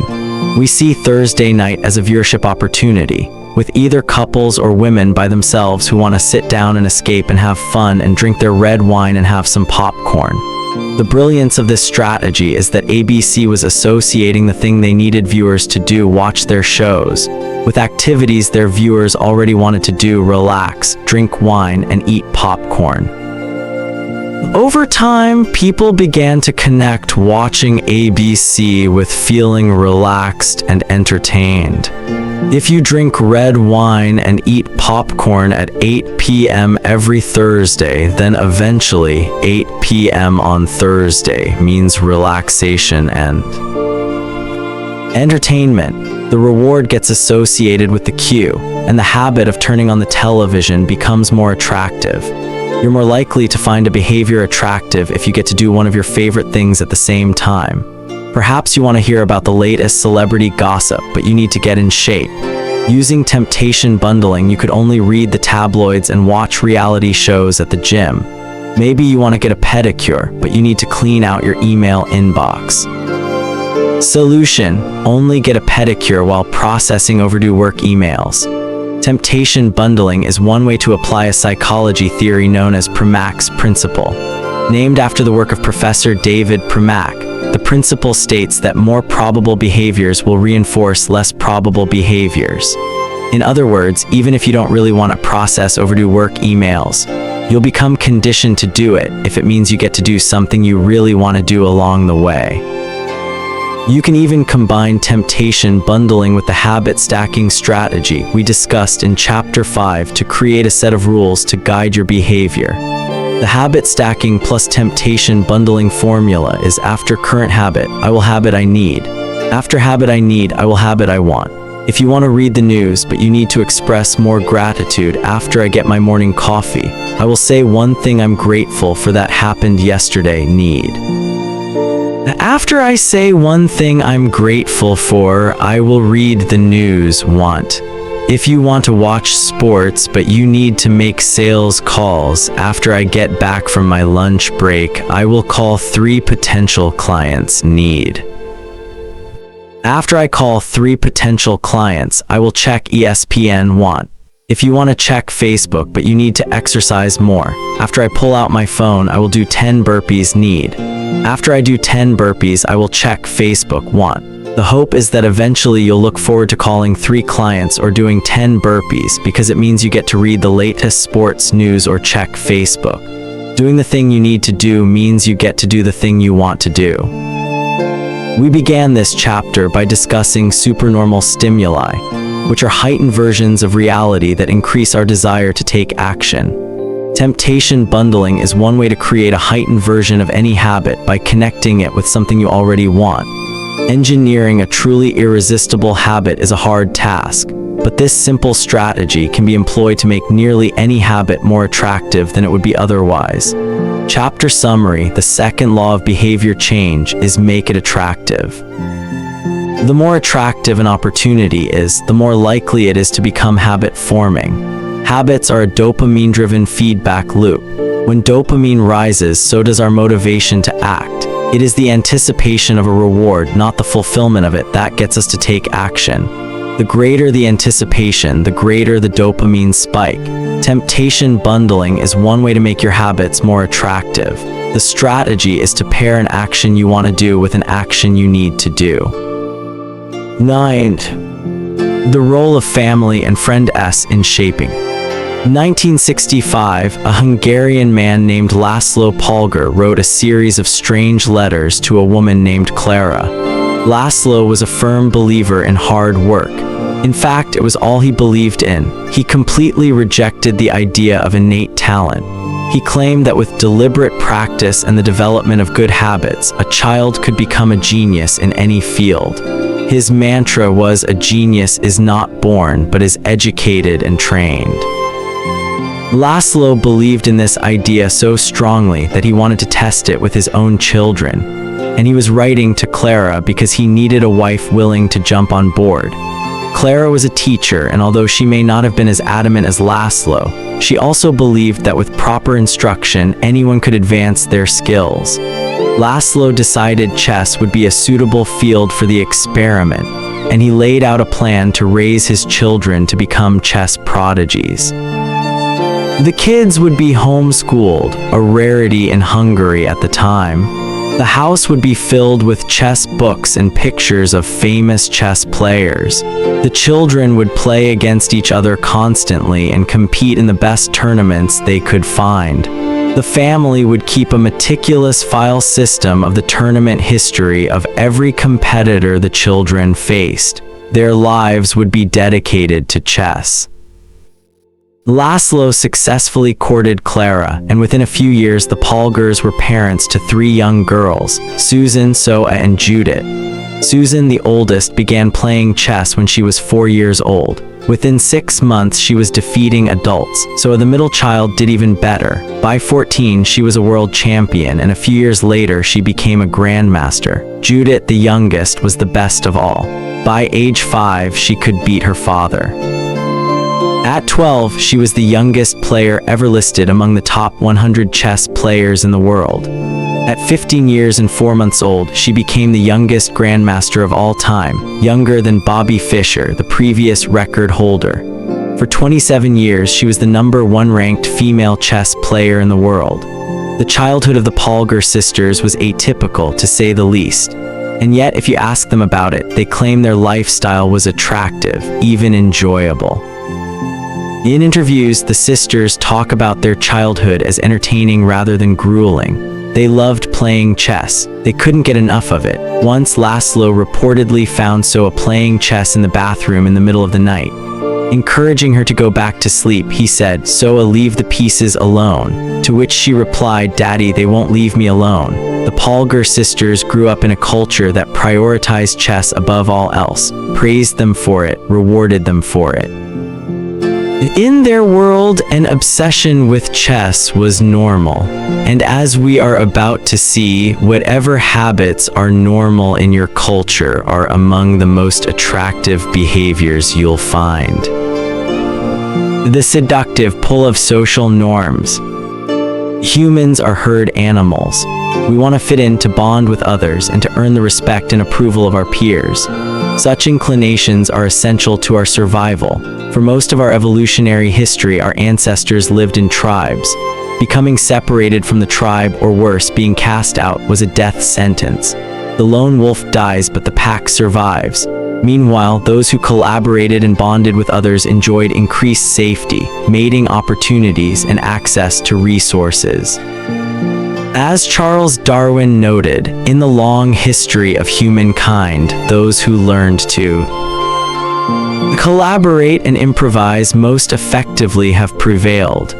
As a result, one of the deepest human desires is to belong, and this ancient preference exerts a powerful influence on our modern behavior. We don't choose our earliest habits, we imitate them. We follow the script handed down by our friends and family, our church or school, our local community, and society at large. Each of these cultures and groups comes with its own set of expectations and standards. When and whether to get married, how many children to have, which holidays to celebrate, how much money to spend on your child's birthday party. In many ways, these social norms are the invisible rules that guide your behavior each day. You're always keeping them in mind, even if they are at the not top of your mind. Often, you follow the habits of your culture without thinking, without questioning, and sometimes without remembering. As the French philosopher Michel de Montaigne wrote, the customs and practices of life in society sweep us along. Most of the time, going along with the group does not feel like a burden. Everyone wants to belong. If you grow up in a family that rewards you for your chess skills, playing chess will seem like a very attractive thing to do. If you work in a job where everyone wears expensive suits, then you'll be inclined to splurge on one as well. If all of your friends are sharing an inside joke or using a new phrase, you'll want to do it too, so they know that you get it. Behaviors are attractive when they help us fit in. We imitate the habits of 3 groups in particular: the close, the many, the powerful. Each group offers an opportunity to leverage the second law of behavior change and make our habits more attractive. Imitating the close proximity has a powerful effect on our behavior. This is true of the physical environment, as we discussed in Chapter 6, but it is also true of the social environment. We pick up habits from the people around us. We copy the way our parents handle arguments, the way our peers flirt with one another, the way our coworkers get results. When your friends smoke pot, you give it a try too. When your wife has a habit of double-checking that the door is locked before going to bed, you pick it up as well. I find that I often imitate the behavior of those around me without realizing it. In conversation, I'll automatically assume the body posture of the other person. In college, I began to talk like my roommates. When traveling to other countries, I unconsciously imitate the local accent despite reminding myself to stop. As a general rule, the closer we are to someone, the more likely we are to imitate some of their habits. One groundbreaking study tracked 12,000 people for 32 years and found that a person's chances of becoming obese increased by 57% if he or she had a friend who became obese. It works the other way, too. Another study found that if one person in a relationship lost weight, the other partner would also slim down about 1/3 of the time. Our friends and family provide a sort of invisible peer pressure that pulls us in their direction. Of course, peer pressure is bad only if you're surrounded by bad influences. When astronaut Mike Massimino was a graduate student at MIT, he took a small robotics class. Of the 10 people in the class, 4 became astronauts. If your goal was to make it into space, then that room was about the best culture you could ask for. Similarly, one study found that the higher your best friend's IQ at age 11 or 12, the higher your IQ would be at age 15, even after controlling for natural levels of intelligence. We soak up the qualities and practices of those around us. One of the most effective things you can do to build better habits is to join a culture where your desired behavior is the normal behavior. New habits seem achievable when you see others doing them every day. If you are surrounded by fit people, you're more likely to consider working out to be a common habit. If you're surrounded by jazz lovers, you're more likely to believe it's reasonable to play jazz every day. Your culture sets your expectation for what is normal.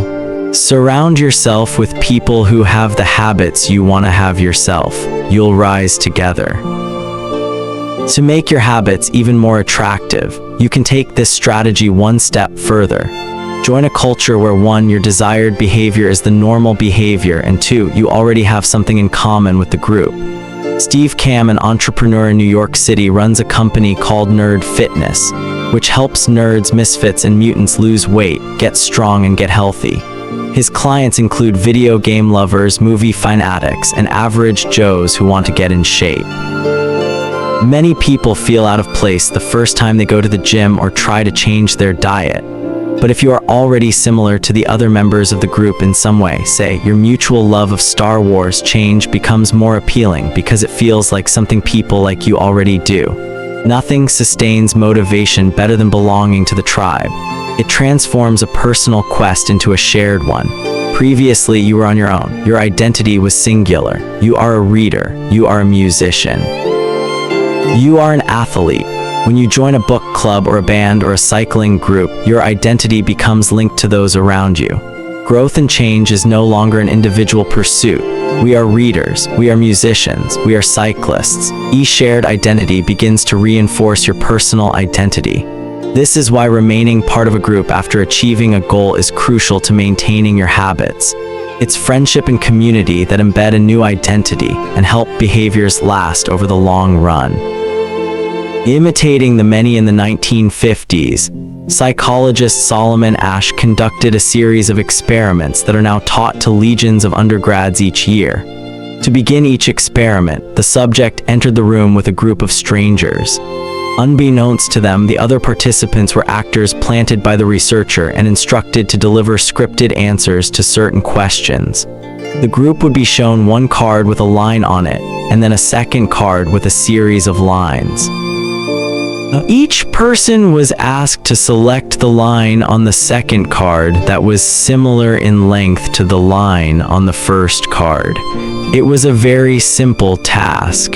Here is an example of 2 cards used in the experiment. Conforming to social normsfigure 10. This is a representation of 2 cards used by Solomon Asch in his famous social conformity experiments.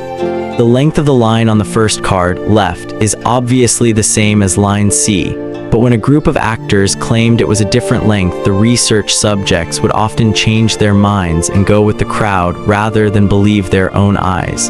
The experiment always began the same. First, there would be some easy trials where everyone agreed on the correct line. For a few rounds, the participants were shown a test that was just as obvious as the previous ones, except the actors in the room would select an intentionally incorrect answer. For example, they would respond A to the comparison shown in Figure 10. Everyone would agree that the lines were the same even though they were clearly different. The subject who is unaware of the ruse would immediately become bewildered. Their eyes would open wide, they would laugh nervously to themselves, they would double-check the reactions of other participants. Their agitation would grow as one person after another delivered the same incorrect response. Soon, the subject began to doubt their own eyes. Eventually, they delivered the answer they knew in their heart to be incorrect. Ash ran this experiment many times and in many different ways. What he discovered was that as the number of actors increased, so did the conformity of the subject. If it was just the subject and one actor, then there was no effect on the person's choice. They just assumed they were in the room with a dummy. When 2 actors were in the room with the subject, there was still little impact. But as the number of people increased to 3 actors and 4 and all the way to 8, the subject became more likely to second-guess themselves. By the end of the experiment, nearly 75% of the subjects had agreed with the group answer even though it was obviously incorrect. Whenever we are unsure how to act, we look to the group to guide our behavior. We are constantly scanning our environment and wondering, what is everyone else doing? We check reviews on Amazon or Yelp or TripAdvisor because we want to imitate the best buying, eating, and travel habits. It's usually a smart strategy. There is evidence in numbers, but there can be a downside. The normal behavior of the tribe often overpowers the desired behavior of the individual. For example, one study found that when a chimpanzee learns an effective way to crack nuts open as a member of one group and then switches to a new group that uses a less effective strategy, it will avoid using the superior nut cracking method just to blend in with the rest of the chimps. Humans are similar. There is tremendous internal pressure to comply with the norms of the group. The reward of being accepted is often greater than the reward of winning an argument, looking smart, or finding truth. Most days, we'd rather be wrong with the crowd than be right by ourselves. The human mind knows how to get along with others. It wants to get along with others. This is our natural mode. You can override it. You can choose to ignore the group or to stop caring what other people think, but it takes work. Running against the grain of your culture requires extra effort. When changing your habits means challenging the tribe, change is unattractive. When changing your habits means fitting in with the tribe, change is very attractive. Imitating the powerful humans everywhere pursue power, prestige, and status.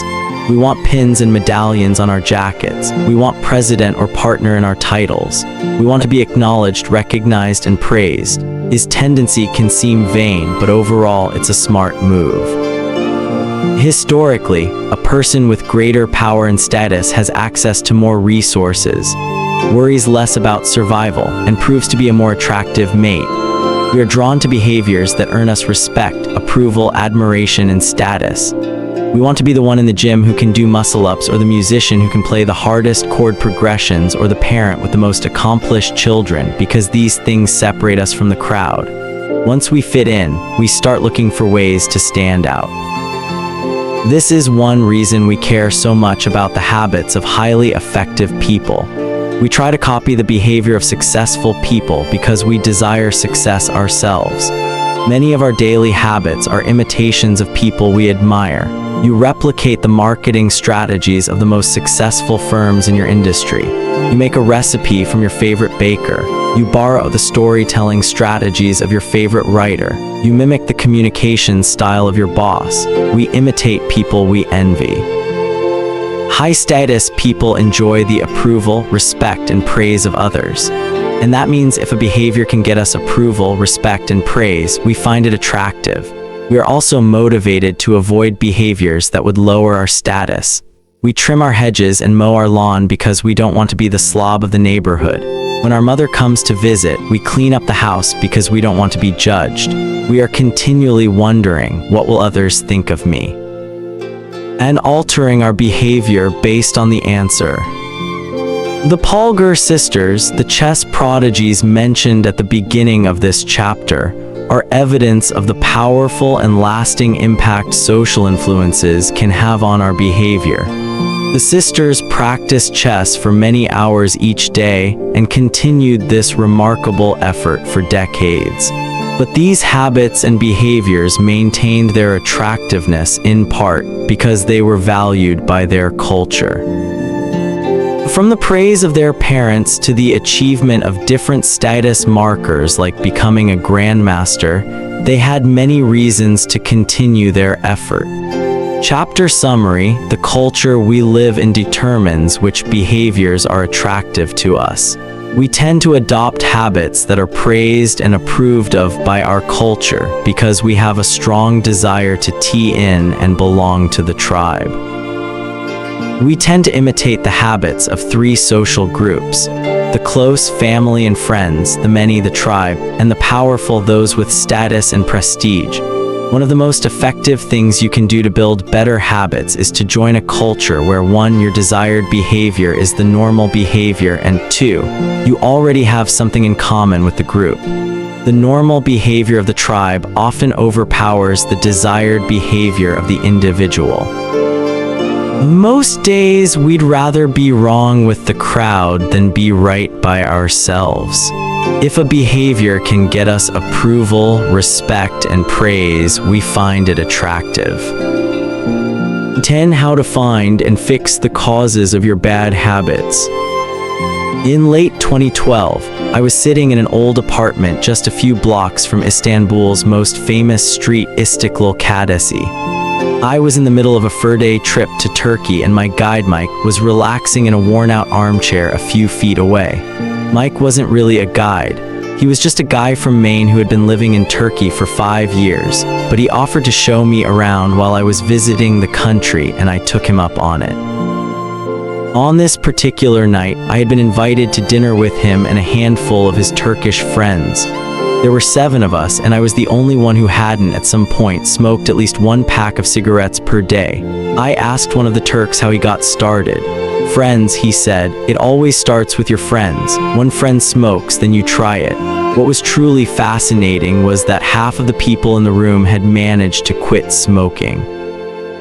Mike had been smoke-free for a few years at that point, and he swore up and down that he broke the habit because of a book called Alan Carr's Easy Way to Stop Smoking.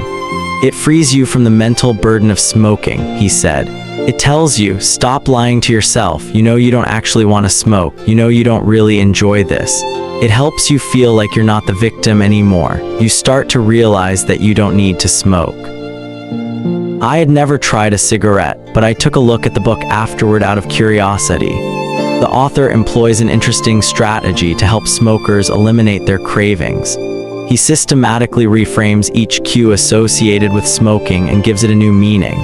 He says things like, "You think you're quitting something, but you're not quitting anything because cigarettes do nothing for you. You think smoking is something you need to do to be social, but it's not. You can be social without smoking at all. You think smoking is about relieving stress, but it's not. Smoking does not relieve your nerves, it destroys them." Over and over, he repeats these phrases and others like them. "Get it clearly into your mind," he says. "You are losing nothing, and you are making marvelous positive gains not only in health, energy, and money, but also in confidence, self-respect, freedom, and most important of all, in the length and quality of your future life." By the time you get to the end of the book, smoking seems like the most ridiculous thing in the world to do. And if you no longer expect smoking to bring you any benefits, you have no reason to smoke. It is an inversion of the second law of behavior change: make it unattractive.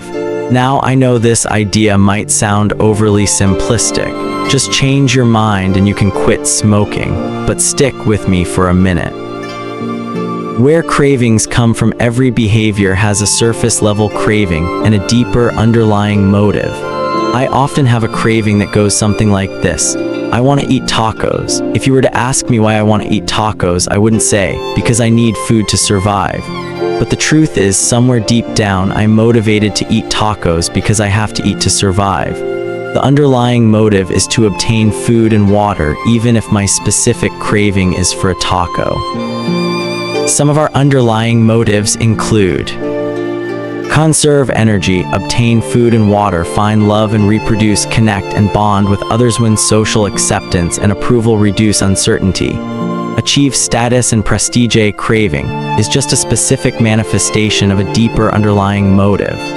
Your brain did not evolve with a desire to smoke cigarettes or to check Instagram or to play video games. At a deep level, you simply want to reduce uncertainty and relieve anxiety, to win social acceptance and approval, or to achieve status. Look at nearly any product that is habit-forming, and you'll see that it does not create a new motivation, but rather latches onto the underlying motives of human nature. Find love and reproduce equals using Tinder, connect and bond with others, browsing Facebook, win social acceptance and approval equals posting on Instagram, reduce uncertainty equals searching on Google, achieve status and prestige equals playing video games. Your habits are modern-day solutions to ancient desires. New versions of old vices. The underlying motives behind human behavior remain the same.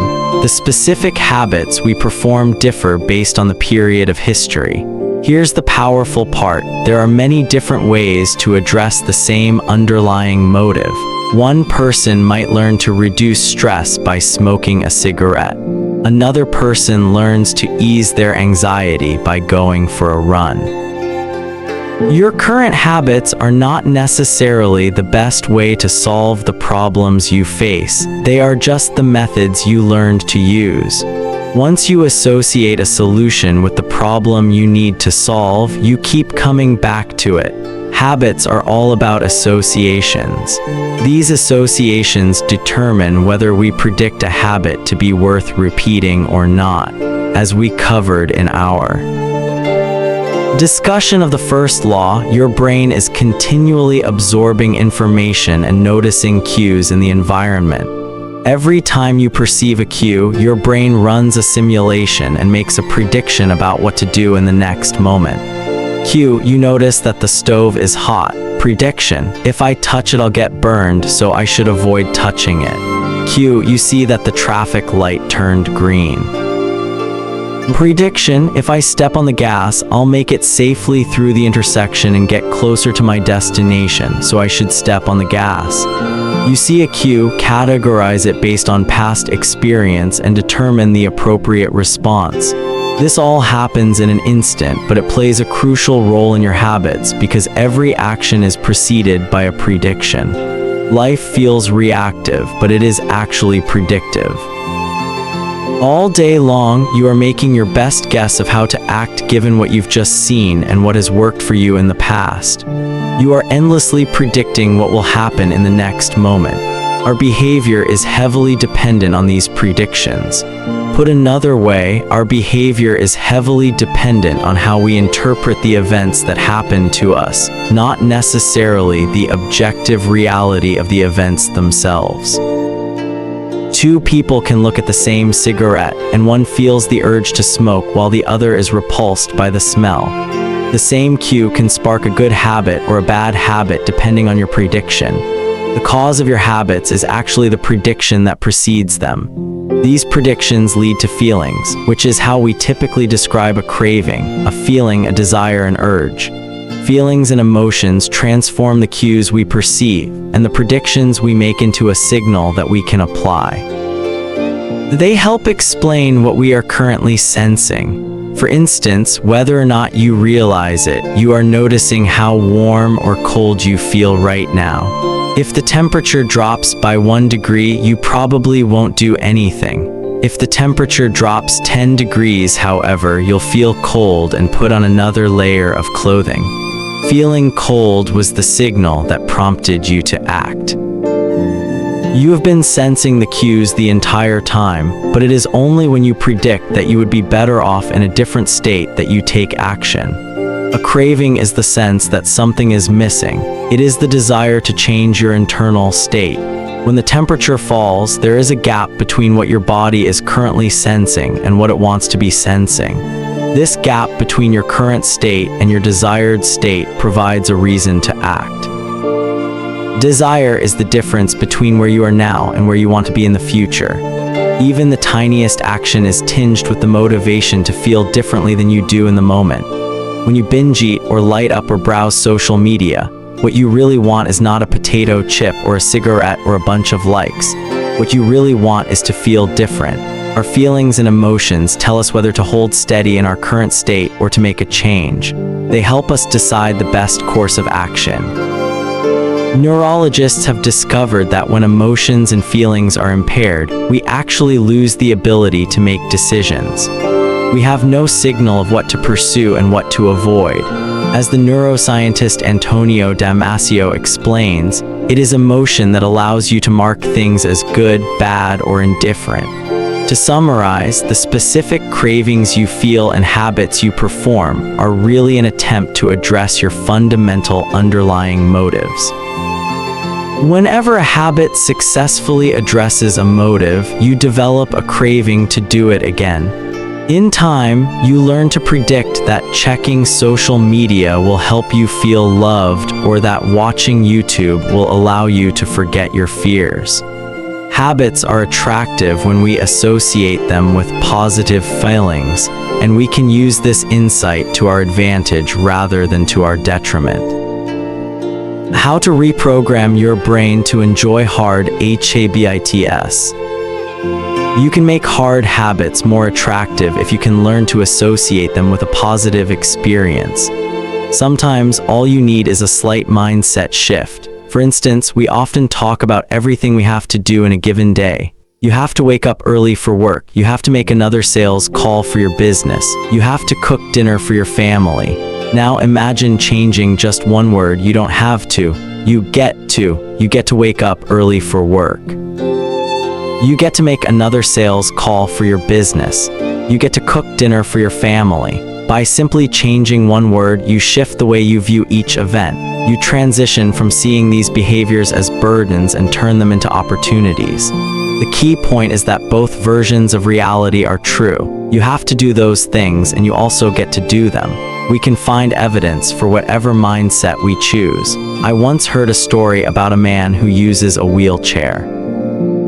When asked if it was difficult being confined, he responded, "I'm not confined to my wheelchair, I am liberated by it. If it wasn't for my wheelchair, I would be bedbound and never able to leave my house." This shift in perspective completely transformed how he lived each day. Reframing your habits to highlight their benefits rather than their drawbacks is a fast and lightweight way to reprogram your mind and make a habit seem more attractive. Exercise. Many people associate exercise with being a challenging task that drains energy and wears you down. You can just as easily view it as a way to develop skills and build you up. Instead of telling yourself, "I need to go run in the morning," say, "It's time to build endurance and get fast." Finance. Saving money is often associated with sacrifice. However, you can associate it with freedom rather than limitation if you realize one simple truth. Living below your current means increases your future means. The money you save this month increases your purchasing power next month. Meditation. Anyone who has tried meditation for more than 3 seconds knows how frustrating it can be when the next distraction inevitably pops into your mind. You can transform frustration into delight when you realize that each interruption gives you a chance to practice returning to your breath. Distraction is a good thing because you need distractions to practice meditation. Pre-game jitters. Many people feel anxious before delivering a big presentation or competing in an important event. They experience quicker breathing, a faster heart rate, heightened arousal. If we interpret these feelings negatively, then we feel threatened and tense up. If we interpret these feelings positively, then we can respond with fluidity and grace. You can reframe "I am nervous" to "I am excited and I'm getting an adrenaline rush to help me concentrate." These little mindset shifts aren't magic, but they can help change the feelings you associate with a particular habit or situation. If you want to take it a step further, you can create a motivation ritual. You simply practice associating your habits with something you enjoy. Then you can use that cue whenever you need a bit of motivation. For instance, if you always play the same song before having sex, then you'll begin to link the music with the act. Whenever you want to get in the mood, just press play. Ed Latimore, a boxer and writer from Pittsburgh, Benny Ted from a similar strategy without knowing it. Odd realization, he wrote. My focus and concentration goes up just by putting my headphones on while writing. I don't even have to play any music. Without realizing it, he was conditioning himself. In the beginning, he put his headphones on, played some music he enjoyed, and did focused work.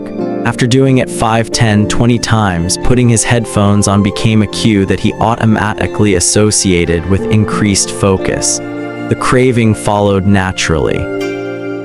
Athletes use similar strategies to get themselves in the mindset to perform. During my baseball career, I developed a specific ritual of stretching and throwing before each game. The whole sequence took about 10 minutes, and I did it the same way every single time. While it physically warmed me up to play, more importantly, it put me in the right mental state. I began to associate my pre-game ritual with feeling competitive and focused. Even if I wasn't motivated beforehand, by the time I was done with my ritual, I was in game mode. You can adapt this strategy for nearly any purpose. Say you want to feel happier in general. Find something that makes you truly happy, like petting your dog or taking a bubble bath, and then create a short routine that you perform every time before you do the thing you love. Maybe you take 3 deep breaths and smile. 3 deep breaths, smile, pet the dog, repeat. Eventually, you'll begin to associate this breathe and smile routine with being in a good mood. It becomes a cue that means feeling happy. Once established, you can break it out anytime you need to change your emotional state. Stressed at work, take 3 deep breaths and smile. Sad about life, 3 deep breaths and smile. Once a habit has been built, the cue can prompt a craving, even if it has little to do with the original situation. The key to finding and fixing the causes of your bad habits is to reframe the associations you have about them.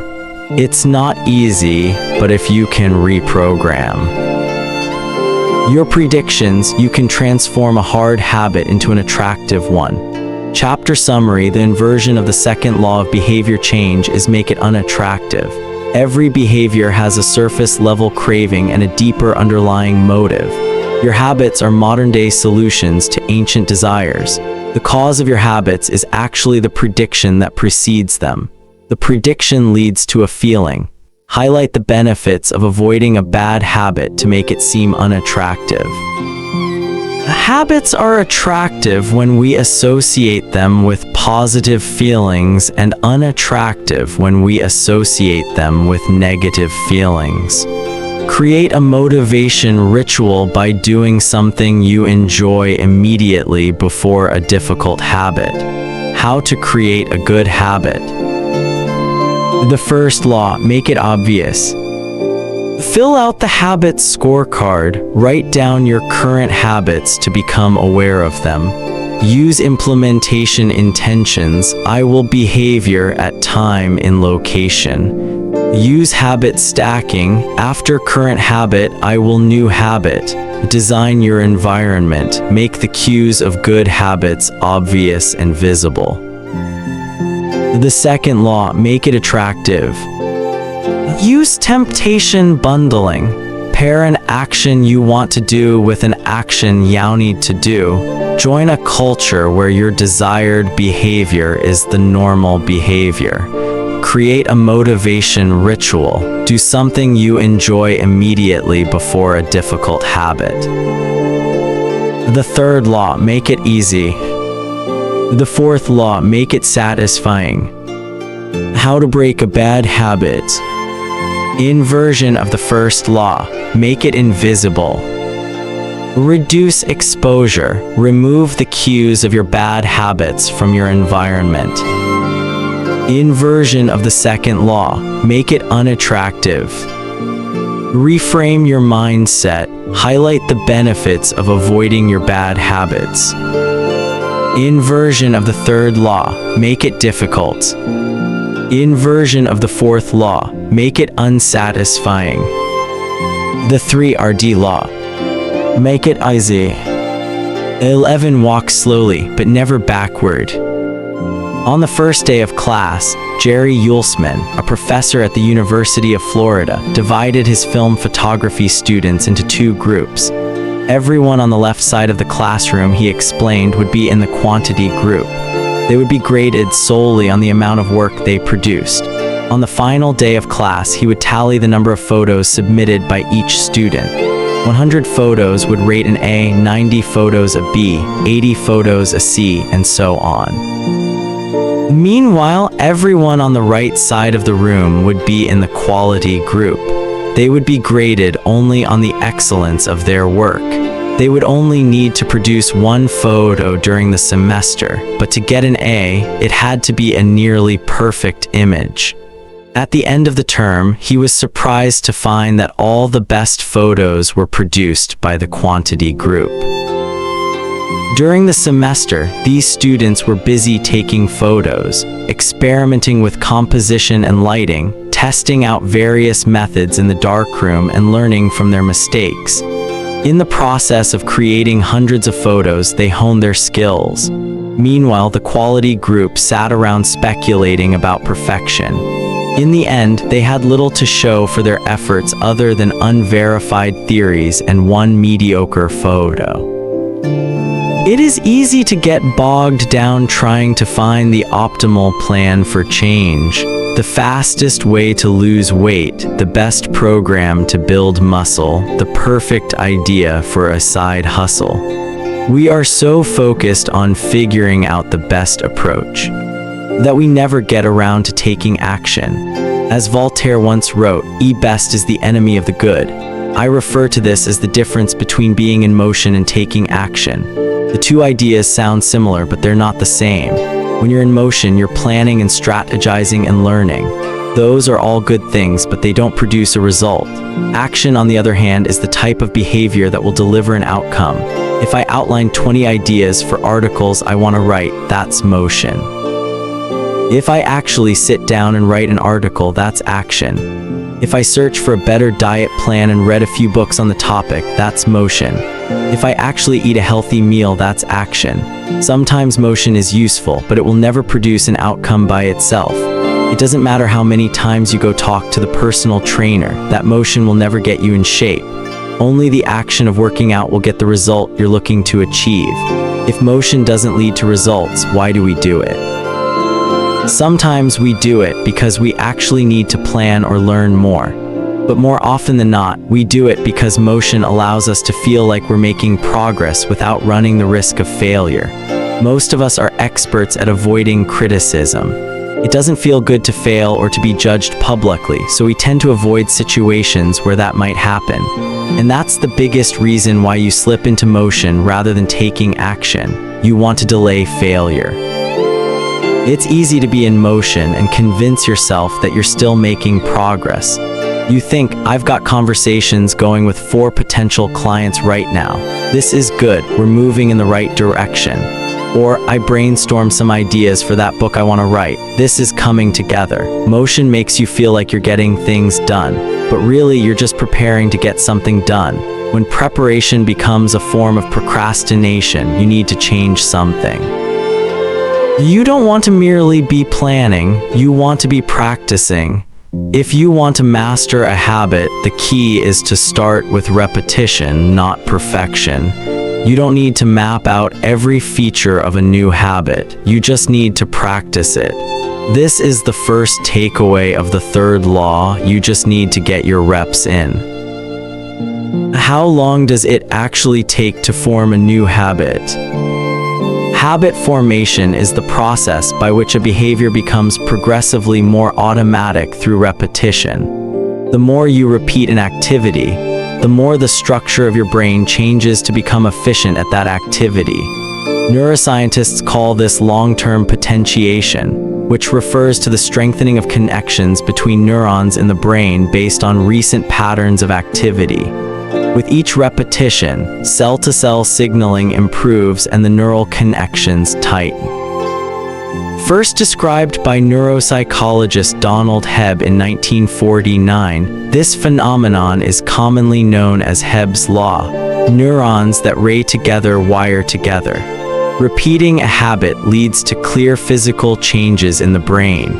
In musicians, the cerebellum, critical for physical movements like plucking a guitar string or pulling a violin bow, is larger than it is in non-musicians.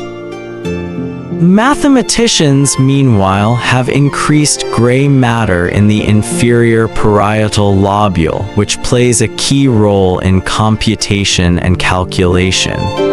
Its size is directly correlated with the amount of time spent in the field. The older and more experienced the mathematician, the greater the increase in gray matter.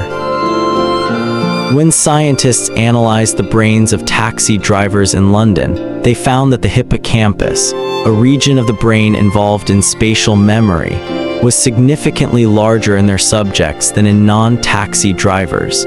Even more fascinating, the hippocampus decreased in size when a driver retired. Like the muscles of the body responding to regular weight training, particular regions of the brain adapt as they are used and atrophy as they are abandoned. Of course, the importance of repetition in establishing habits was recognized long before neuroscientists began poking around. In 1860, the English philosopher George H. Lewes noted, "In learning to speak a new language, to play on a musical instrument, or to perform unaccustomed movements, great difficulty is felt, because the channels through which each sensation has to pass have not become established. But no sooner has frequent repetition cut a pathway than this difficulty vanishes. The actions become so automatic that they can be performed while the mind is otherwise engaged." Both common sense and scientific evidence agree. Repetition is a form of change. Each time you repeat an action, you are activating a particular neural circuit associated with that habit. This means that simply putting in your reps is one of the most critical steps you can take to encoding a new habit. It is why the students who took tons of photos improved their skills, while those who merely theorized about perfect photos did not. One group engaged in active practice, the other in passive learning. One in action, the other in motion. All habits follow a similar trajectory from effortful practice to automatic behavior, a process known as automaticity. Automaticity is the ability to perform a behavior without thinking about each step, which occurs when the non-conscious mind takes over. It looks something like this. The habit line. Figure 11, in the beginning point A habit requires a good deal of effort and concentration to perform. After a few repetitions, point B, it gets easier but still requires some conscious attention. With enough practice, point C, the habit becomes more automatic than conscious. Beyond this threshold, the habit line, the behavior can be done more or less without thinking. A new habit has been formed. On the following page, you'll see what it looks like when researchers track the level of automaticity for an actual habit like walking for 10 minutes each day. The shape of these charts, which scientists call learning curves, reveals an important truth about behavior change. Habits form based on frequency, not time. Walking 10 minutes per day. Figure 12, this graph shows someone who built the habit of walking for 10 minutes after breakfast each day. Notice that as the repetitions increase, so does automaticity until the behavior is as easy and automatic as it can be. One of the most common questions I hear is, how long does it take to build a new habit? But what people really should be asking is, how many does it take to form a new habit? That is, how many repetitions are required to make a habit automatic. There is nothing magical about time passing with regard to habit formation. It doesn't matter if it's been 21 days or 30 days or 300 days. What matters is the rate at which you perform the behavior. You could do something twice in 30 days or 200 times. It's the frequency that makes the difference. Your current habits have been internalized over the course of hundreds, if not thousands, of repetitions. New habits require the same level of frequency. You need to string together enough successful attempts until the behavior is firmly embedded in your mind and you cross the habit line. In practice, it doesn't really matter how long it takes for a habit to become automatic. What matters is that you take the actions you need to take to make progress. Whether an action is fully automatic is of less importance. To build a habit, you need to practice it. And the most effective way to make practice happen is to adhere to the third law of behavior change. Make it easy. The chapters that follow will show you how to do exactly that. Chapter summary: the third law of behavior change is make it easy. The most effective form of learning is practice, not planning. Focus on taking action, not being in motion. Habit formation is the process by which a behavior becomes progressively more automatic through repetition. The amount of time you have been performing a habit is not as important as the number of times you have performed it. 12. The Law of Least Effort. In his award-winning book, Guns, Germs, and Steel, anthropologist and biologist Jared Diamond points out a simple fact: different continents have different shapes. At first glance, this statement seems rather obvious and unimportant, but it turns out to have a profound impact on human behavior. The primary axis of the Americas runs from north to south. That is, the landmass of North and South America tends to be tall and thin rather than wide and fat. The same is generally true for Africa. Meanwhile, the landmass that makes up Europe, Asia, and the Middle East is the opposite. This massive stretch of land tends to be more east-west in shape. According to Diamond, this difference in shape played a significant role in the spread of agriculture over the centuries. When agriculture began to spread around the globe, farmers had an easier time expanding along east-west routes than along north-south ones. This is because locations along the same latitude generally share similar climates, amounts of sunlight and rainfall, and changes in season. These factors allowed farmers in Europe and Asia to domesticate a few crops and grow them along the entire stretch of land from France to China. The shape of human behavior. Figure 13. The primary axis of Europe and Asia is east-west. The primary axis of the Americas and Africa is north-south. This leads to a wider range of climates up and down the Americas than across Europe and Asia. As a result, agriculture spread nearly twice as fast across Europe and Asia than it did elsewhere. The behavior of farmers, even across hundreds or thousands of years, was constrained by the amount of friction in the environment. By comparison, the climate varies greatly when traveling from north to south. Just imagine how different the weather is in Florida compared to Canada. You can be the most talented farmer in the world, but it won't help you grow Florida oranges in the Canadian winter. Snow is a poor substitute for soil. In order to spread crops along north-south routes, farmers would need to find and domesticate new plants whenever the climate changed. As a result, agriculture spread 2 to 3 times faster across Asia and Europe than it did up and down the Americas, over the span of centuries. This small difference had a very big impact. Increased food production allowed for more rapid population growth. With more people, these cultures were able to build stronger armies and were better equipped to develop new technologies. The changes started out small: a crop that spread slightly farther, a population that grew slightly faster, but compounded into substantial differences over time. The spread of agriculture provides an example of the third law of behavior change on a global scale. Conventional wisdom holds that motivation is the key to habit change. Maybe if you really wanted it, you'd actually do it. But the truth is, our real motivation is to be lazy and to do what is convenient. And despite what the latest productivity bestseller will tell you, this is a smart strategy, not a dumb one. Energy is precious, and the brain is wired to conserve it whenever possible. It is human nature to follow the law of least effort, which states that when deciding between two similar options, people will naturally gravitate toward the option that requires the least amount of work. For example, expanding your farm to the east where you can grow the same crops rather than heading north where the climate is different. Out of all the possible actions we could take, the one that is realized is the one that delivers the most value for the least effort. We are motivated to do what is easy. Every action requires a certain amount of energy. The more energy required, the less likely it is to occur.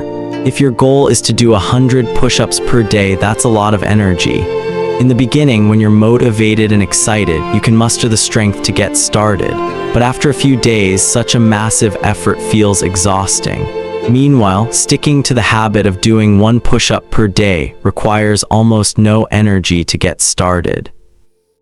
And the less energy a habit requires, the more likely it is to occur. Look at any behavior that fills up much of your life and you'll see that it can be performed with very low levels of motivation. Habits like scrolling on our phones, checking email, and watching television steal so much of our time because they can be performed almost without effort. They are remarkably convenient. In a sense, every habit is just an obstacle to getting what you really want. Dieting is an obstacle to getting fit. Meditation is an obstacle to feeling calm. Journaling is an obstacle to thinking clearly. You don't actually want the habit itself. What you really want is the outcome the habit delivers. The greater the obstacle, that is, the more difficult the habit, the more friction there is between you and your desired end state. This is why it is crucial to make your habits so easy that you'll do them even when you don't feel like it. If you can make your good habits more convenient, you'll be more likely to follow through on them. But what about all the moments when we seem to do the opposite?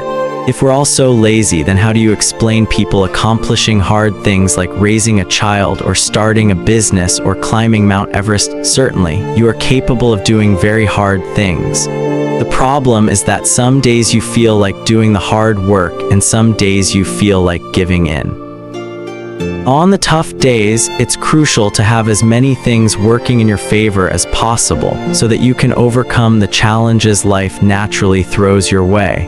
The less friction you face, the easier it is for your stronger self to emerge.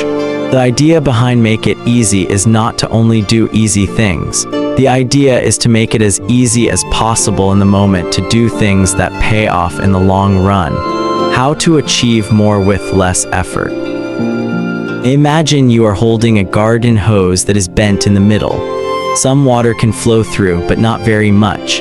If you want to increase the rate at which water passes through the hose, you have 2 options. The first option is to crank up the valve and force more water out. The second option is to simply remove the bend in the hose and let water flow through naturally. Trying to pump up your motivation to stick with a hard habit is like trying to force water through a bent hose. You can do it, but it requires a lot of effort and increases the tension in your life. Meanwhile, making your habits simple and easy is like removing the bend in the hose. Rather than trying to overcome the friction in your life, you reduce it. One of the most effective ways to reduce the friction associated with your habits is to practice environment design. In Chapter 6, we discussed environment design as a method for making cues more obvious, but you can also optimize your environment to make actions easier. For example, when deciding where to practice a new habit, it is best to choose a place that is already along the path of your daily routine. Habits are easier to build when they fit into the flow of your life. You are more likely to go to the gym if it is on your way to work because stopping doesn't add much friction to your lifestyle.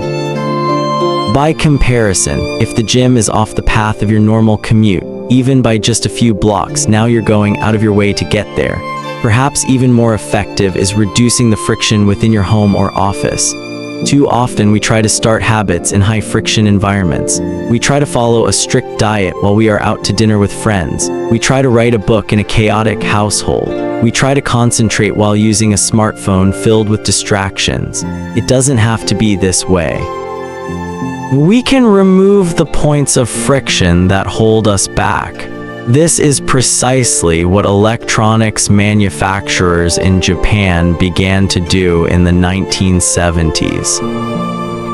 In an article published in the New Yorker titled "Better All the Time," James Suroaki writes, Japanese firms emphasized what came to be known as lean production, relentlessly looking to remove waste of all kinds from the production process, down to redesigning workspaces, so workers didn't have to waste time twisting and turning to reach their tools.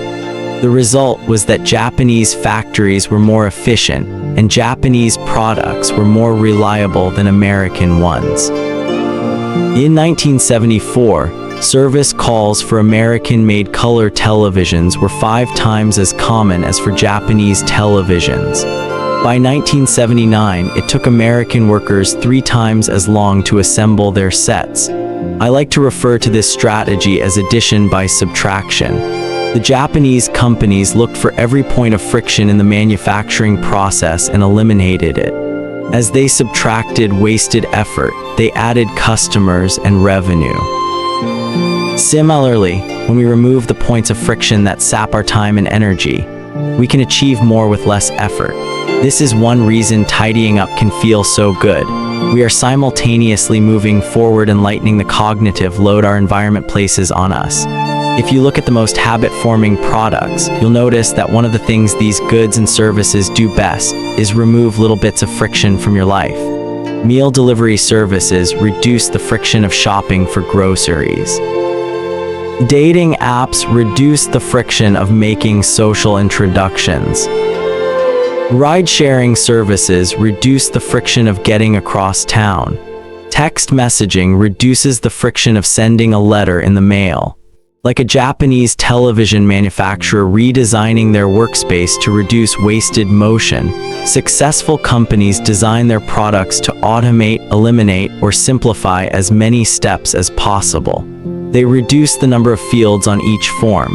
They pare down the number of clicks required to create an account.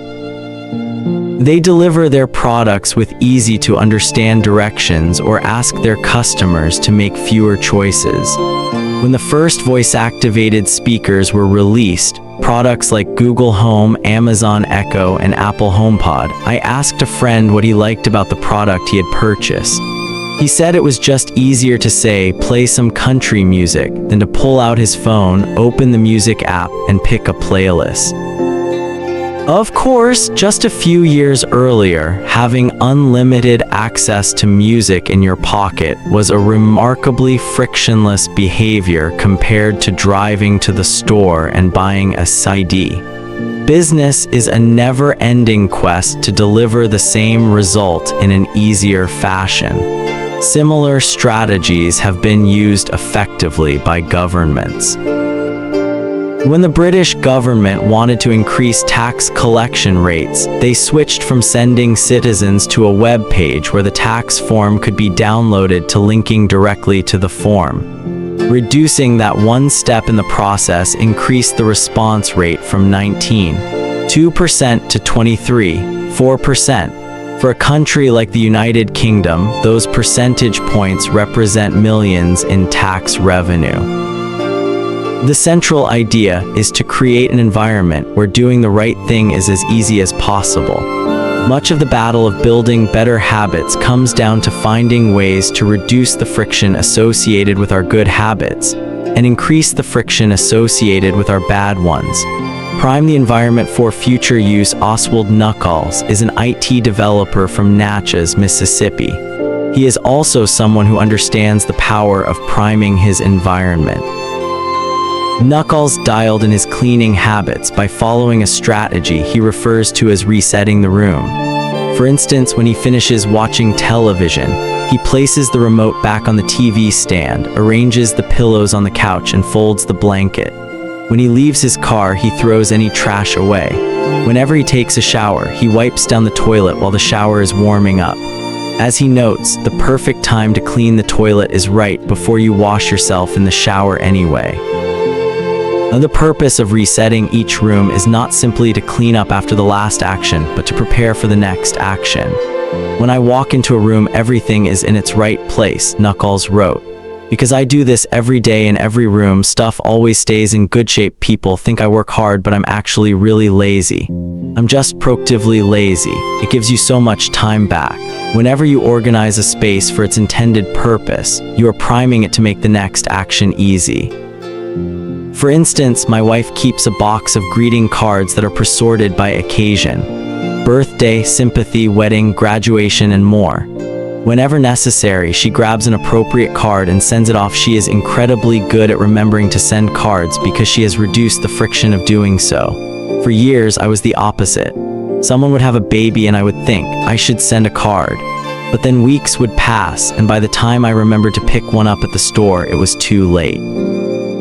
The habit wasn't easy. There are many ways to prime your environment so it's ready for immediate use. If you want to cook a healthy breakfast, place the skillet on the stove, set the cooking spray on the counter, and lay out any plates and utensils you'll need the night before.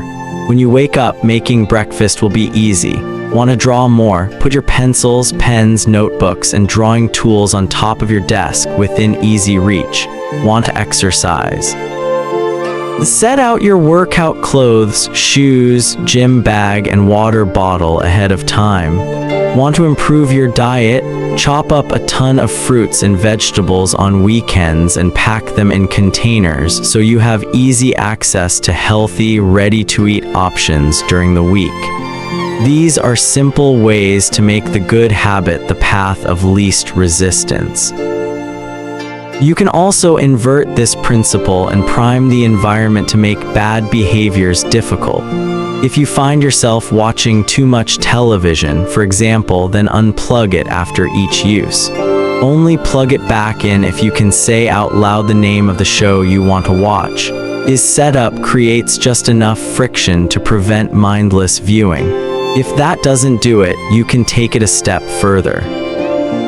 Unplug the television and take the batteries out of the remote after each use, so it takes an extra 10 seconds to turn it back on. And if you're really hardcore, move the television out of the living room and into a closet after each use. You can be sure you'll only take it out when you really want to watch something. The greater the friction, the less likely the habit. Whenever possible, I leave my phone in a different room until lunch. When it's right next to me, I'll check it all morning for no reason at all. But when it is in another room, I rarely think about it, and the friction is high enough that I won't go get it without a reason. As a result, I get 3 to 4 hours each morning when I can work without interruption. If sticking your phone in another room doesn't seem like enough, tell a friend or family member to hide it from you for a few hours. Ask a coworker to keep it at their desk in the morning and give it back to you at lunch. It is remarkable how little friction is required to prevent unwanted behavior. When I hide beer in the back of the fridge where I can't see it, I drink less. When I delete social media apps from my phone, it can be weeks before I download them again and log in. These tricks are unlikely to curb a true addiction, but for many of us, a little bit of friction can be the difference between sticking with a good habit or sliding into a bad one.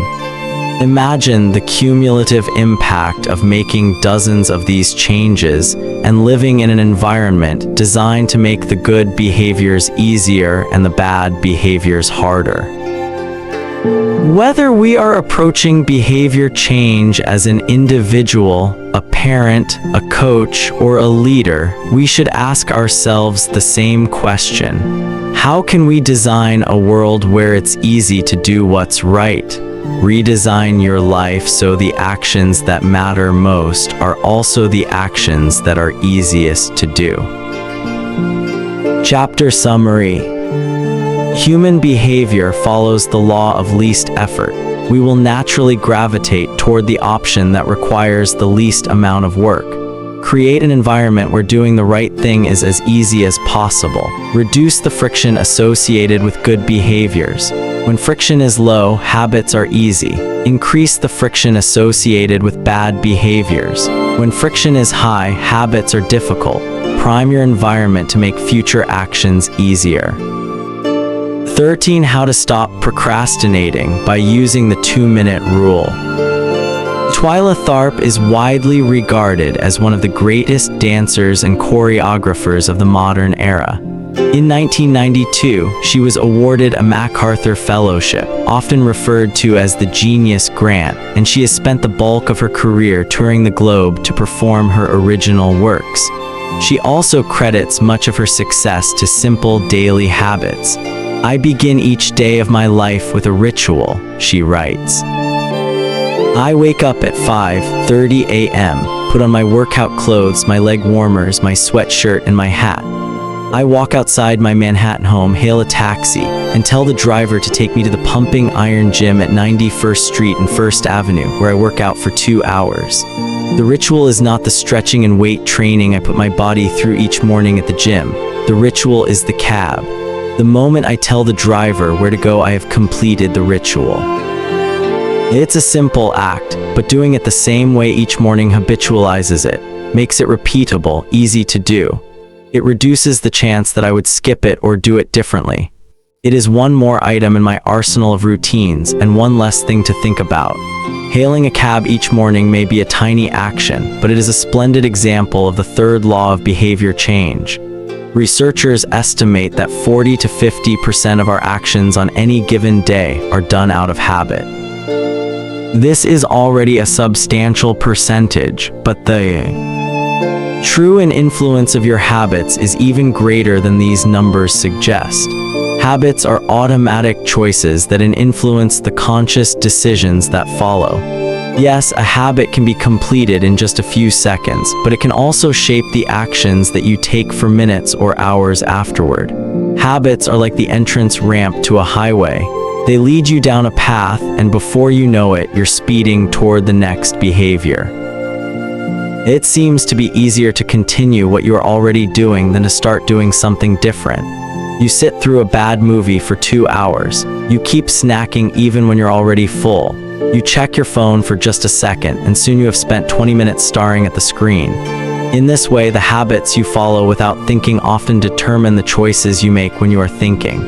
Each evening there is a tiny moment, usually around 5:15 p.m., that shapes the rest of my night. My wife walks in the door from work, and either we change into our workout clothes and head to the gym, or we crash onto the couch, order Indian food, and watch The Office. Similar to Twyla Tharp hailing the cab, the ritual is changing into my workout clothes. If I change clothes, I know the workout will happen. Everything that follows, driving to the gym, deciding which exercises to do, stepping under the bar, is easy once I've taken the first step. Every day, there are a handful of moments that deliver an outsized impact. I refer to these little choices as decisive moments. The moment you decide between ordering takeout or cooking dinner. The moment you choose between driving your car or riding your bike. The moment you decide between starting your homework or grabbing the video game controller. These choices are a fork in the road. Decisive moments. Figure 14. The difference between a good day and a bad day is often a few productive and healthy choices made at decisive moments. Each one is like a fork in the road, and these choices stack up throughout the day and can ultimately lead to very different outcomes. Decisive moments set the options available to your future self. For instance, walking into a restaurant is a decisive moment because it determines what you'll be eating for lunch.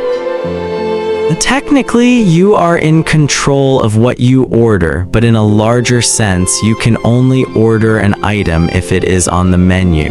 If you walk into a steakhouse, you can get a sirloin or a rib eye, but not sushi.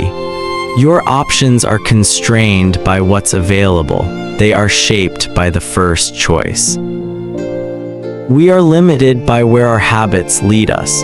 This is why mastering the decisive moments throughout your day is so important.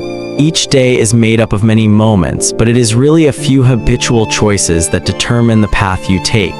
These little choices stack up, each one setting the trajectory for how you spend the next chunk of time. Habits are the entry point, not the end point. They are the cab, not the gym. The 2-minute rule. Even when you know you should start small, it's easy to start too big.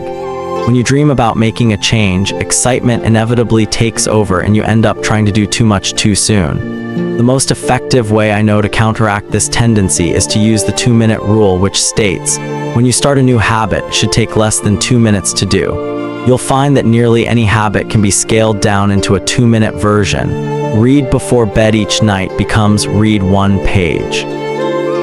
Do 30 minutes of yoga becomes take out my yoga mat. Study for class becomes open my notes. Fold the laundry becomes fold 1 pair of socks. Run 3 miles becomes tie my running shoes.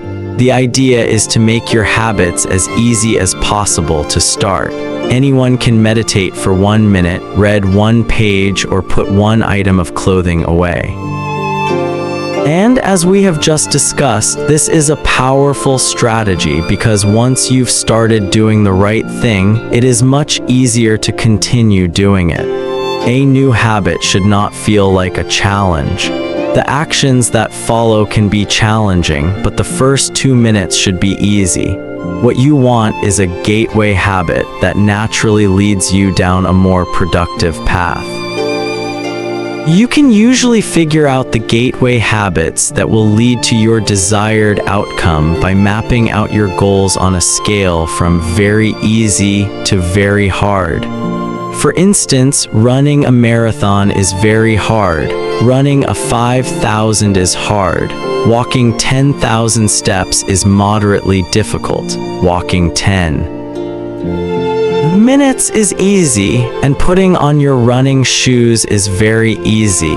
Your goal might be to run a marathon, but your gateway habit is to put on your running shoes. That's how you follow the 2-minute rule.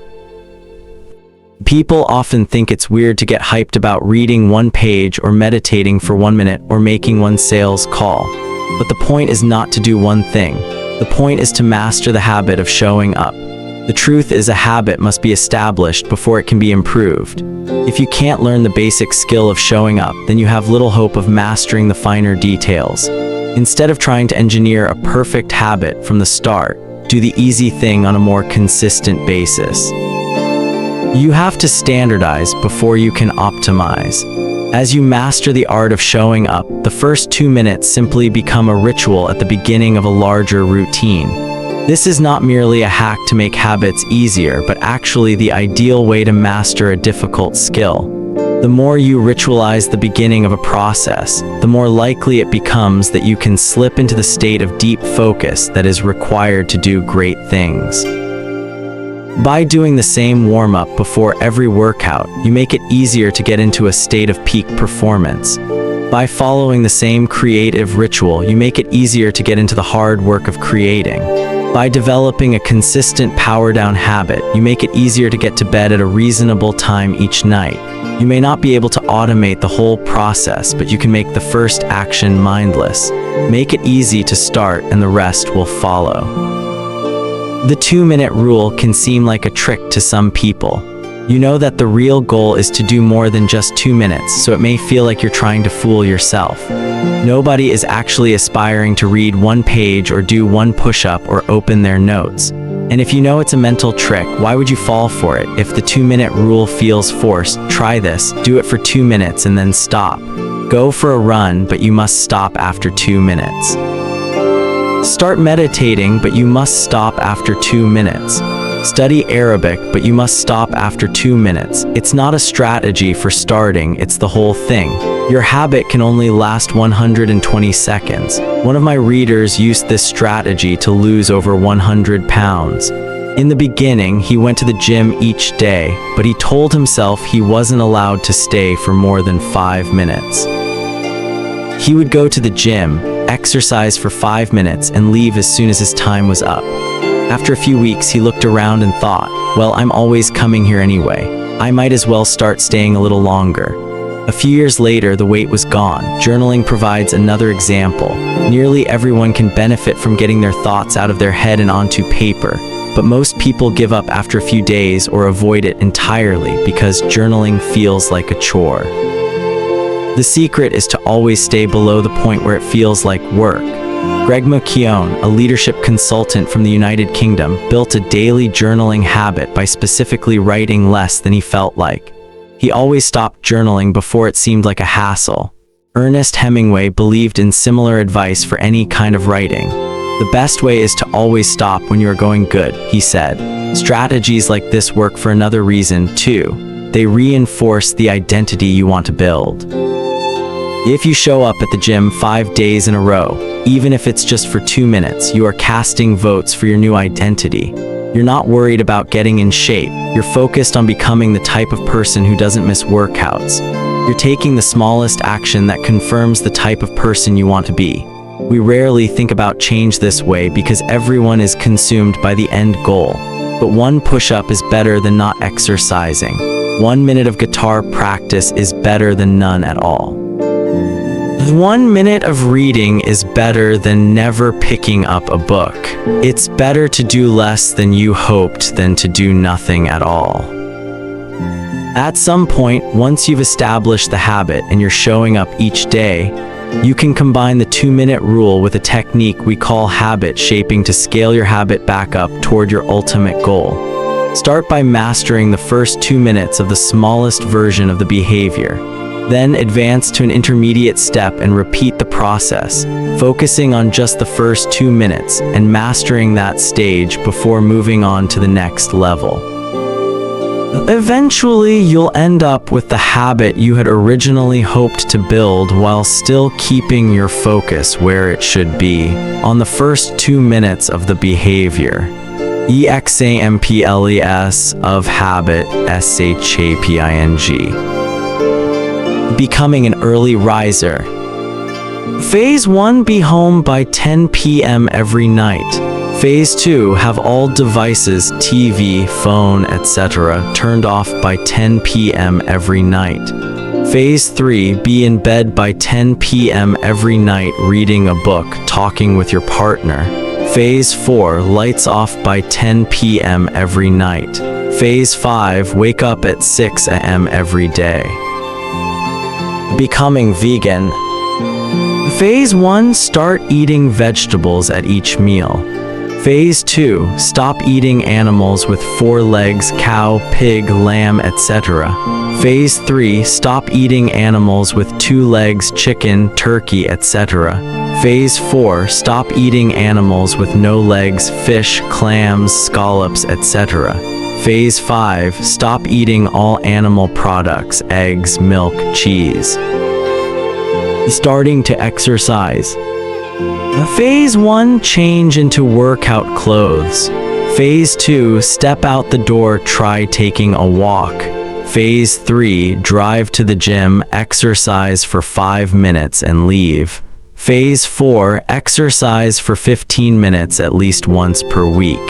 Phase 5, exercise 3 times per week. Nearly any larger life goal can be transformed into a 2-minute behavior. I want to live a healthy and long life. I need to stay in shape. I need to exercise. I need to change into my workout clothes. I want to have a happy marriage. I need to be a good partner. I should do something each day to make my partner's life easier. I should meal plan for next week. Whenever you're struggling to stick with a habit, you can employ the 2-minute rule. It's a simple way to make your habits easy. Chapter summary: habits can be completed in a few seconds but continue to impact your behavior for minutes or hours afterward. Many habits occur at decisive moments, choices that are like a fork in the road and either send you in the direction of a productive day or an unproductive one. The 2-minute rule states, when you start a new habit, it should take less than 2 minutes to do. The more you ritualize the beginning of a process, the more likely it becomes that you can slip into the state of deep focus that is required to do great things. Standardize before you optimize. You can't improve a habit that doesn't exist. 14. How to make good habits inevitable and bad habits impossible. In the summer of 1830, Victor Hugo was facing an impossible deadline: 12 months earlier, the French author had promised his publisher a new book, but instead of writing, he spent that year pursuing other projects, entertaining guests, and delaying his work. Frustrated, Hugo's publisher responded by setting a deadline less than 6 months away. The book had to be finished by February 1831. Hugo concocted a strange plan to beat his procrastination. He collected all of his clothes and asked an assistant to lock them away in a large chest. He was left with nothing to wear except a large shawl. Lacking any suitable clothing to go outdoors, he remained in his study and wrote furiously during the fall and winter of 1830. The Hunchback of Notre Dame was published 2 weeks early on January 14, 1831. Sometimes success is less about making good habits easy and more about making bad habits hard. This is an inversion of the third law of behavior change. Make it difficult. If you find yourself continually struggling to follow through on your plans, then you can take a page from Victor Hugo and make your bad habits more difficult by creating what psychologists call a commitment device. A commitment device is a choice you make in the present that controls your actions in the future. It is a way to lock in future behavior, bind you to good habits, and restrict you from bad ones.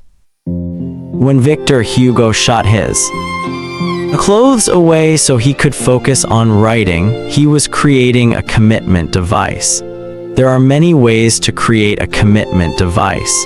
You can reduce overeating by purchasing food in individual packages rather than in bulk size. You can voluntarily ask to be added to the ban list at casinos and online poker sites to prevent future gambling sprees. I've even heard of athletes who have to make weight for a competition choosing to leave their wallets at home during the week before weigh-in so they won't be tempted to buy fast food. As another example, my friend and fellow habits expert Nur Isle purchased an outlet timer, which is an adapter that he plugged in between his internet router and the power outlet. At 10 p.m. each night, the outlet timer cuts off the power to the router. When the internet goes off, everyone knows it is time to go to bed. Commitment devices are useful because they enable you to take advantage of good intentions before you can fall victim to temptation. Whenever I'm looking to cut calories, for example, I will ask the waiter to split my meal and box half of it to go before the meal is served. If I waited until the meal came out and told myself I'll just eat half, it would never work.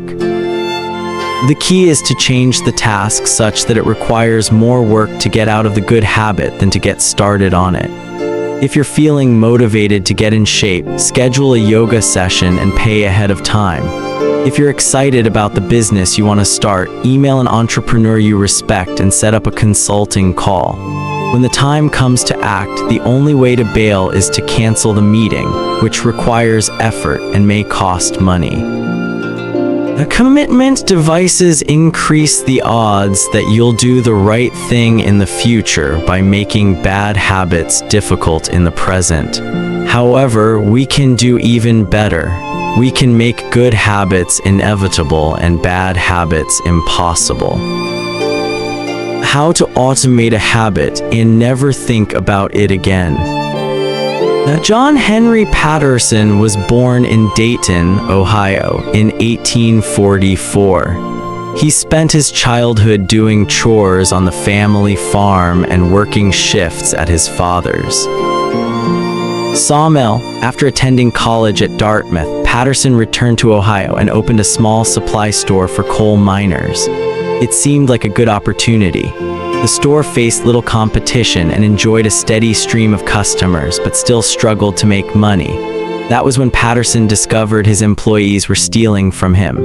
In the mid-1800s, employee theft was a common problem. Receipts were kept in an open drawer and could easily be altered or discarded.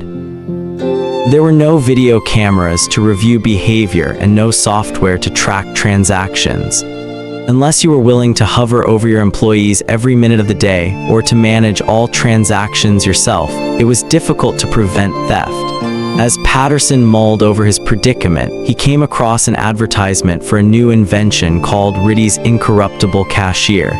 Designed by fellow Dayton resident James Ritty, it was the first cash register. The machine automatically locked the cash and receipts inside after each transaction. Patterson bought 2 for $50 each. Employee theft at his store vanished overnight. In the next 6 months, Patterson's business went from losing money to making $5,000 in profit, the equivalent of more than $100,000 today. Patterson was so impressed with the machine that he changed businesses. He bought the rights to Ritty's invention and opened the National Cash Register Company.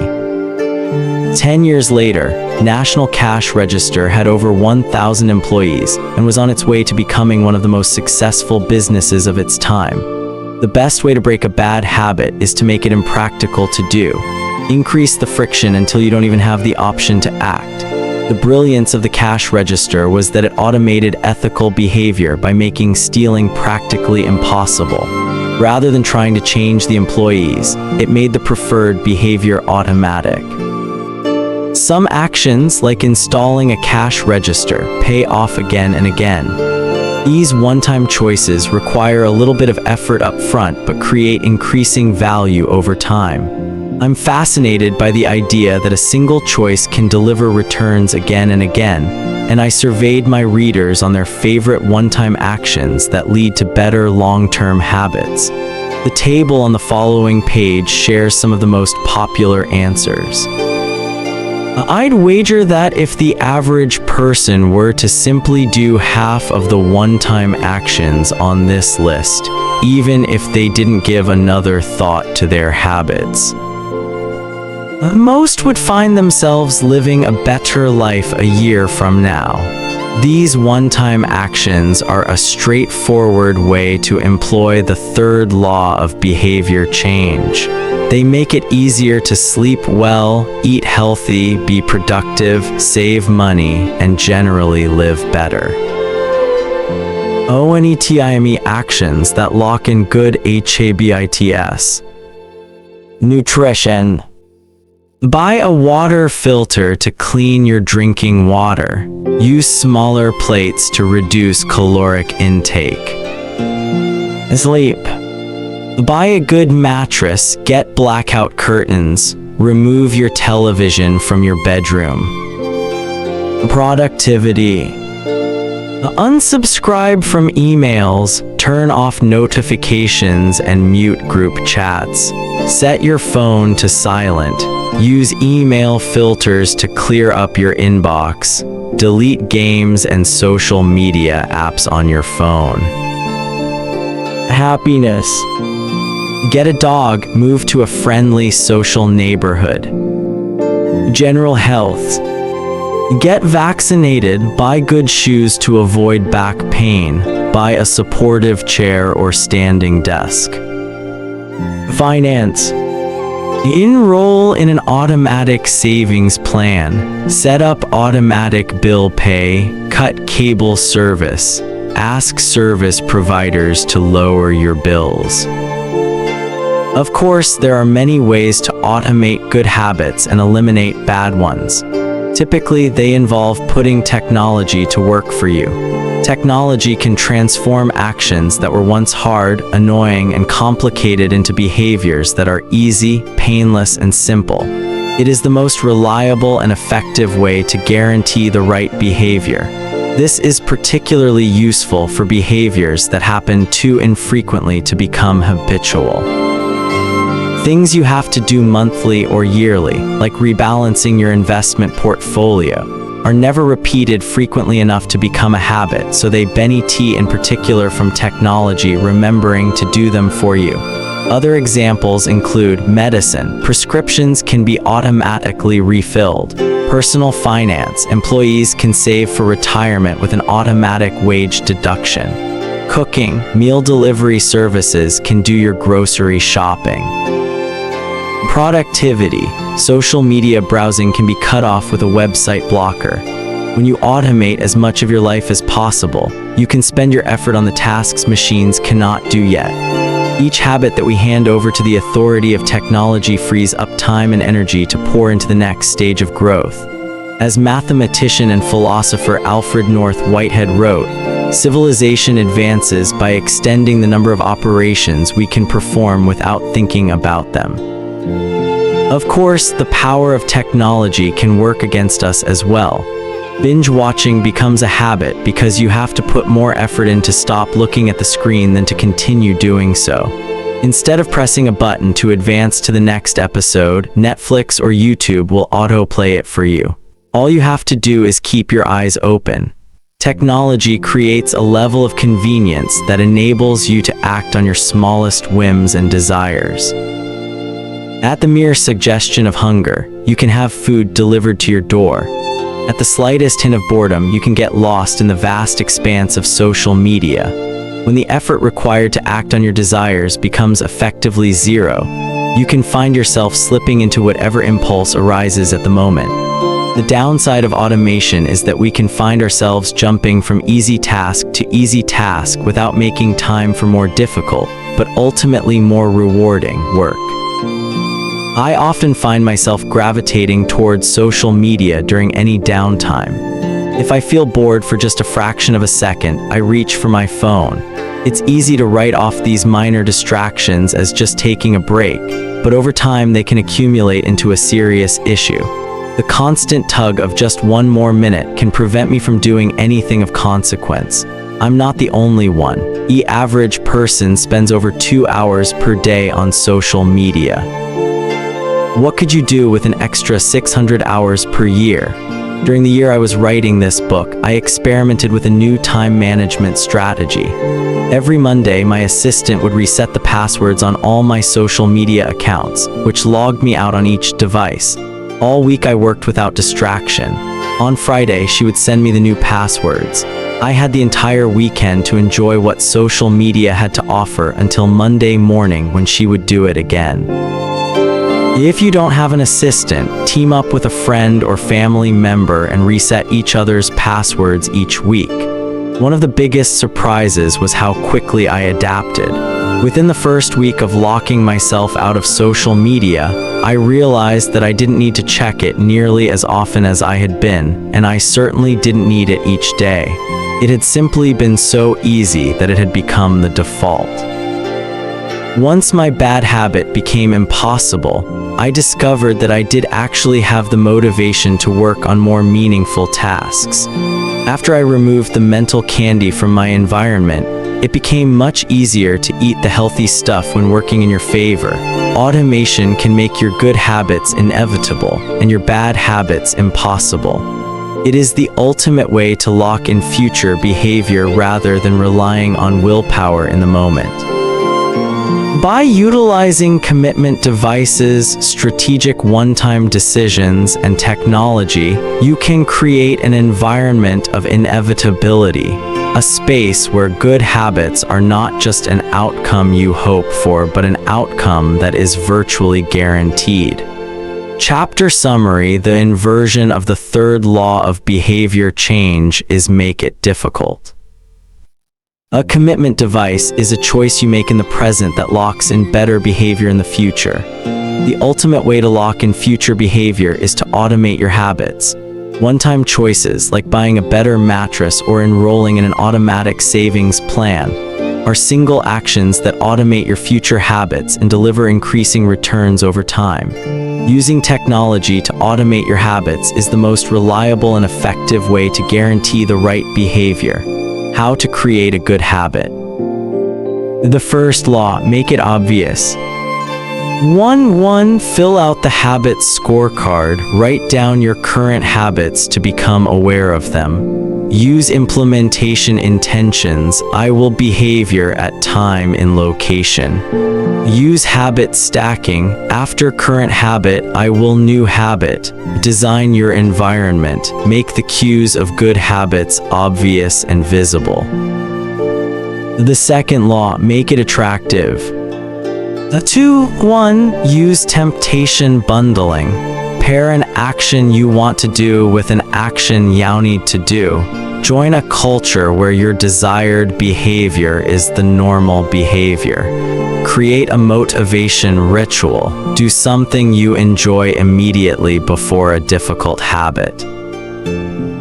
The third law: make it easy. 3.1. Reduce friction. Decrease the number of steps between you and your good habits. Prime the environment. Prepare your environment to make future actions easier. Master the decisive moment. Optimize the small choices that deliver outsized impact. Use the 2-minute rule. Downscale your habits until they can be done in 2 minutes or less. Automate your habits. Invest in technology and one-time purchases that lock in future behavior. The 4th law, make it satisfying. How to break a bad habit. Inversion of the first law, make it invisible.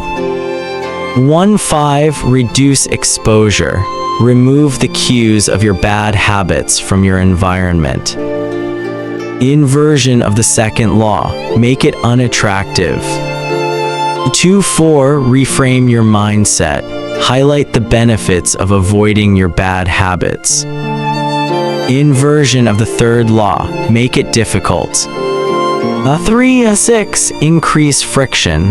Increase the number of steps between you and your bad habits. Use a commitment device.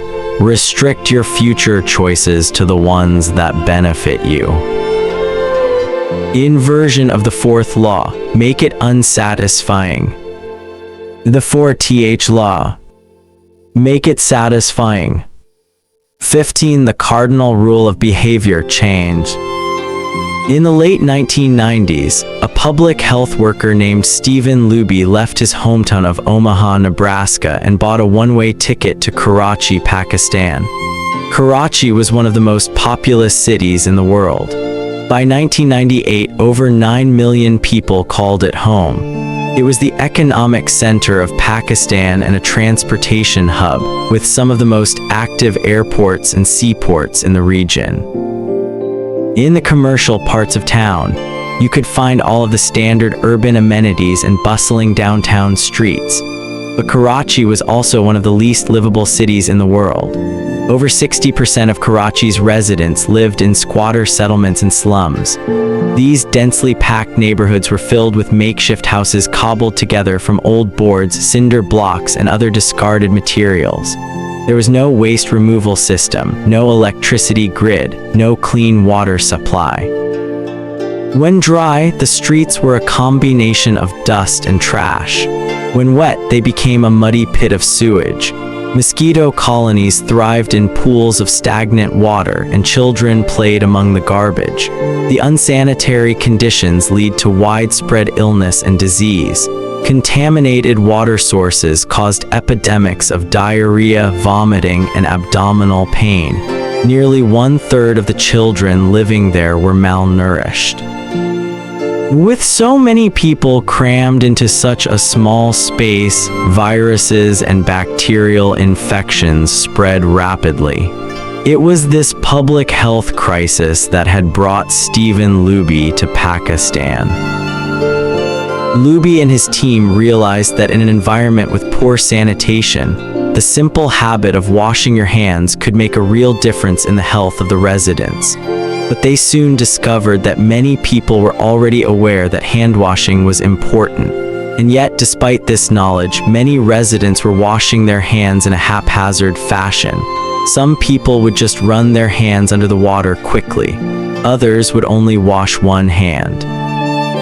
Many would simply forget to wash their hands before preparing food. Everyone said hand washing was important, but few people made a habit out of it. The problem wasn't knowledge, the problem was consistency. That was when Luby and his team partnered with Procter & Gamble to supply the neighborhood with Safeguard soap. Compared to your standard bar of soap, using Safeguard was a more enjoyable experience. In Pakistan, Safeguard was a premium soap, Luby told me. The study participants commonly mentioned how much they liked it. The soap foamed easily and people were able to lather their hands with suds. It smelled great. Instantly, hand washing became slightly more pleasurable. I see the goal of hand washing promotion not as behavior change but as habit adoption, Luby said. It is a lot easier for people to adopt a product that provides a strong positive sensory signal. For example, the mint taste of toothpaste. than it is to adopt a habit that does not provide pleasurable sensory feedback, like flossing one's teeth. The marketing team at Procter & Gamble talked about trying to create a positive hand-washing experience. Within months, the researchers saw a rapid shift in the health of children in the neighborhood. The rate of diarrhea fell by 52%, pneumonia by 48%, and impetigo, a bacterial skin infection, by 35%. The long-term effects were even better. We went back to some of the households in Karachi 6 years after, Luby told me.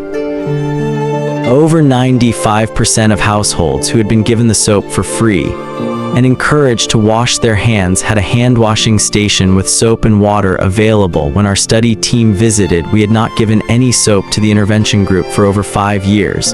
But during the trial, they had become so habituated to wash their hands that they had maintained the practice. It was a powerful example of the fourth and final law of behavior change: make it satisfying. We are more likely to repeat a behavior when the experience is satisfying. This is entirely logical. Feelings of pleasure, even minor ones like washing your hands with soap that smells nice and lathers well, are signals that tell the brain, "This feels good. Do this again next time." Pleasure teaches your brain that a behavior is worth remembering and repeating. Take the story of chewing gum. Chewing gum had been sold commercially throughout the 1800s, but it wasn't until Wrigley launched in 1891 that it became a worldwide habit. Early versions were made from relatively bland resins, chewy but not tasty. Wrigley revolutionized the industry by adding flavors like spearmint and juicy fruit, which made the product flavorful and fun to use. Then they went a step further and began pushing chewing gum as a pathway to a clean mouth. Advertisements told readers to refresh your taste. Tasty flavors and the feeling of a fresh mouth provided little bits of immediate reinforcement and made the product satisfying to use.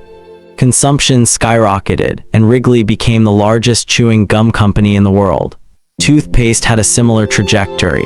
Manufacturers enjoyed great success when they added flavors like spearmint, peppermint, and cinnamon to their products. These flavors don't improve the effectiveness of toothpaste. They simply create a clean mouth feel and make the experience of brushing your teeth more pleasurable. My wife actually stopped using Sensodyne because she didn't like the aftertaste. She switched to a brand with a stronger mint flavor, which proved to be more satisfying. Conversely, if an experience is not satisfying, we have little reason to repeat it. In my research, I came across the story of a woman who had a narcissistic relative who drove her nuts. In an attempt to spend less time with this egomaniac, she acted as dull and as boring as possible whenever he was around. Within a few encounters, he started avoiding her because he found her so uninteresting. Stories like these are evidence of the cardinal rule of behavior change: what is rewarded is repeated. What is punished is avoided. You learn what to do in the future based on what you were rewarded for doing or punished for doing in the past. Positive emotions cultivate habits. Negative emotions destroy them. The first 3 laws of behavior change: make it obvious, make it attractive, and make it easy, increase the odds that a behavior will be performed this time. The fourth law of behavior change, make it satisfying, increases the odds that a behavior will be repeated next time. It completes the habit loop. But there is a trick. We are not looking for just any type of satisfaction. We are looking for immediate satisfaction. The mismatch between immediate and rewards. Imagine you're an animal roaming the plains of Africa, a giraffe or an elephant or a lion. On any given day, most of your decisions have an immediate impact. You are always thinking about what to eat or where to sleep or how to avoid a predator. You are constantly focused on the present or the very near future. You live in what scientists call an immediate return environment because your actions instantly deliver clear and immediate outcomes. Now switch back to your human self. In modern society, many of the choices you make today will not benefit you immediately. If you do a good job at work, you'll get a paycheck in a few weeks. If you exercise today, perhaps you won't be overweight next year. If you save money now, maybe you'll have enough for retirement decades from now. You live in what scientists call a delayed return environment because you can work for years before your actions deliver the intended payoff. The human brain did not evolve for life in a delayed return environment. The earliest remains of modern humans, known as Homo sapiens sapiens, are approximately 200,000 years old. These were the RSD humans to have a brain relatively similar to ours. In particular, the neocortex, the newest part of the brain and the region responsible for higher functions like language, was roughly the same size 200,000 years ago as today. You are walking around with the same hardware as your Paleolithic ancestors. It is only recently, during the last 500 years or so, that society has shifted to a predominantly delayed return environment. Compared to the age of the brain, modern society is brand new. In the last 100 years, we have seen the rise of the car, the airplane, the television, the personal computer, the internet, the smartphone, and say. The world has changed much in recent years, but human nature has changed little. Similar to other animals on the African savanna, our ancestors spent their days responding to grave threats, securing the next meal, and taking shelter from a storm. It made sense to place a high value on instant gratification. The distant future was less of a concern, and after thousands of generations in an immediate return environment, our brains evolved to prefer quick payoffs to long-term ones. Behavioral economists refer to this tendency as time inconsistency. That is, the way your brain evaluates rewards is inconsistent across time. You value the present more than the future. Usually, this tendency serves us well. A reward that is certain right now is typically worth more than one that is merely possible in the future. But occasionally, our bias toward instant gratification causes problems. Why would someone smoke if they know it increases the risk of lung cancer? Why would someone overeat when they know it increases their risk of obesity? Why would someone have unsafe sex if they know it can result in sexually transmitted disease? Once you understand how the brain prioritizes rewards, the answers become clear. The consequences of bad habits are delayed while the rewards are immediate. Smoking might kill you in 10 years, but it reduces stress and eases your nicotine cravings now. Overeating is harmful in the long run, but appetizing in the moment. Sex, safe or not, provides pleasure right away. Disease and infection won't show up for days or weeks, even years. Every habit produces multiple outcomes across time. Unfortunately, these outcomes are often misaligned. With our bad habits, the immediate outcome usually feels good, but the ultimate outcome feels bad. With good habits, it is the reverse. The immediate outcome is unenjoyable, but the ultimate outcome feels good. The French economist Frédéric Bastiat explained the problem clearly when he wrote, "It almost always happens that when the immediate consequence is favorable, the later consequences are disastrous, and vice versa." Often, the sweeter the first fruit of a habit, the more bitter are its later fruits. Put another way, the costs of your good habits are in the present. The costs of your bad habits are in the future. The brain's tendency to prioritize the present moment means you can't rely on good intentions. When you make a plan to lose weight, write a book, or learn a language, you are actually making plans for your future self. And when you envision what you want your life to be like, it is easy to see the value in taking actions with long-term benefits. We all want better lives for our future selves. However, when the moment of decision arrives, instant gratification usually wins. You are no longer making a choice for future you, who dreams of being fitter or wealthier or happier. You are choosing for present you, who wants to be full, pampered, and entertained. As a general rule, the more immediate pleasure you get from an action, the more strongly you should question whether it aligns with your long-term goals. With a fuller understanding of what causes our brain to repeat some behaviors and avoid others, let's update the cardinal rule of behavior change. What is immediately rewarded is repeated. What is immediately punished is avoided. Our preference for instant gratification reveals an important truth about success. Because of how we are wired, most people will spend all day chasing quick hits of satisfaction. The road less traveled is the road of delayed gratification. If you're willing to wait for the rewards, you'll face less competition and often get a bigger payoff. As the saying goes, the last mile is always the least crowded. This is precisely what research has shown. People who are better at delaying gratification have higher SAT scores, lower levels of substance abuse, lower likelihood of obesity, better responses to stress, and superior social skills. We've all seen this play out in our own lives. If you delay watching television and get your homework done, you'll generally learn more and get better grades. If you don't buy desserts and chips at the store, you'll often eat healthier food when you get home. At some point, success in nearly every field requires you to ignore an immediate reward in favor of a delayed reward. Here, the problem: most people know that delaying gratification is the wise approach. They want the benefits of good habits, to be healthy, productive, at peace. But these outcomes are seldom top of mind at the decisive moment. Thankfully, it's possible to train yourself to delay gratification, but you need to work with the grain of human nature, not against it.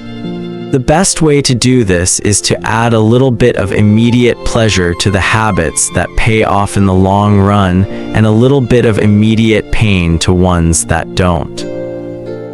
How to turn instant gratification to your advantage. The vital thing in getting a habit to stick is to feel successful, even if it's in a small way. The feeling of success is a signal that your habit paid off and that the work was worth the effort. In a perfect world, the reward for a good habit is the habit itself.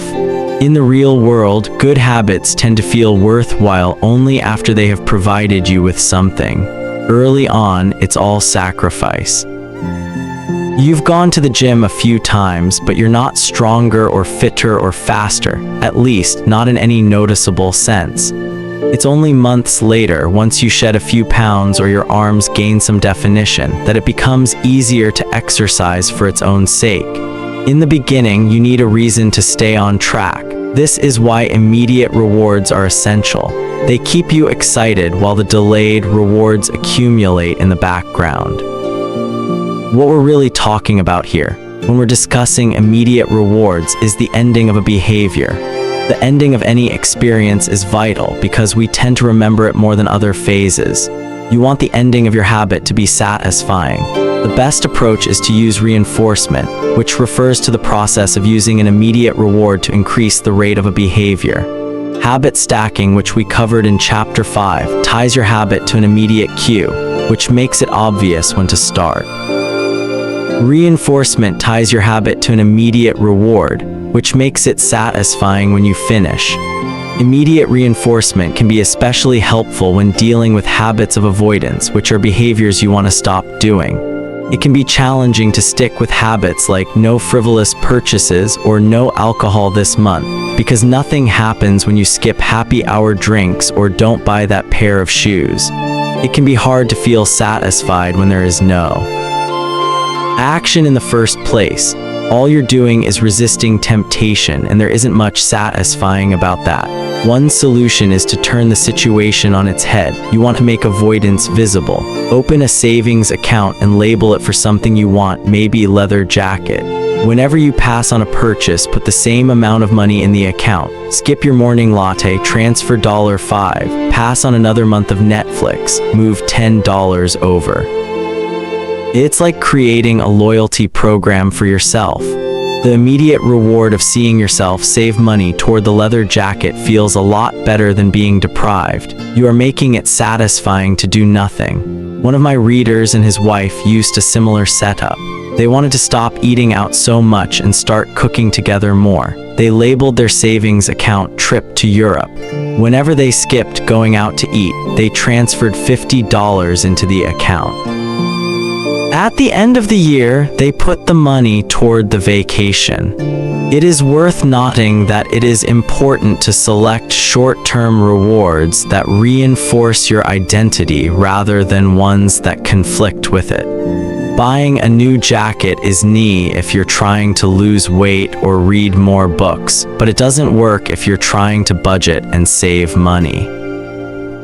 Instead, taking a bubble bath or going on a leisurely walk are good examples of rewarding yourself with free time, which aligns with your ultimate goal of more freedom and financial independence. Similarly, if your reward for exercising is eating a bowl of ice cream, then you're casting votes for conflicting identities and it ends up being a wash. Instead, maybe your reward is a massage, which is both a luxury and a vote toward taking care of your body. Now the short-term reward is aligned with your long-term vision of being a healthy person. Eventually, as intrinsic rewards like a better mood, more energy, and reduced stress kick in, you'll become less concerned with chasing the secondary reward. The identity itself becomes the reinforcer. You do it because it's who you are and it feels good to be you. The more a habit becomes part of your life, the less you need outside encouragement to follow through. Incentives can start a habit. Identity sustains a habit. That said, it takes time for the evidence to accumulate and a new identity to emerge.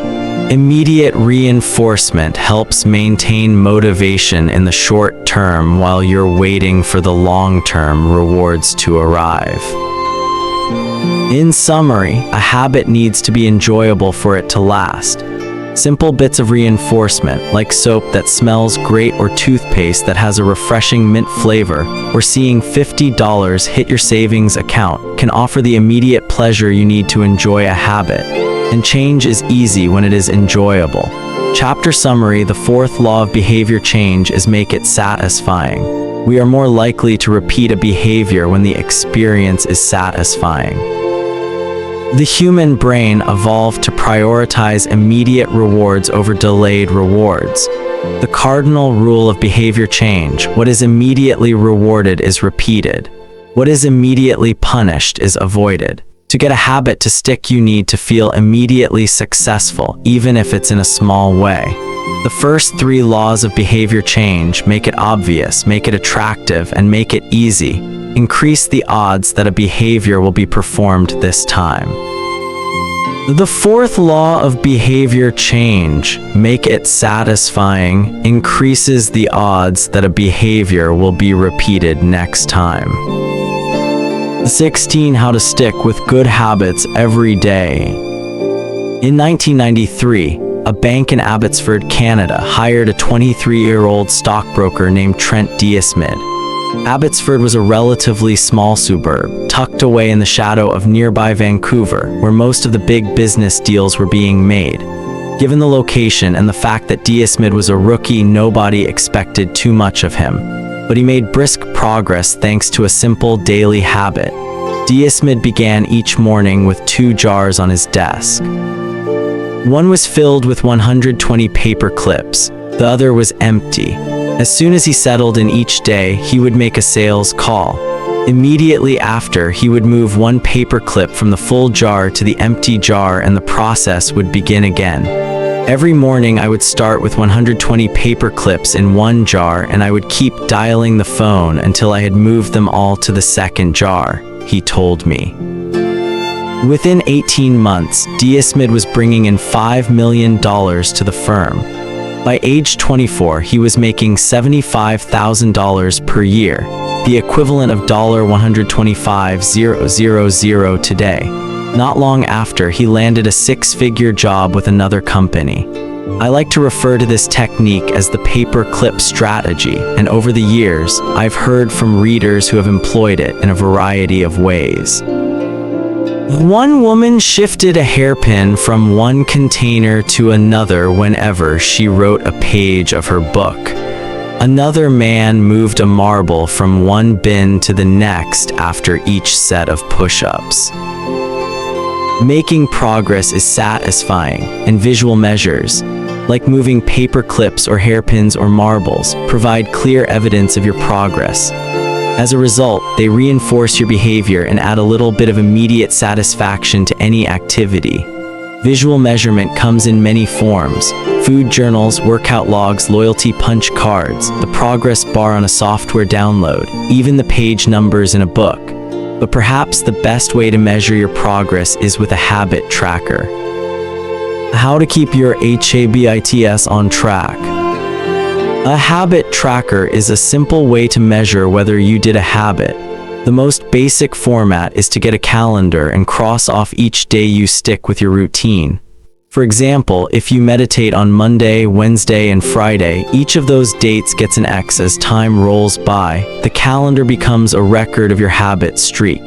Countless people have tracked their habits, but perhaps the most famous was Benjamin Franklin. Beginning at age 20, Franklin carried a small booklet everywhere he went and used it to track 13 personal virtues. This list included goals like lose no time, be always employed in something useful, and avoid trifling conversation. At the end of each day, Franklin would open his booklet and record his progress. Jerry Seinfeld reportedly uses a habit tracker to stick with his streak of writing jokes. In the documentary Comedian, he explains that his goal is simply to never break the chain of writing jokes every day. In other words, he is not focused on how good or bad a particular joke is or how inspired he feels. He is simply focused on showing up and adding to his streak. Don't break the chain is a powerful mantra.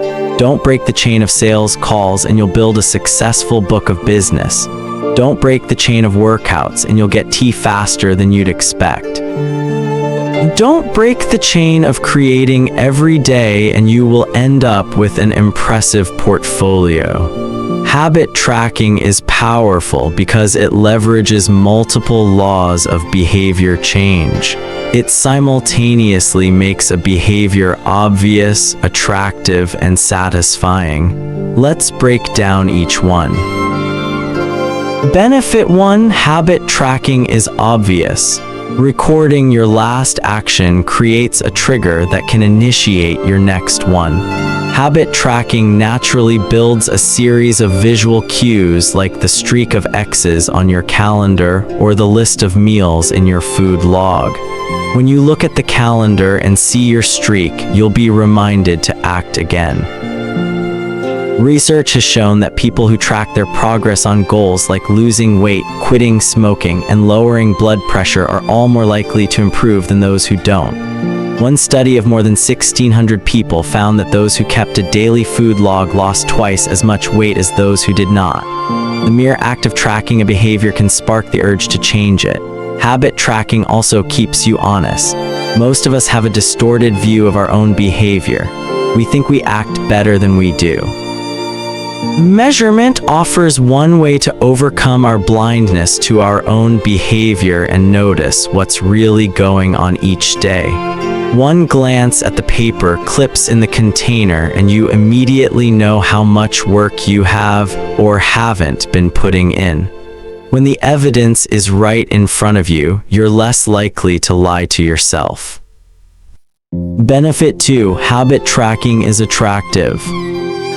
The most effective form of motivation is progress. When we get a signal that we are moving forward, we become more motivated to continue down that path. In this way, habit tracking can have an addictive effect on motivation. Each small win feeds your desire. This can be particularly powerful on a bad day. When you're feeling down, it's easy to forget about all the progress you have already made. Habit tracking provides visual proof of your hard work, a subtle reminder of how far you've come. Plus, the empty square you see each morning can motivate you to get started because you don't want to lose your progress by breaking the streak. Benefit 3: habit tracking is satisfying. This is the most crucial benefit of all. Tracking can become its own form of reward. It is satisfying to cross an item off your to-do list, to complete an entry in your workout log, or to mark an X on the calendar. It feels good to watch your results grow, the size of your investment portfolio, the length of your book manuscript, and if it feels good, then you're more likely to endure. Habit tracking also helps keep your eye on the ball. You're focused on the process rather than the result. You're not fixated on getting six-pack abs. You're just trying to keep the streak alive and become the type of person who doesn't miss workouts.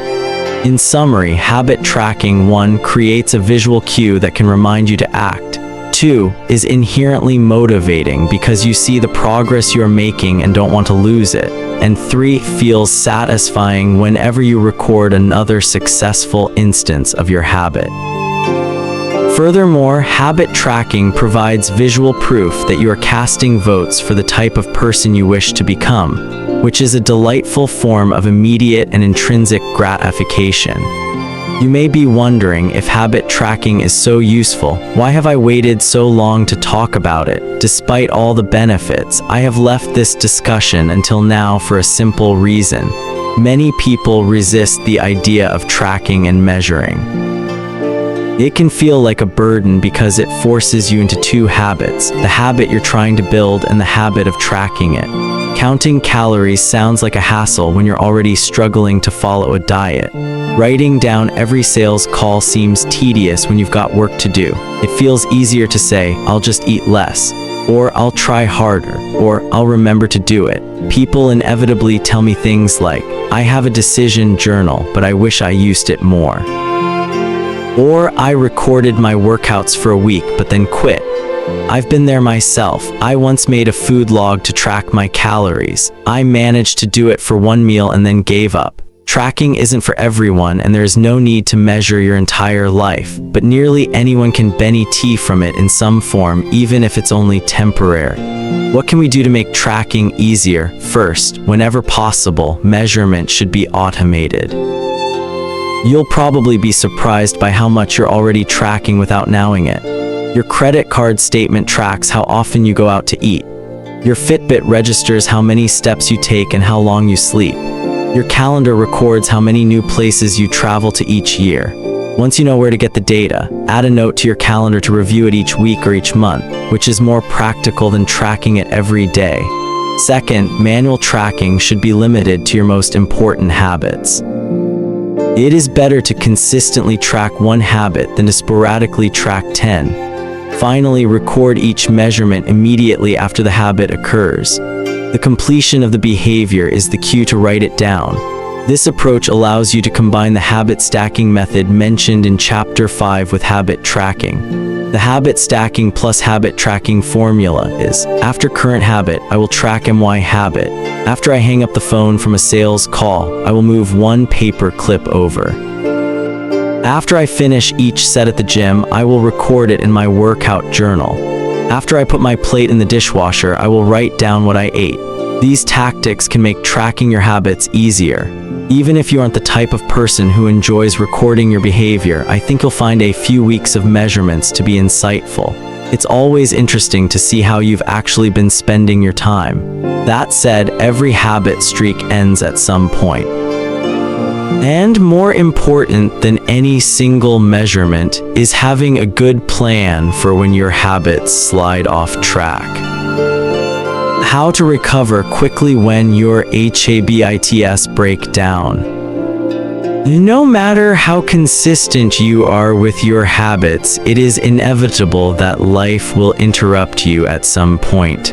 Perfection is not possible. Before long, an emergency will pop up. You get sick, or you have to travel for work, or your family needs a little more of your time. Whenever this happens to me, I try to remind myself of a simple rule: never miss twice. If I miss one day, I try to get back into it as quickly as possible. Missing one workout happens, but I'm not going to miss 2 in a row. Maybe I'll eat an entire pizza, but I'll follow it up with a healthy meal. I can't be perfect, but I can avoid a second lapse. As soon as one streak ends, I get started on the next one. The first mistake is never the one that ruins you.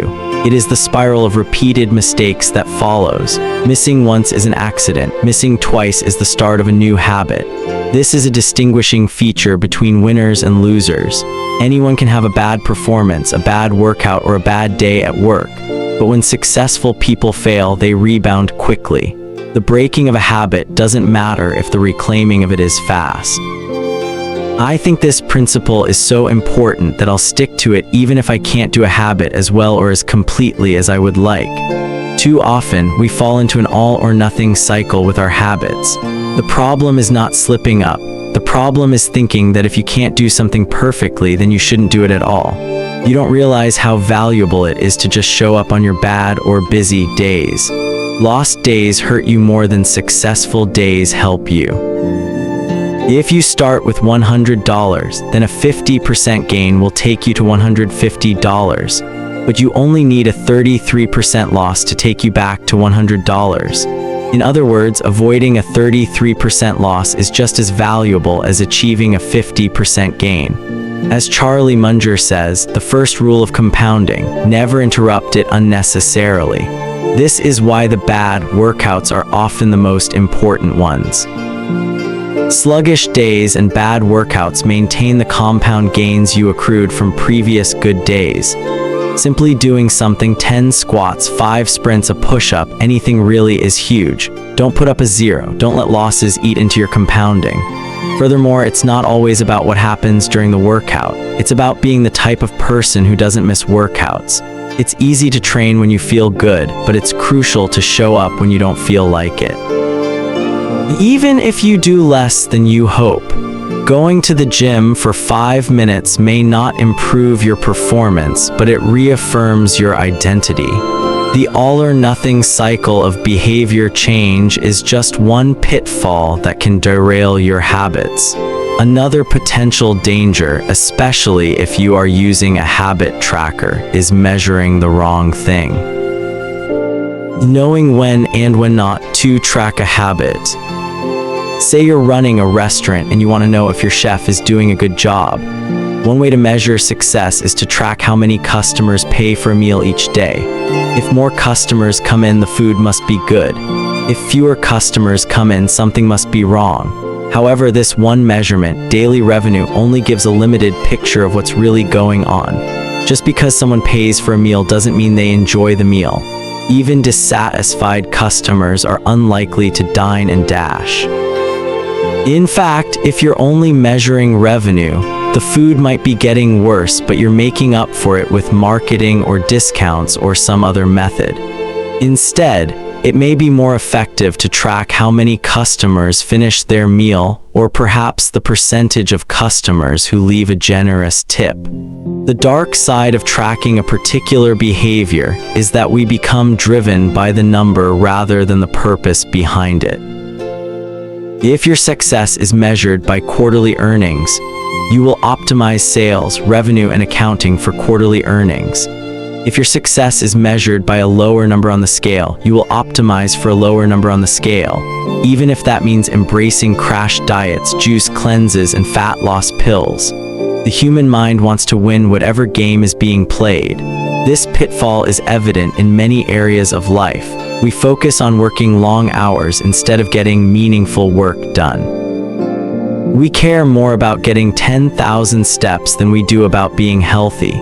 We teach for standardized tests instead of emphasizing learning, curiosity, and critical thinking. In short, we optimize for what we measure. When we choose the wrong measurement, we get the wrong behavior. This is sometimes referred to as Goodhart's Law. Named after the economist Charles Goodhart, the principle states, when a measure becomes a target, it ceases to be a good measure. Measurement is only useful when it guides you and adds context to a larger picture, not when it consumes you. Each number is simply one piece of feedback in the overall system. In our data-driven world, we tend to overvalue numbers and undervalue anything ephemeral, soft, and difficult to quantify. We mistakenly think the factors we can measure are the only factors that exist. But just because you can measure something doesn't mean it's the most important thing. And just because you can't measure something doesn't mean it's not important at all. All of this to say, it's crucial to keep habit tracking in its proper place. It can feel satisfying to record a habit and track your progress, but the measurement is not the only thing that matters. Furthermore, there are many ways to measure progress, and sometimes it helps to shift your focus to something entirely different. This is why non-scale victories can be effective for weight loss. The number on the scale may be stubborn, so if you focus solely on that number, your motivation will sag. But you may notice that your skin looks better, or you wake up earlier, or your sex drive got a boost. All of these are valid ways to track your improvement. If you're not feeling motivated by the number on the scale, perhaps it's time to focus on a different measurement, one that gives you more signals of progress.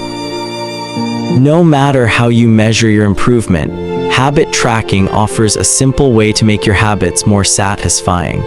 Each measurement provides a little bit of evidence that you're moving in the right direction and a brief moment of immediate pleasure for a job well done. Chapter summary: one of the most satisfying feelings is the feeling of making progress. A habit tracker is a simple way to measure whether you did a habit, like marking an X on a calendar. Habit trackers and other visual forms of measurement can make your habits satisfying by providing clear evidence of your progress. Don't break the chain. Try to keep your habit streak alive. Never miss twice. If you miss one day, try to get back on track as quickly as possible. Just because you can measure something doesn't mean it's the most important thing. 17. How an accountability partner can change everything. After serving as a pilot in World War II, Roger Fisher attended Harvard Law School and spent 34 years specializing in negotiation and conflict management. He founded the Harvard Negotiation Project and worked with numerous countries and world leaders on peace resolutions, hostage crises, and diplomatic compromises. But it was in the 1970s and 1980s, as the threat of nuclear war escalated, that Fisher developed perhaps his most interesting idea. At the time, Fisher was focused on designing strategies that could prevent nuclear war, and he had noticed a troubling fact. Any sitting president would have access to launch codes that could kill millions of people, but would never actually see anyone die because he would always be thousands of miles away. My suggestion was quite simple, he wrote in 1981. Put that nuclear code number in a little capsule, and then implant that capsule right next to the heart of a volunteer. The volunteer would carry with him a big, heavy butcher knife as he accompanied the president. If ever the president wanted to raise nuclear weapons, the only way he could do so would be for him first, with his own hands, to kill one human being. The president says, "George, I'm sorry, but tens of millions must die." He has to look at someone and realize what death is, what an innocent death is. Blood on the White House carpet. It's reality brought home. When I suggested this to friends in the Pentagon, they said, "My God, that's terrible. Having to kill someone would distort the president's judgment. He might never push the button." Throughout our discussion of the fourth law of behavior change, we have covered the importance of making good habits immediately satisfying. Fisher's proposal is an inversion of the fourth law: make it immediately unsatisfying. Just as we are more likely to repeat an experience when the ending is satisfying, we are also more likely to avoid an experience when the ending is painful. Pain is an effective teacher. If a failure is painful, it gets fixed. If a failure is relatively painless, it gets ignored. The more immediate and more costly a mistake is, the faster you will learn from it. The threat of a bad review forces a plumber to be good at his job. The possibility of a customer never returning makes restaurants create good food. The cost of cutting the wrong blood vessel makes a surgeon master human anatomy and cut carefully. When the consequences are severe, people learn quickly. The more immediate the pain, the less likely the behavior. If you want to prevent bad habits and eliminate unhealthy behaviors, then adding an instant cost to the action is a great way to reduce their odds. We repeat bad habits because they serve us in some way, and that makes them hard to abandon. The best way I know to overcome this predicament is to increase the speed of the punishment associated with the behavior. There can't be a gap between the action and the consequences. As soon as actions incur an immediate consequence, behavior begins to change. Customers pay their bills on time when they are charged a late fee. Students show up to class when their grade is linked to attendance. We'll jump through a lot of hoops to avoid a little bit of immediate pain. There is, of course, a limit to this. If you're going to rely on punishment to change behavior, then the strength of the punishment must match the relative strength of the behavior it is trying to correct. To be productive, the cost of procrastination must be greater than the cost of action. To be healthy, the cost of laziness must be greater than the cost of exercise.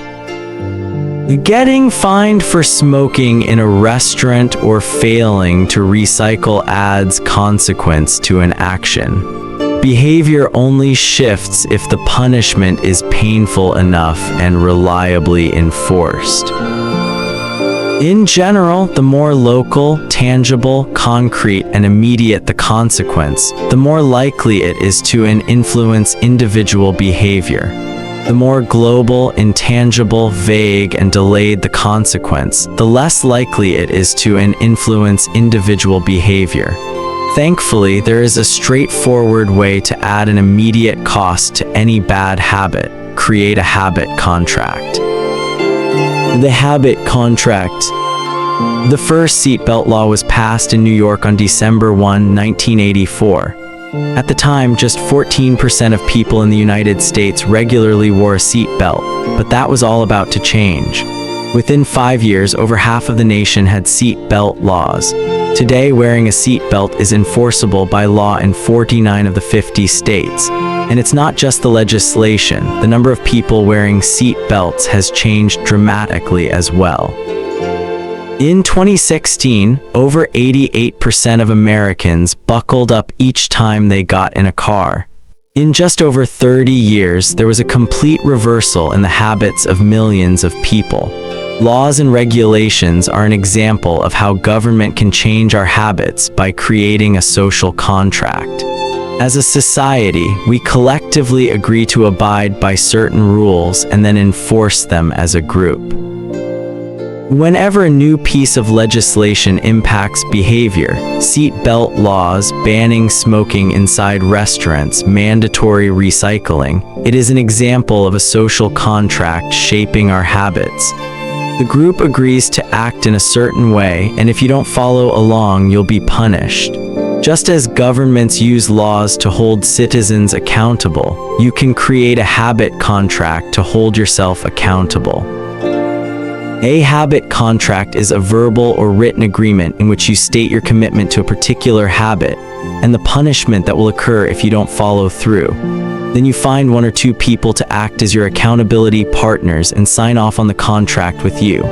Brian Harris, an entrepreneur from Nashville, Tennessee, was the first person I saw put this strategy into action. Shortly after the birth of his son, Harris realized he wanted to shed a few pounds. He wrote up a habit contract between himself, his wife, and his personal trainer. The first version. Read, Brian's one objective for Q1 of 2017 is to start eating correctly again so he feels better, looks better, and is able to hit his long-term goal of 200 pounds at 10% body fat. Below that statement, Harris laid out a roadmap for achieving his ideal outcome. Phase 1, get back to a strict slow-carb diet in Q1. Phase 2, start a strict macronutrient tracking program in Q2.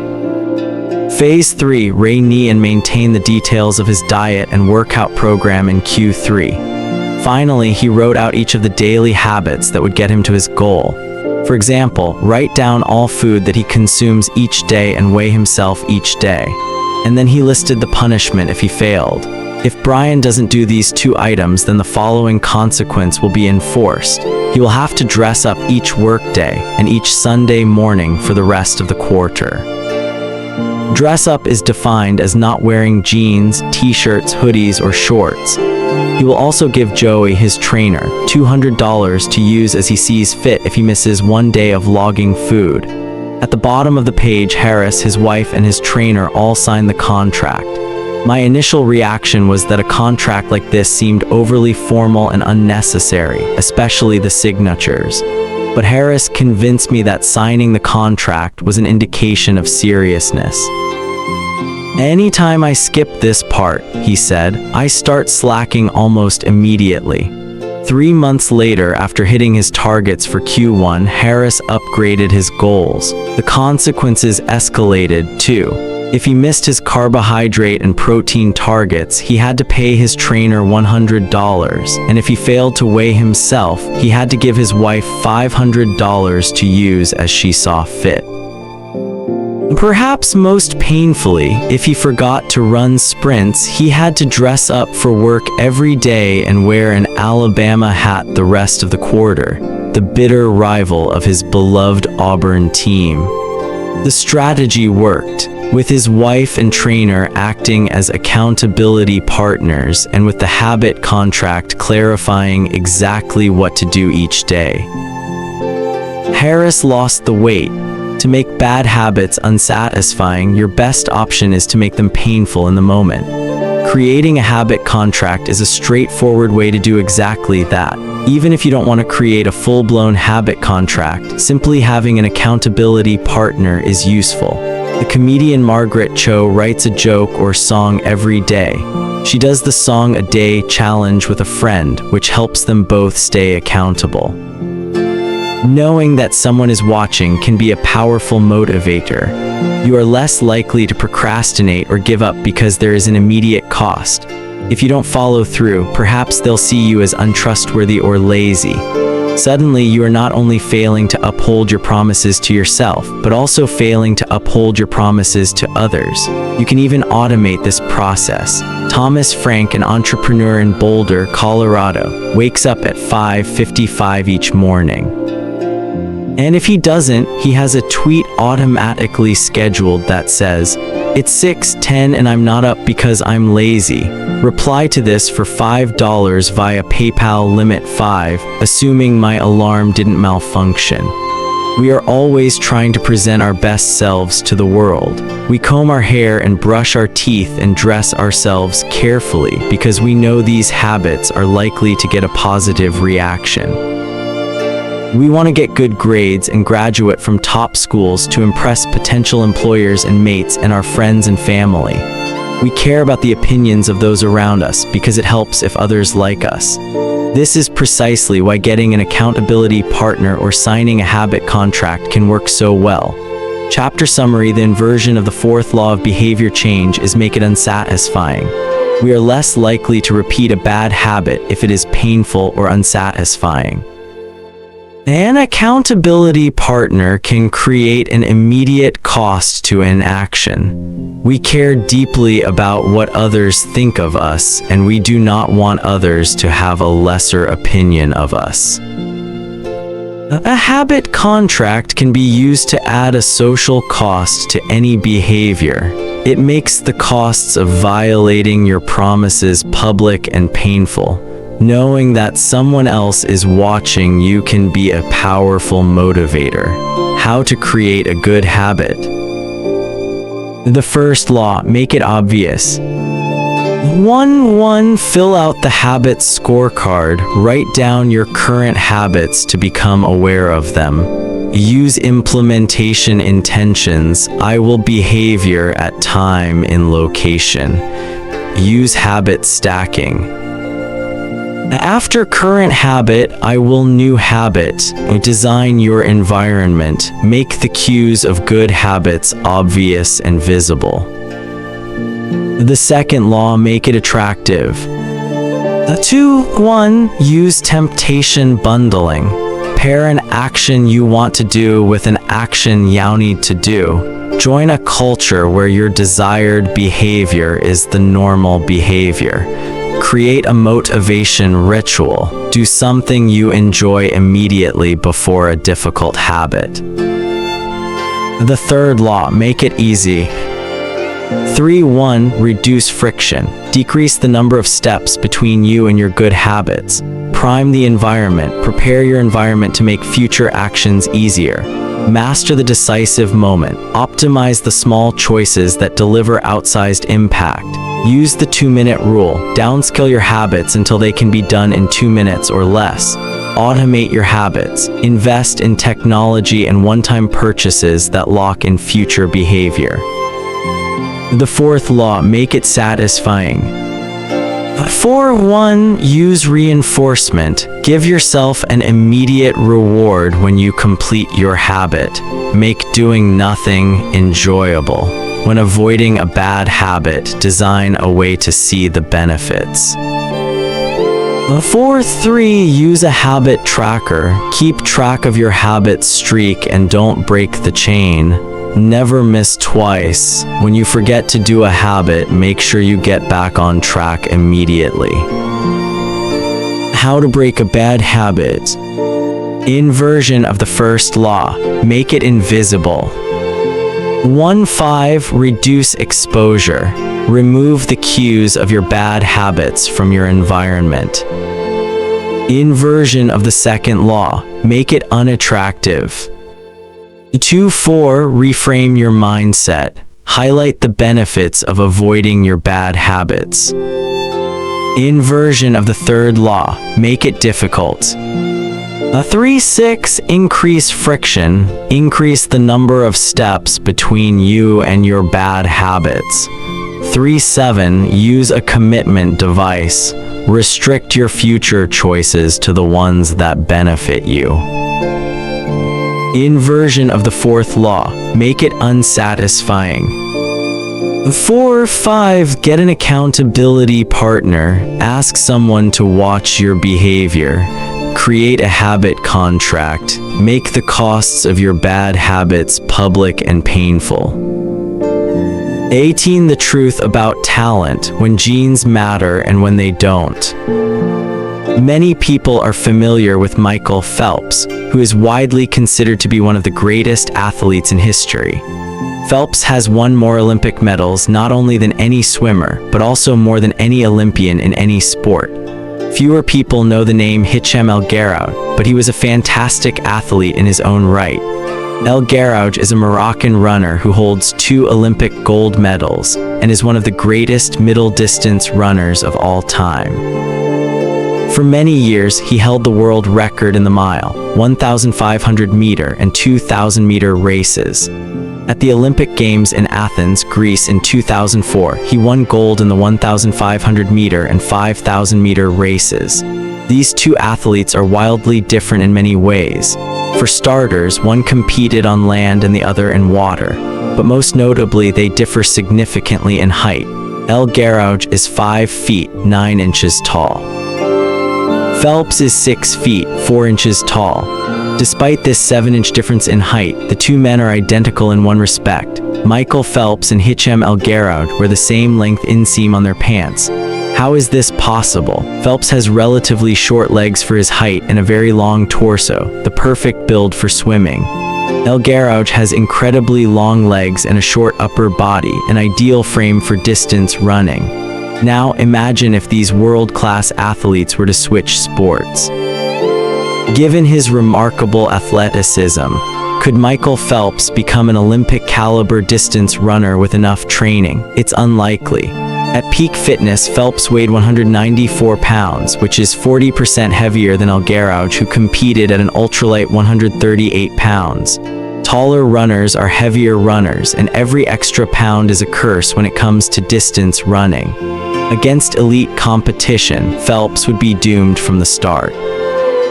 Similarly, El Guerrouj might be one of the best runners in history, but it's doubtful he would ever qualify for the Olympics as a swimmer. Since 1976, the average height of Olympic gold medalists in the men's 1,500-meter run is 5 feet 10 inches. In comparison, the average height of Olympic gold medalists in the men's 100-meter freestyle swim is 6 feet 4 inches. Swimmers tend to be tall and have long backs and arms, which are ideal for pulling through the water. El Garauj would be at a severe disadvantage before he ever touched the pool.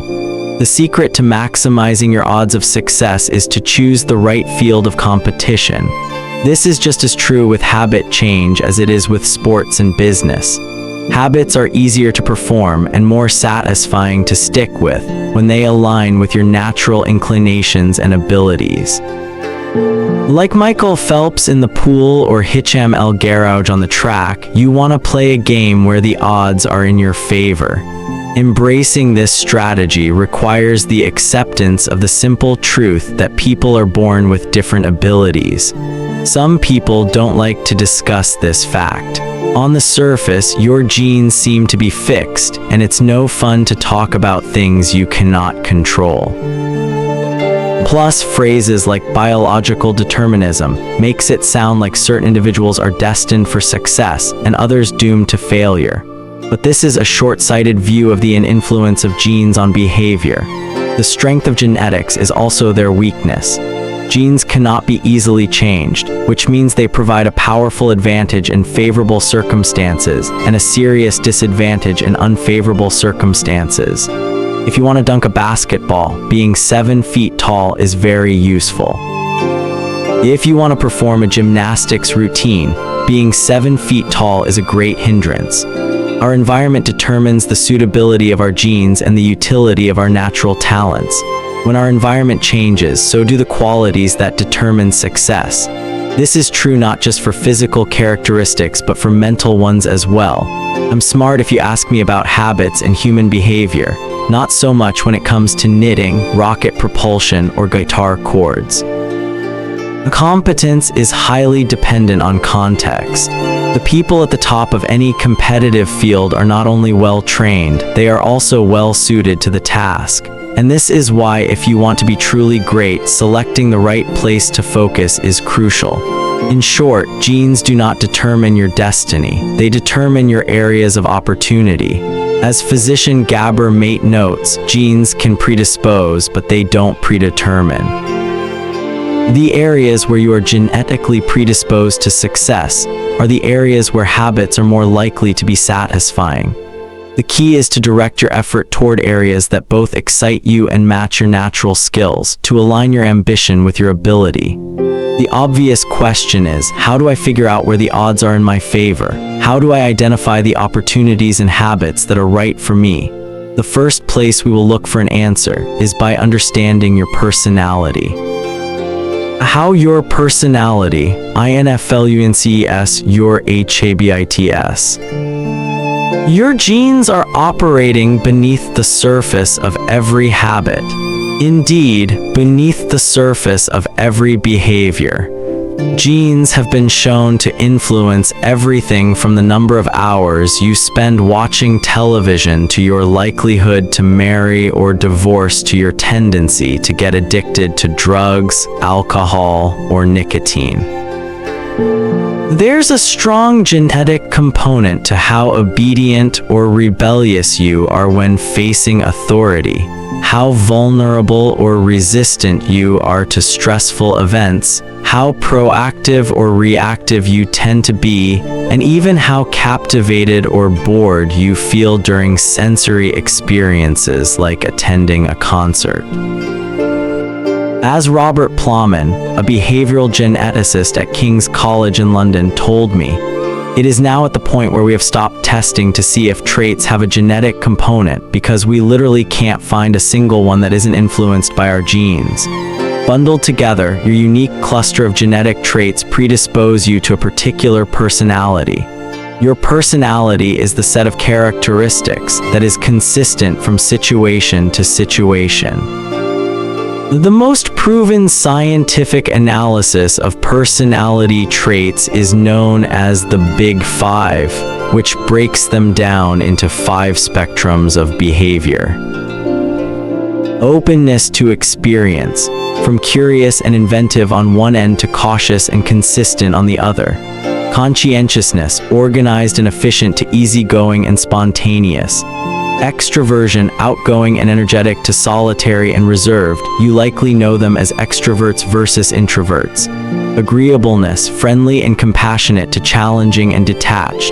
Neuroticism, anxious and sensitive to confident, calm, and stable. All 5 characteristics have biological underpinnings. Extroversion, for instance, can be tracked from birth.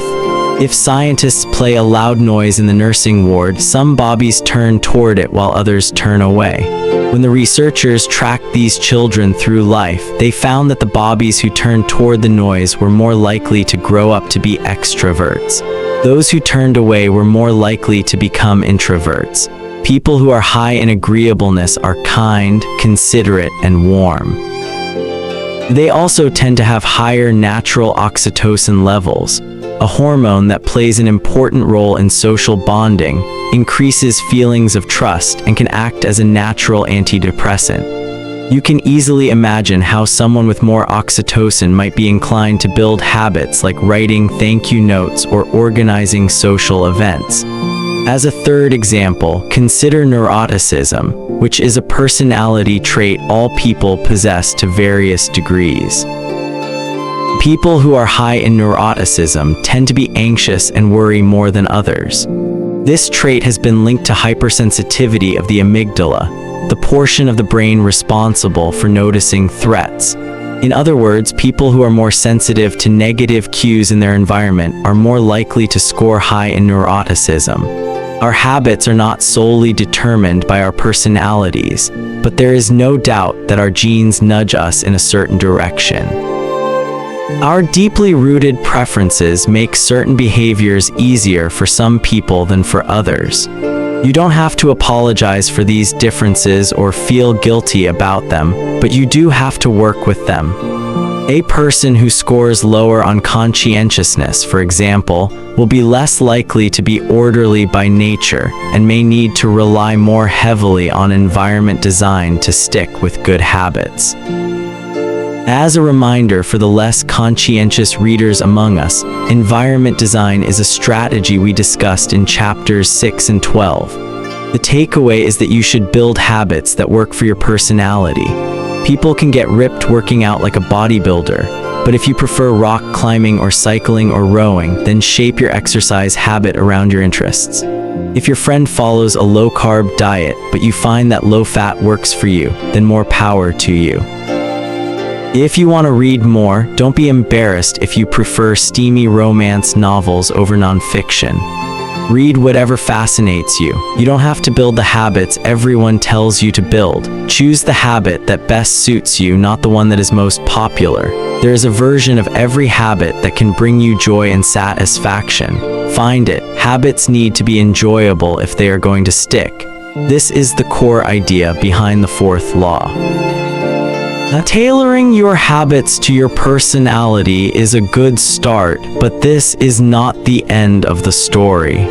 Let's turn our attention to finding and designing situations where you're at a natural advantage. How to find a game where the odds are in your favor. Learning to play a game where the odds are in your favor is critical for maintaining motivation and feeling successful. In theory, you can enjoy almost anything. In practice, you are more likely to enjoy the things that come easily to you. People who are talented in a particular area tend to be more competent at that task and are then praised for doing a good job. They stay energized because they are making progress where others have failed, and because they get rewarded with better pay and bigger opportunities, which not only makes them happier but also propels them to produce even higher quality work. It's a virtuous cycle. Pick the right habit and progress is easy. Pick the wrong habit and life is a struggle. How do you pick the right habit? The first step is something we covered in the 3rd law: make it easy. In many cases, when people pick the wrong habit, it simply means they picked a habit that was too difficult. When a habit is easy, you are more likely to be successful. When you are successful, you are more likely to feel satisfied. However, there is another level to consider. In the long run, if you continue to advance and improve, any area can become challenging. At some point, you need to make sure you're playing the right game for your skill set. How do you figure that out? The most common approach is trial and error. Of course, there's a problem with this strategy. Life is short. You don't have time to try every career, date every eligible bachelor, or play every musical instrument. Thankfully, there is an effective way to manage this conundrum, and it is known as the explore-exploit trade-off. In the beginning of a new activity, there should be a period of exploration. In relationships, it's called dating. In college, it's called the liberal arts. In business, it's called split testing.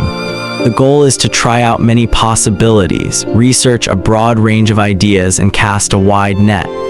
For this initial period of exploration, shift your focus to the best solution you found, but keep experimenting occasionally. The proper balance depends on whether you're winning or losing. If you're currently winning, you exploit, exploit, exploit. If you're currently losing, you continue to explore, explore, explore.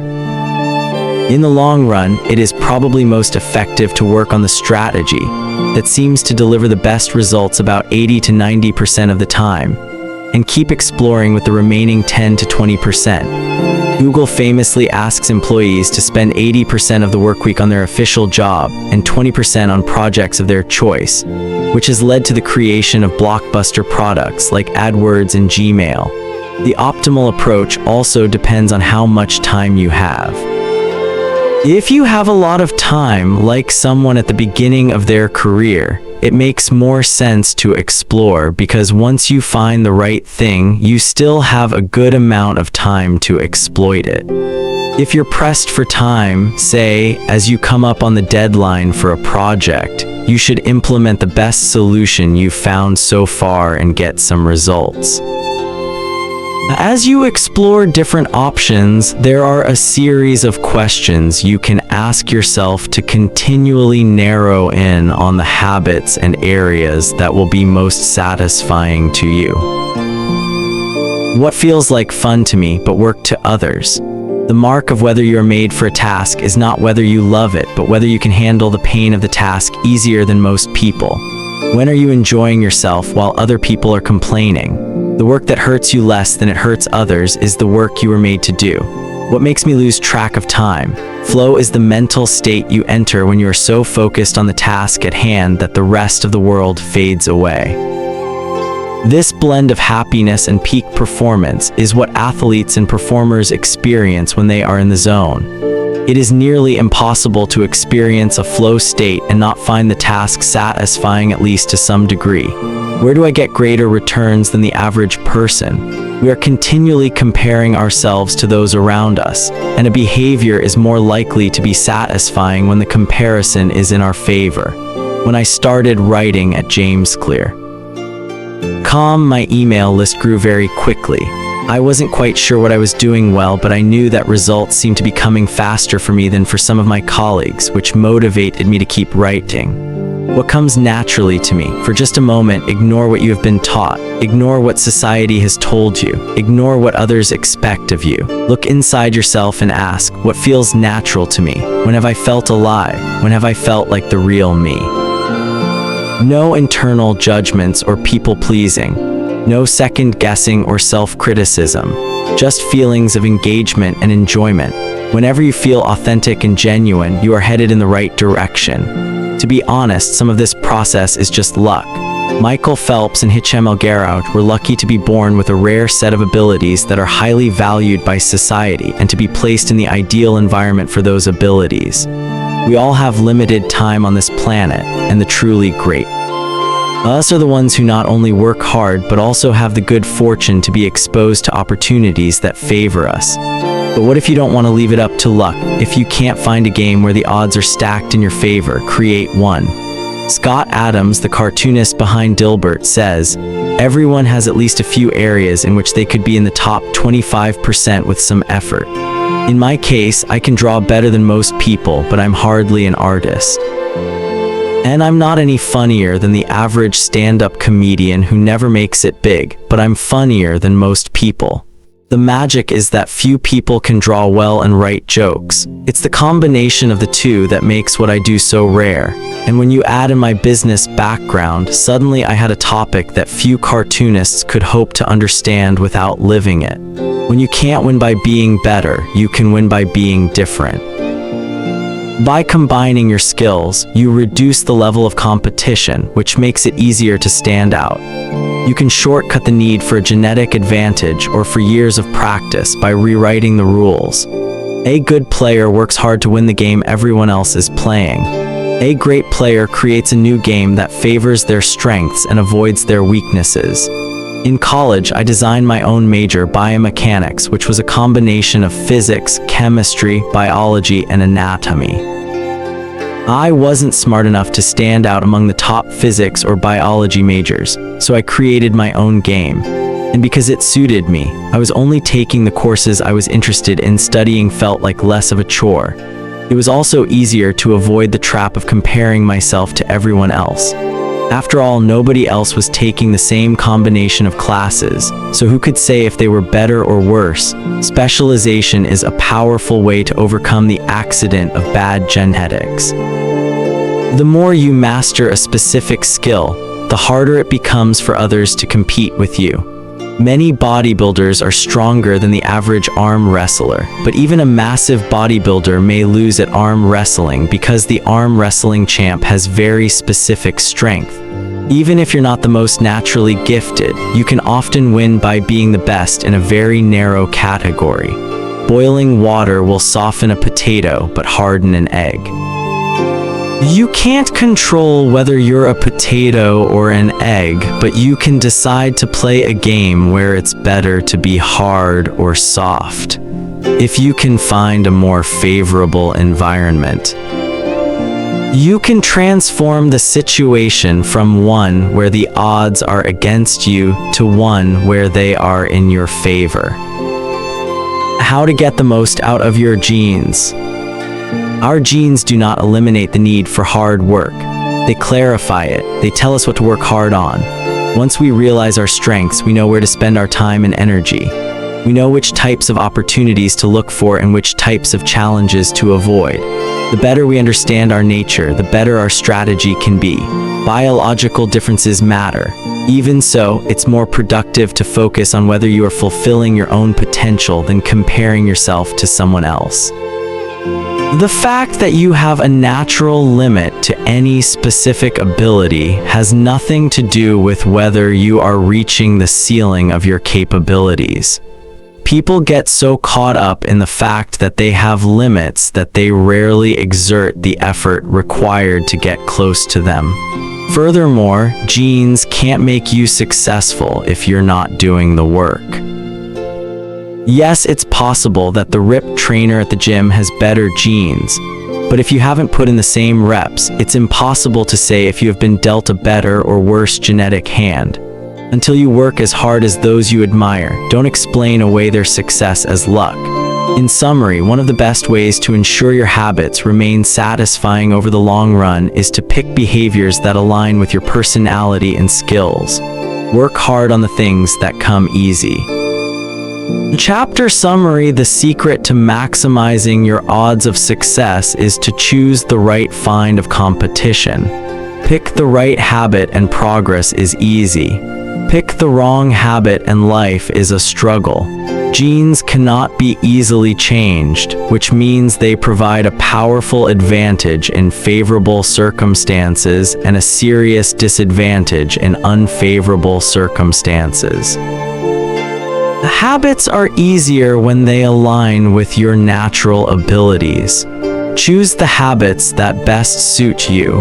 Play a game that favors your strengths. If you can't find a game that favors you, create one. Genes do not eliminate the need for hard work. They clarify it. They tell us what to work hard on. 19. The Goldilocks Rule. How to stay motivated in life and work. In 1955, Disneyland had just opened in Anaheim, California, when a 10-year-old boy walked in and asked for a job. Labor laws were loose back then, and the boy managed to land a position selling guidebooks for $0, $50 a piece. Within a year, he had transitioned to Disney's magic shop, where he learned tricks from the older employees. He experimented with jokes and tried out simple routines on visitors. Soon he discovered that what he loved was not performing magic but performing in general. He set his sights on becoming a comedian. Beginning in his teenage years, he started performing in little clubs around Los Angeles. The crowds were small and his act was short. He was rarely on stage for more than 5 minutes.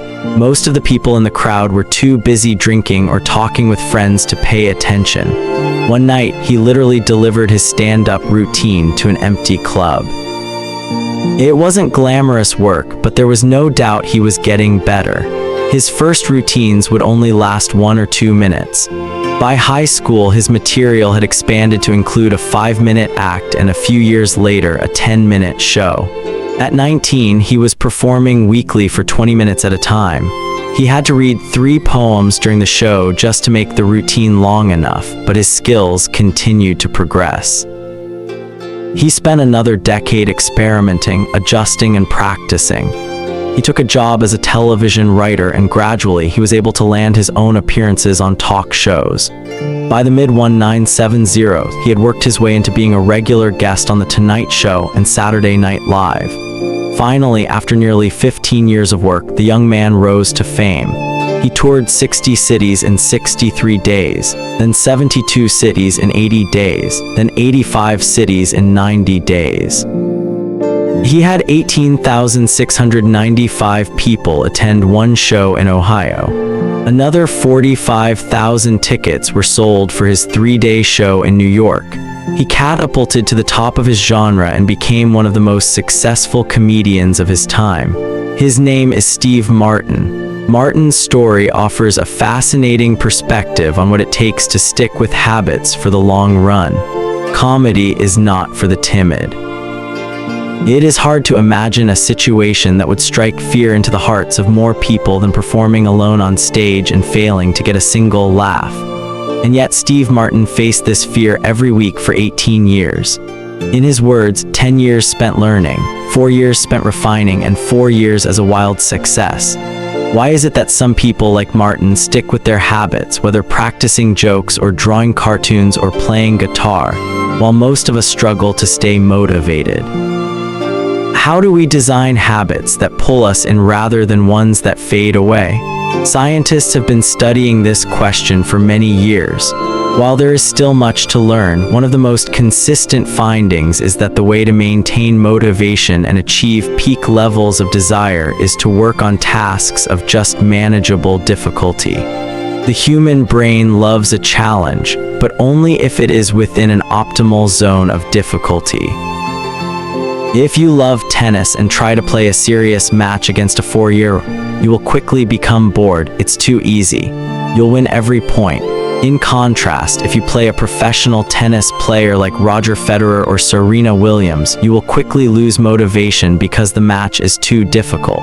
Now consider playing tennis against someone who is your equal. As the game progresses, you win a few points and you lose a few. You have a good chance of winning, but only if you really try.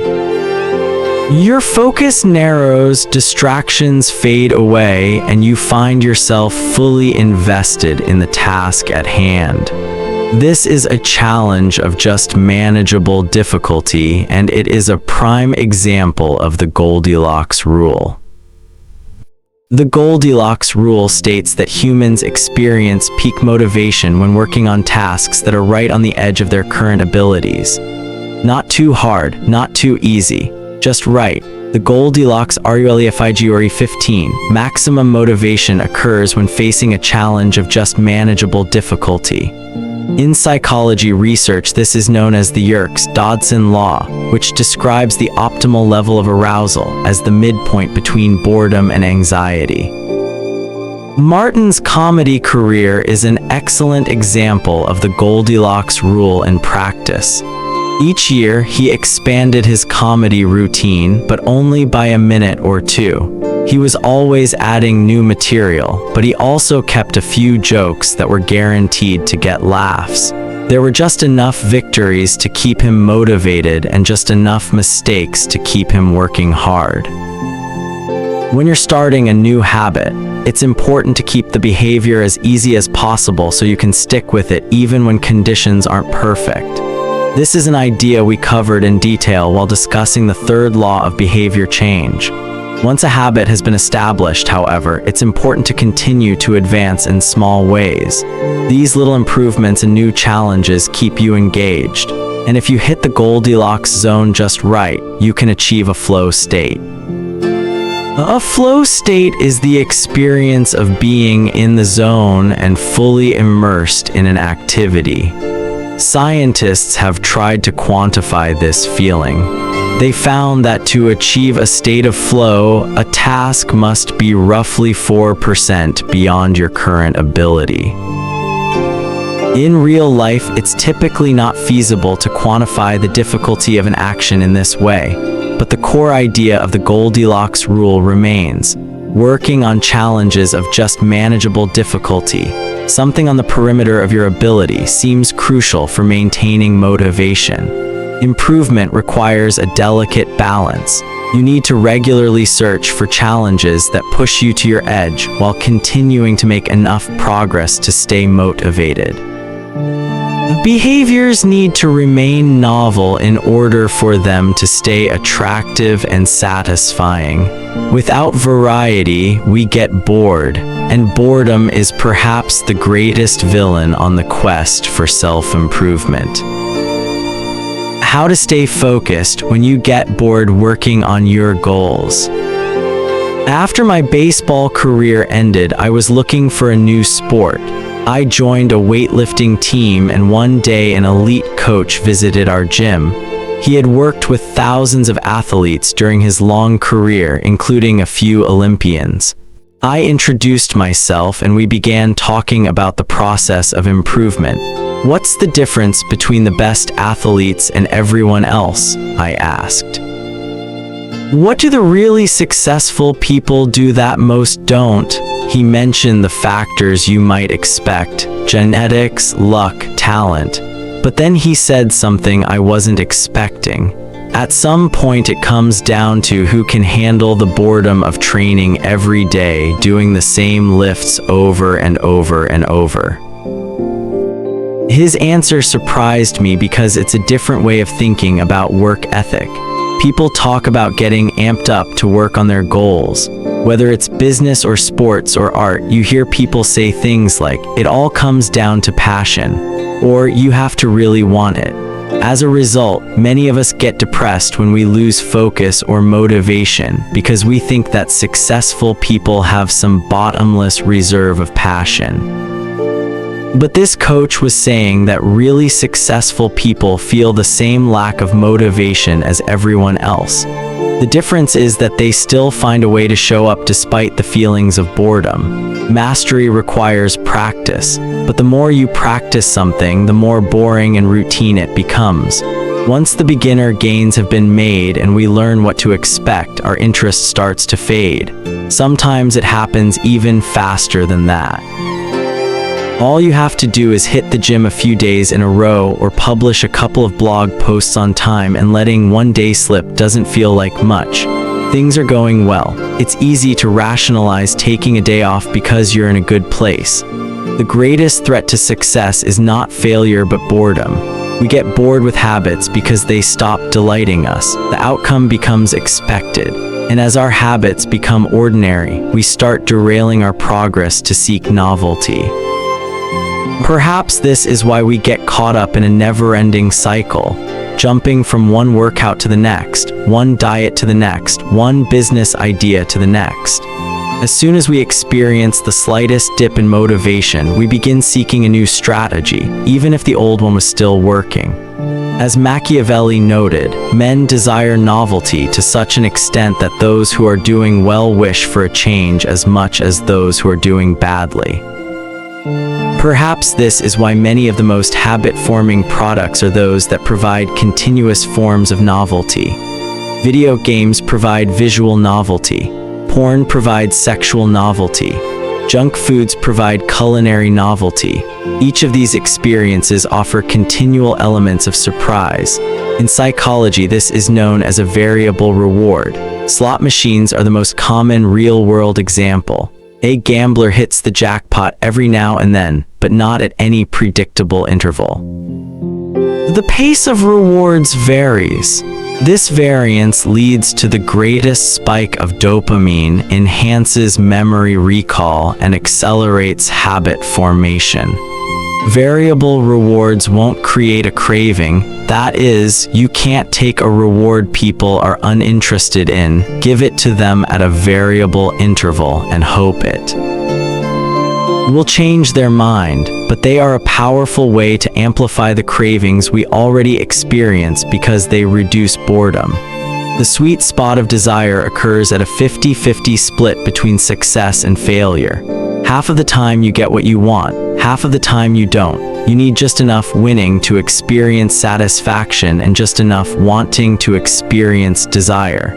This is one of the benefits of following the Goldilocks rule.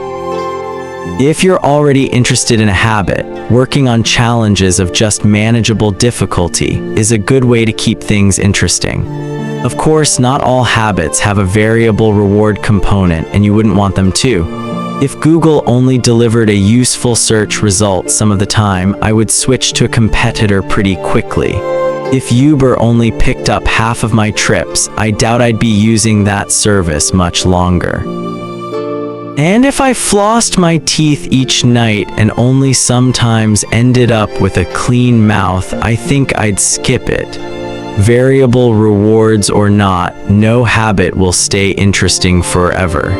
At some point, everyone faces the same challenge on the journey of self-improvement. You have to fall in love with boredom. We all have goals that we would like to achieve and dreams that we would like to fulfill. But it doesn't matter what you're trying to become better at. If you only do the work when it's convenient or exciting, then you'll never be consistent enough to achieve remarkable results. I can guarantee that if you manage to start a habit and keep sticking to it, there will be days when you feel like quitting. When you start a business, there will be days when you don't feel like showing up. When you're at the gym, there will be sets that you don't feel like finishing.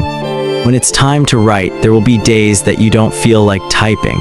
But stepping up when it's annoying or painful or draining to do so, that's what makes the difference between a professional and an amateur. Professionals stick to the schedule, amateurs let life get in the way. Professionals know what is important to them and work toward it with purpose. Amateurs get pulled off course by the urgencies of life. David Kane, an author and meditation teacher, encourages his students to avoid being fair-weather meditators. Similarly, you don't want to be a fair-weather athlete or a fair-weather writer or a fair-weather anything. When a habit is truly important to you, you have to be willing to stick to it in any mood. Professionals take action even when the mood isn't right. They might not enjoy it, but they find a way to put the reps in. There have been a lot of sets that I haven't felt like finishing, but I've never regretted doing the workout. There have been a lot of articles I haven't felt like writing, but I've never regretted publishing on schedule. There have been a lot of days I've felt like relaxing, but I've never regretted showing up and working on something that was important to me. The only way to become excellent is to be endlessly fascinated by doing the same thing over and over. You have to fall in love with boredom. Chapter summary. The Goldilocks rule states that humans experience peak motivation when working on tasks that are right on the edge of their current abilities. The greatest threat to success is not failure but boredom. As habits become routine, they become less interesting and less satisfying. We get bored. Anyone can work hard when they feel motivated. It's the ability to keep going when work isn't exciting that makes the difference. Professionals stick to the schedule. Amateurs let life get in the way. 20. The downside of creating good habits. Habits create the foundation for mastery. In chess, it is only after the basic movements of the pieces have become automatic that a player can focus on the next level of the game. Each chunk of information that is memorized opens up the mental space for more effortful thinking. This is true for any endeavor. When you know the simple movements so well that you can perform them without thinking, you are free to pay attention to more advanced details. In this way, habits are the backbone of any pursuit of excellence. However, the benefits of habits come at a cost. At first, each repetition develops fluency, speed, and skill. But then as a habit becomes automatic, you become less sensitive to feedback. you fall into mindless repetition. It becomes easier to let mistakes slide. When you can do it good enough on autopilot, you stop thinking about how to do it better. The upside of habits is that we can do things without thinking. The downside of habits is that you get used to doing things a certain way and stop paying attention to little errors. You assume you're getting better because you're gaining experience. In reality, you are merely reinforcing your current habits, not improving them. In fact, some research has shown that once a skill has been mastered, there is usually a slight decline in performance over time. Usually, this minor dip in performance is no cause for worry. You don't need a system to continuously improve how well you brush your teeth or tie your shoes or make your morning cup of tea. With habits like these, good enough is usually good enough. The less energy you spend on trivial choices, the more you can spend it on what really matters. However, when you want to maximize your potential and achieve elite levels of performance, you need a more nuanced approach. You can't repeat the same things blindly and expect to become exceptional. Habits are necessary, but not sufficient for mastery. What you need is a combination of automatic habits and deliberate practice. Habits plus deliberate practice equals mastery. To become great, certain skills do need to become automatic. Basketball players need to be able to dribble without thinking before they can move on to mastering layups with their non-dominant hand. The surgeons need to repeat the first incision so many times that they could do it with their eyes closed, so that they can focus on the hundreds of variables that arise during surgery. But after one habit has been mastered, you have to return to the effortful part of the work and begin building the next habit. Mastery is the process of narrowing your focus to a tiny element of success, repeating it until you have internalized the skill, and then using this new habit as the foundation to advance to the next frontier of your development. Old tasks become easier the second time around, but it doesn't get easier overall because now you're pouring your energy into the next challenge. Each habit unlocks the next level of performance. It's an endless cycle. Mastering one habit. The process of mastery requires that you progressively layer improvements on top of one another, each habit building upon the last until a new level of performance has been reached and a higher range of skills has been internalized. Although habits are powerful, what you need is a way to remain conscious of your performance over time, so you can continue to renew and improve. It is precisely at the moment when you begin to feel like you have mastered a skill, right when things are starting to feel automatic and you are becoming comfortable, that you must avoid slipping into the trap of complacency. The solution: establish a system for reflection and review. How to review your habits and make adjustments. In 1986, the Los Angeles Lakers had one of the most talented basketball teams ever assembled, but they are rarely remembered that way. The team started the 1985-1986 NBA season with an astounding 29-5 record. The pundits were saying that we might be the best team in the history of basketball, head coach Pat Riley said after the season. Surprisingly, the Lakers stumbled in the 1986 playoffs and suffered a season-ending defeat in the Western Conference Finals. The best team in the history of basketball didn't even play for the NBA championship. After that blow, Riley was tired of hearing about how much talent his players had and about how much promise his team held. He didn't want to see flashes of brilliance followed by a gradual fade in performance. He wanted the Lakers to play up to their potential night after night. In the summer of 1986, he created a plan to do exactly that, a system that he called the Career Best Effort Program, or CBE. When players first joined the Lakers, Riley explained, "We track their basketball statistics all the way back to high school. I call this taking their number." We look for an accurate gauge of what a player can do, then build him into our plan for the team, based on the notion that he will maintain and then improve upon his averages. After determining a player's baseline level of performance, Riley added a key step. He asked each player to improve their output by at least 1% over the course of the season. If they succeeded, it would be a CBA or career best effort. Similar to the British cycling team that we discussed in Chapter 1, the Lakers sought peak performance by getting slightly better each day. Riley was careful to point out that CBE was not merely about points or statistics, but about giving your best effort spiritually and mentally and physically. Players got credit for allowing an opponent to run into you when you know that a foul will be called against him, diving for loose balls, going after rebounds whether you're likely to get them or not, helping a teammate when the player he's guarding has surged past him, and other unsung hero deeds. As an example, let's say that Magic Johnson, the Lakers' star player at the time, had 11 points, 8 rebounds, 12 assists, 2 steals, and 5 turnovers in a game. Magic also got credit for an unsung hero deed by diving after a loose ball +1. Finally, he played a total of 33 minutes in this imaginary game. The positive numbers 11 + 8 + 12 + 2 + 1 add up to 34. Then we subtract the 5 turnovers, 34/5, to get 29. Finally, we divide 29 by 33 minutes played.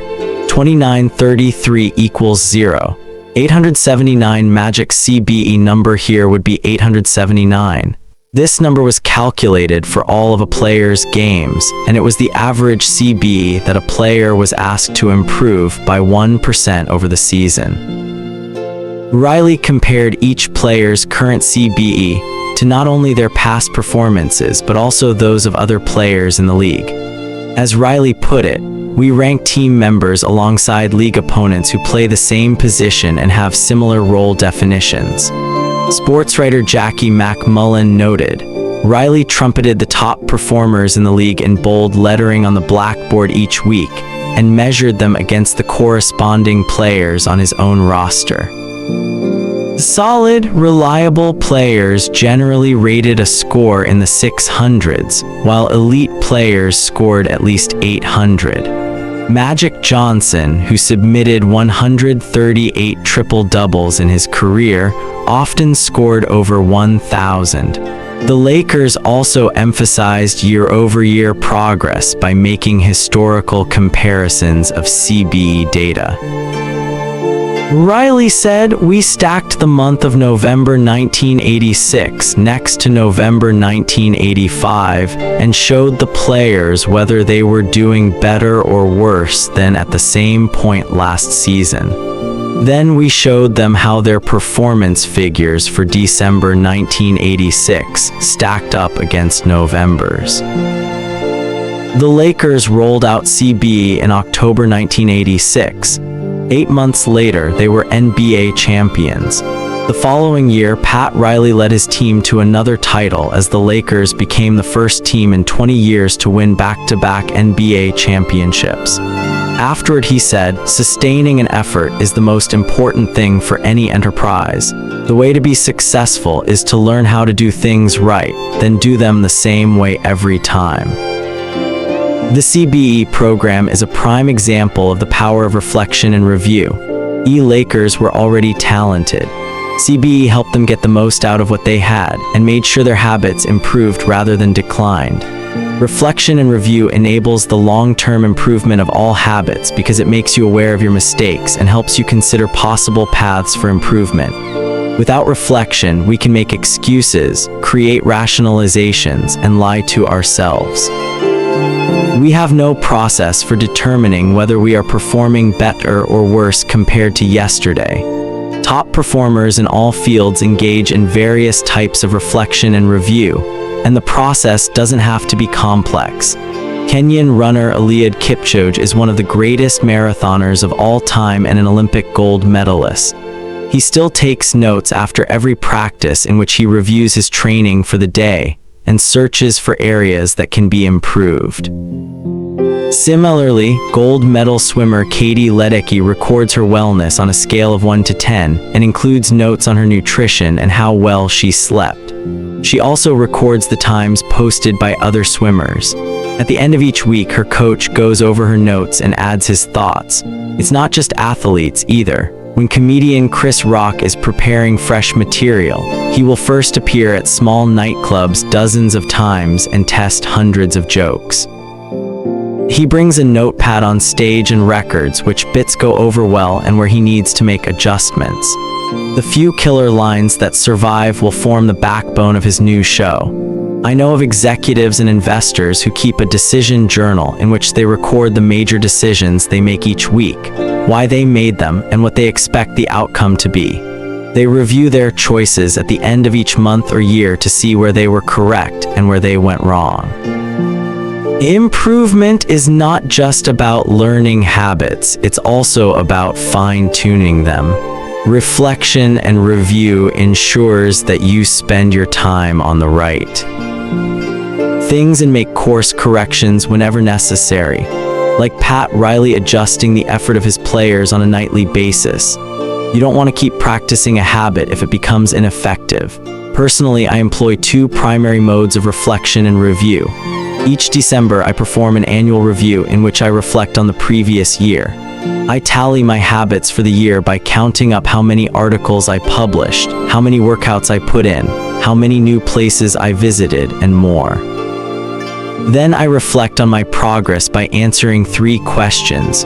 What went well this year? What didn't go so well this year? What did I learn 6 months later when summer rolls around? I conduct an integrity report. Like everyone, I make a lot of mistakes. My integrity report helps me realize where I went wrong and motivates me to get back on course. I use it as a time to revisit my core values and consider whether I have been living in accordance with them. This is when I reflect on my identity and how I can work toward being the type of person I wish to become. My yearly integrity report answers 3 questions. What are the core values that drive my life and work? How am I living and working with integrity right now? How can I set a higher standard in the future? These 2 reports don't take very long, just a few hours per year, but they are crucial periods of refinement. They prevent the gradual slide that happens when I don't pay close attention. They provide an annual reminder to revisit my desired identity and consider how my habits are helping me become the type of person I wish to be. They indicate when I should upgrade my habits and take on new challenges, and when I should dial my efforts back and focus on the fundamentals. Reflection can also bring a sense of perspective. Daily habits are powerful because of how they compound, but worrying too much about every daily choice is like looking at yourself in the mirror from an inch away. You can see every imperfection and lose sight of the bigger picture. There's too much feedback. Conversely, never reviewing your habits is like never looking in the mirror. You aren't aware of easily fixable flaws, a spot on your shirt, a bit of food in your teeth. There is too little feedback. Periodic reflection and review is like viewing yourself in the mirror from a conversational distance. You can see the important changes you should make without losing sight of the bigger picture. You want to view the entire mountain range, not obsess over each peak and valley. Finally, reflection and review offers an ideal time to revisit one of the most important aspects of behavior change: identity. How to break the beliefs that hold you back. In the beginning, repeating a habit is essential to build up evidence of your desired identity. As you latch on to that new identity, however, those same beliefs can hold you back from the next level of growth. When working against you, your identity creates a kind of pride that encourages you to deny your weak spots and prevents you from truly growing. This is one of the greatest downsides of building habits. The more sacred an idea is to us, that is, the more deeply it is tied to our identity, the more strongly we will defend it against criticism. You see this in every industry. The school teacher who ignores innovative teaching methods and sticks with her tried-and-true lesson plans. The veteran manager who is committed to doing things his way. The surgeon who dismisses the ideas of her younger colleagues. The band who produces a mind-blowing first album and then gets stuck in a rut. The tighter we cling to an identity, the harder it becomes to grow beyond it. One solution is to avoid making any single aspect of your identity an overwhelming portion of who you are. In the words of investor Paul Graham, keep your identity small. The more you let a single belief define you, the less capable you are of adapting when life challenges you. If you tie everything up in being the point guard or the partner at the firm or whatever else, then the loss of that facet of your life will wreck you. If you're a vegan and then develop a health condition that forces you to change your diet, you'll have an identity crisis on your hands. When you cling too tightly to one identity, you become brittle. Lose that one thing and you lose yourself. For most of my young life, being an athlete was a major part of my identity. After my baseball career ended, I struggled to find myself. When you spend your whole life defining yourself in one way and that disappears, who are you now? Military veterans and former entrepreneurs report similar feelings. If your identity is wrapped up in a belief like "I'm a great soldier," what happens when your period of service ends? For many business owners, their identity is something along the lines of "I'm the CEO" or "I'm the founder." If you have spent every waking moment working on your business, how will you feel after you sell the company?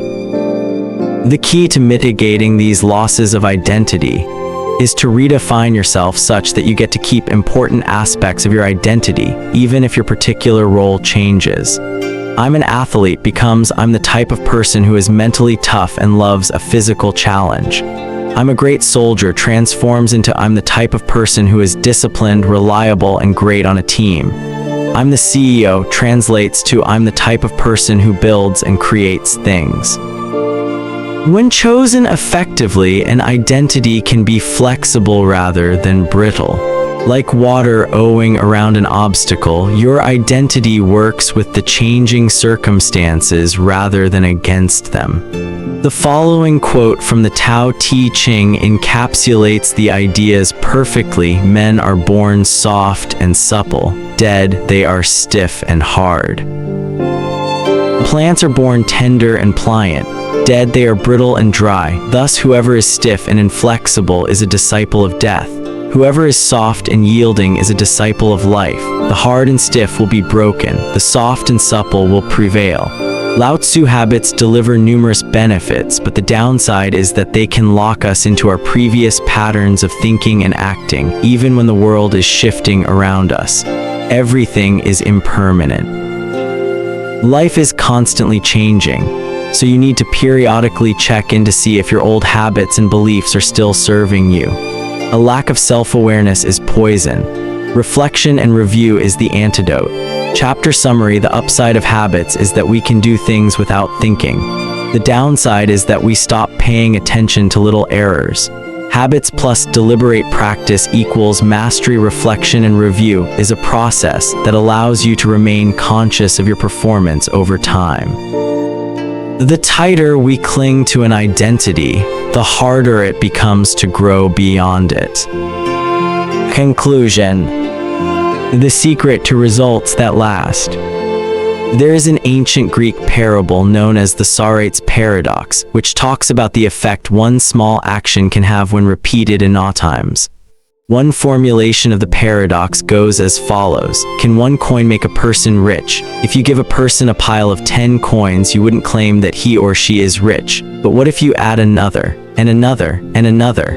At some point, you will have to admit that no one can be rich unless one coin can make him or her so. We can say the same about atomic habits. Can one tiny change transform your life? It's unlikely you would say so, but what if you made another, and another, and another? At some point you will have to admit that your life was transformed by one small change. The holy grail of habit change is not a single 1% improvement, but 1,000 of them. It's a bunch of atomic habits stacking up, each one a fundamental unit of the overall system. In the beginning, small improvements can often seem meaningless because they get washed away by the weight of the system. Just as one coin won't make you rich, one positive change like meditating for 1 minute or reading 1 page each day is unlikely to deliver a noticeable difference. Gradually, though, as you continue to layer small changes on top of one another, the scales of life start to move. Each improvement is like adding a grain of sand to the positive side of the scale, slowly tilting things in your favor. Eventually, if you stick with it, you hit a tipping point. Suddenly, it feels easier to stick with good habits. The weight of the system is working for you rather than against you. Over the course of this book, we've looked at dozens of stories about top performers. We've heard about Olympic gold medalists, award-winning artists, business leaders, life-saving physicians, and star comedians who have all used the science of small habits to master their craft and vault to the top of their field. Each of the people, teams, and companies we have covered has faced different circumstances, but ultimately progressed in the same way, through a commitment to tiny, sustainable, unrelenting improvements. Success is not a goal to reach or a finish line to cross. It is a system to improve, an endless process to renew. In Chapter 1, I said, if you're having trouble changing your habits, the problem isn't you. The problem is your system. Bad habits repeat themselves again and again, not because you don't want to change, but because you have the wrong system for change.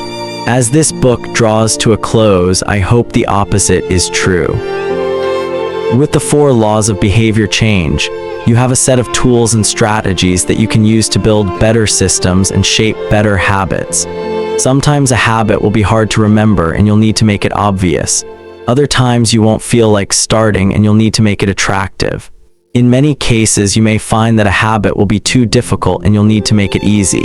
And sometimes you won't feel like sticking with it and you'll need to make it satisfying. Behaviors are effortless here. This is a continuous process. There is no finish line. There is no permanent solution. Whenever you're looking to improve, you can rotate through the 4 laws of behavior change until you find the next bottleneck. Make it obvious, make it attractive, make it easy, make it satisfying, round and round, always looking for the next way to get 1% better. The secret to getting results that last is to never stop making improvements. It's remarkable what you can build if you just don't stop. It's remarkable the business you can build if you don't stop working. It's remarkable the body you can build if you don't stop training. It's remarkable the knowledge you can build if you don't stop learning. It's remarkable the fortune you can build if you don't stop saving. It's remarkable the friendships you can build if you don't stop caring. Small habits don't add up. They compound. That's the power of atomic habits. Tiny changes, remarkable results. Thank you for watching. Please like, share, and subscribe the RJ Bibliophile.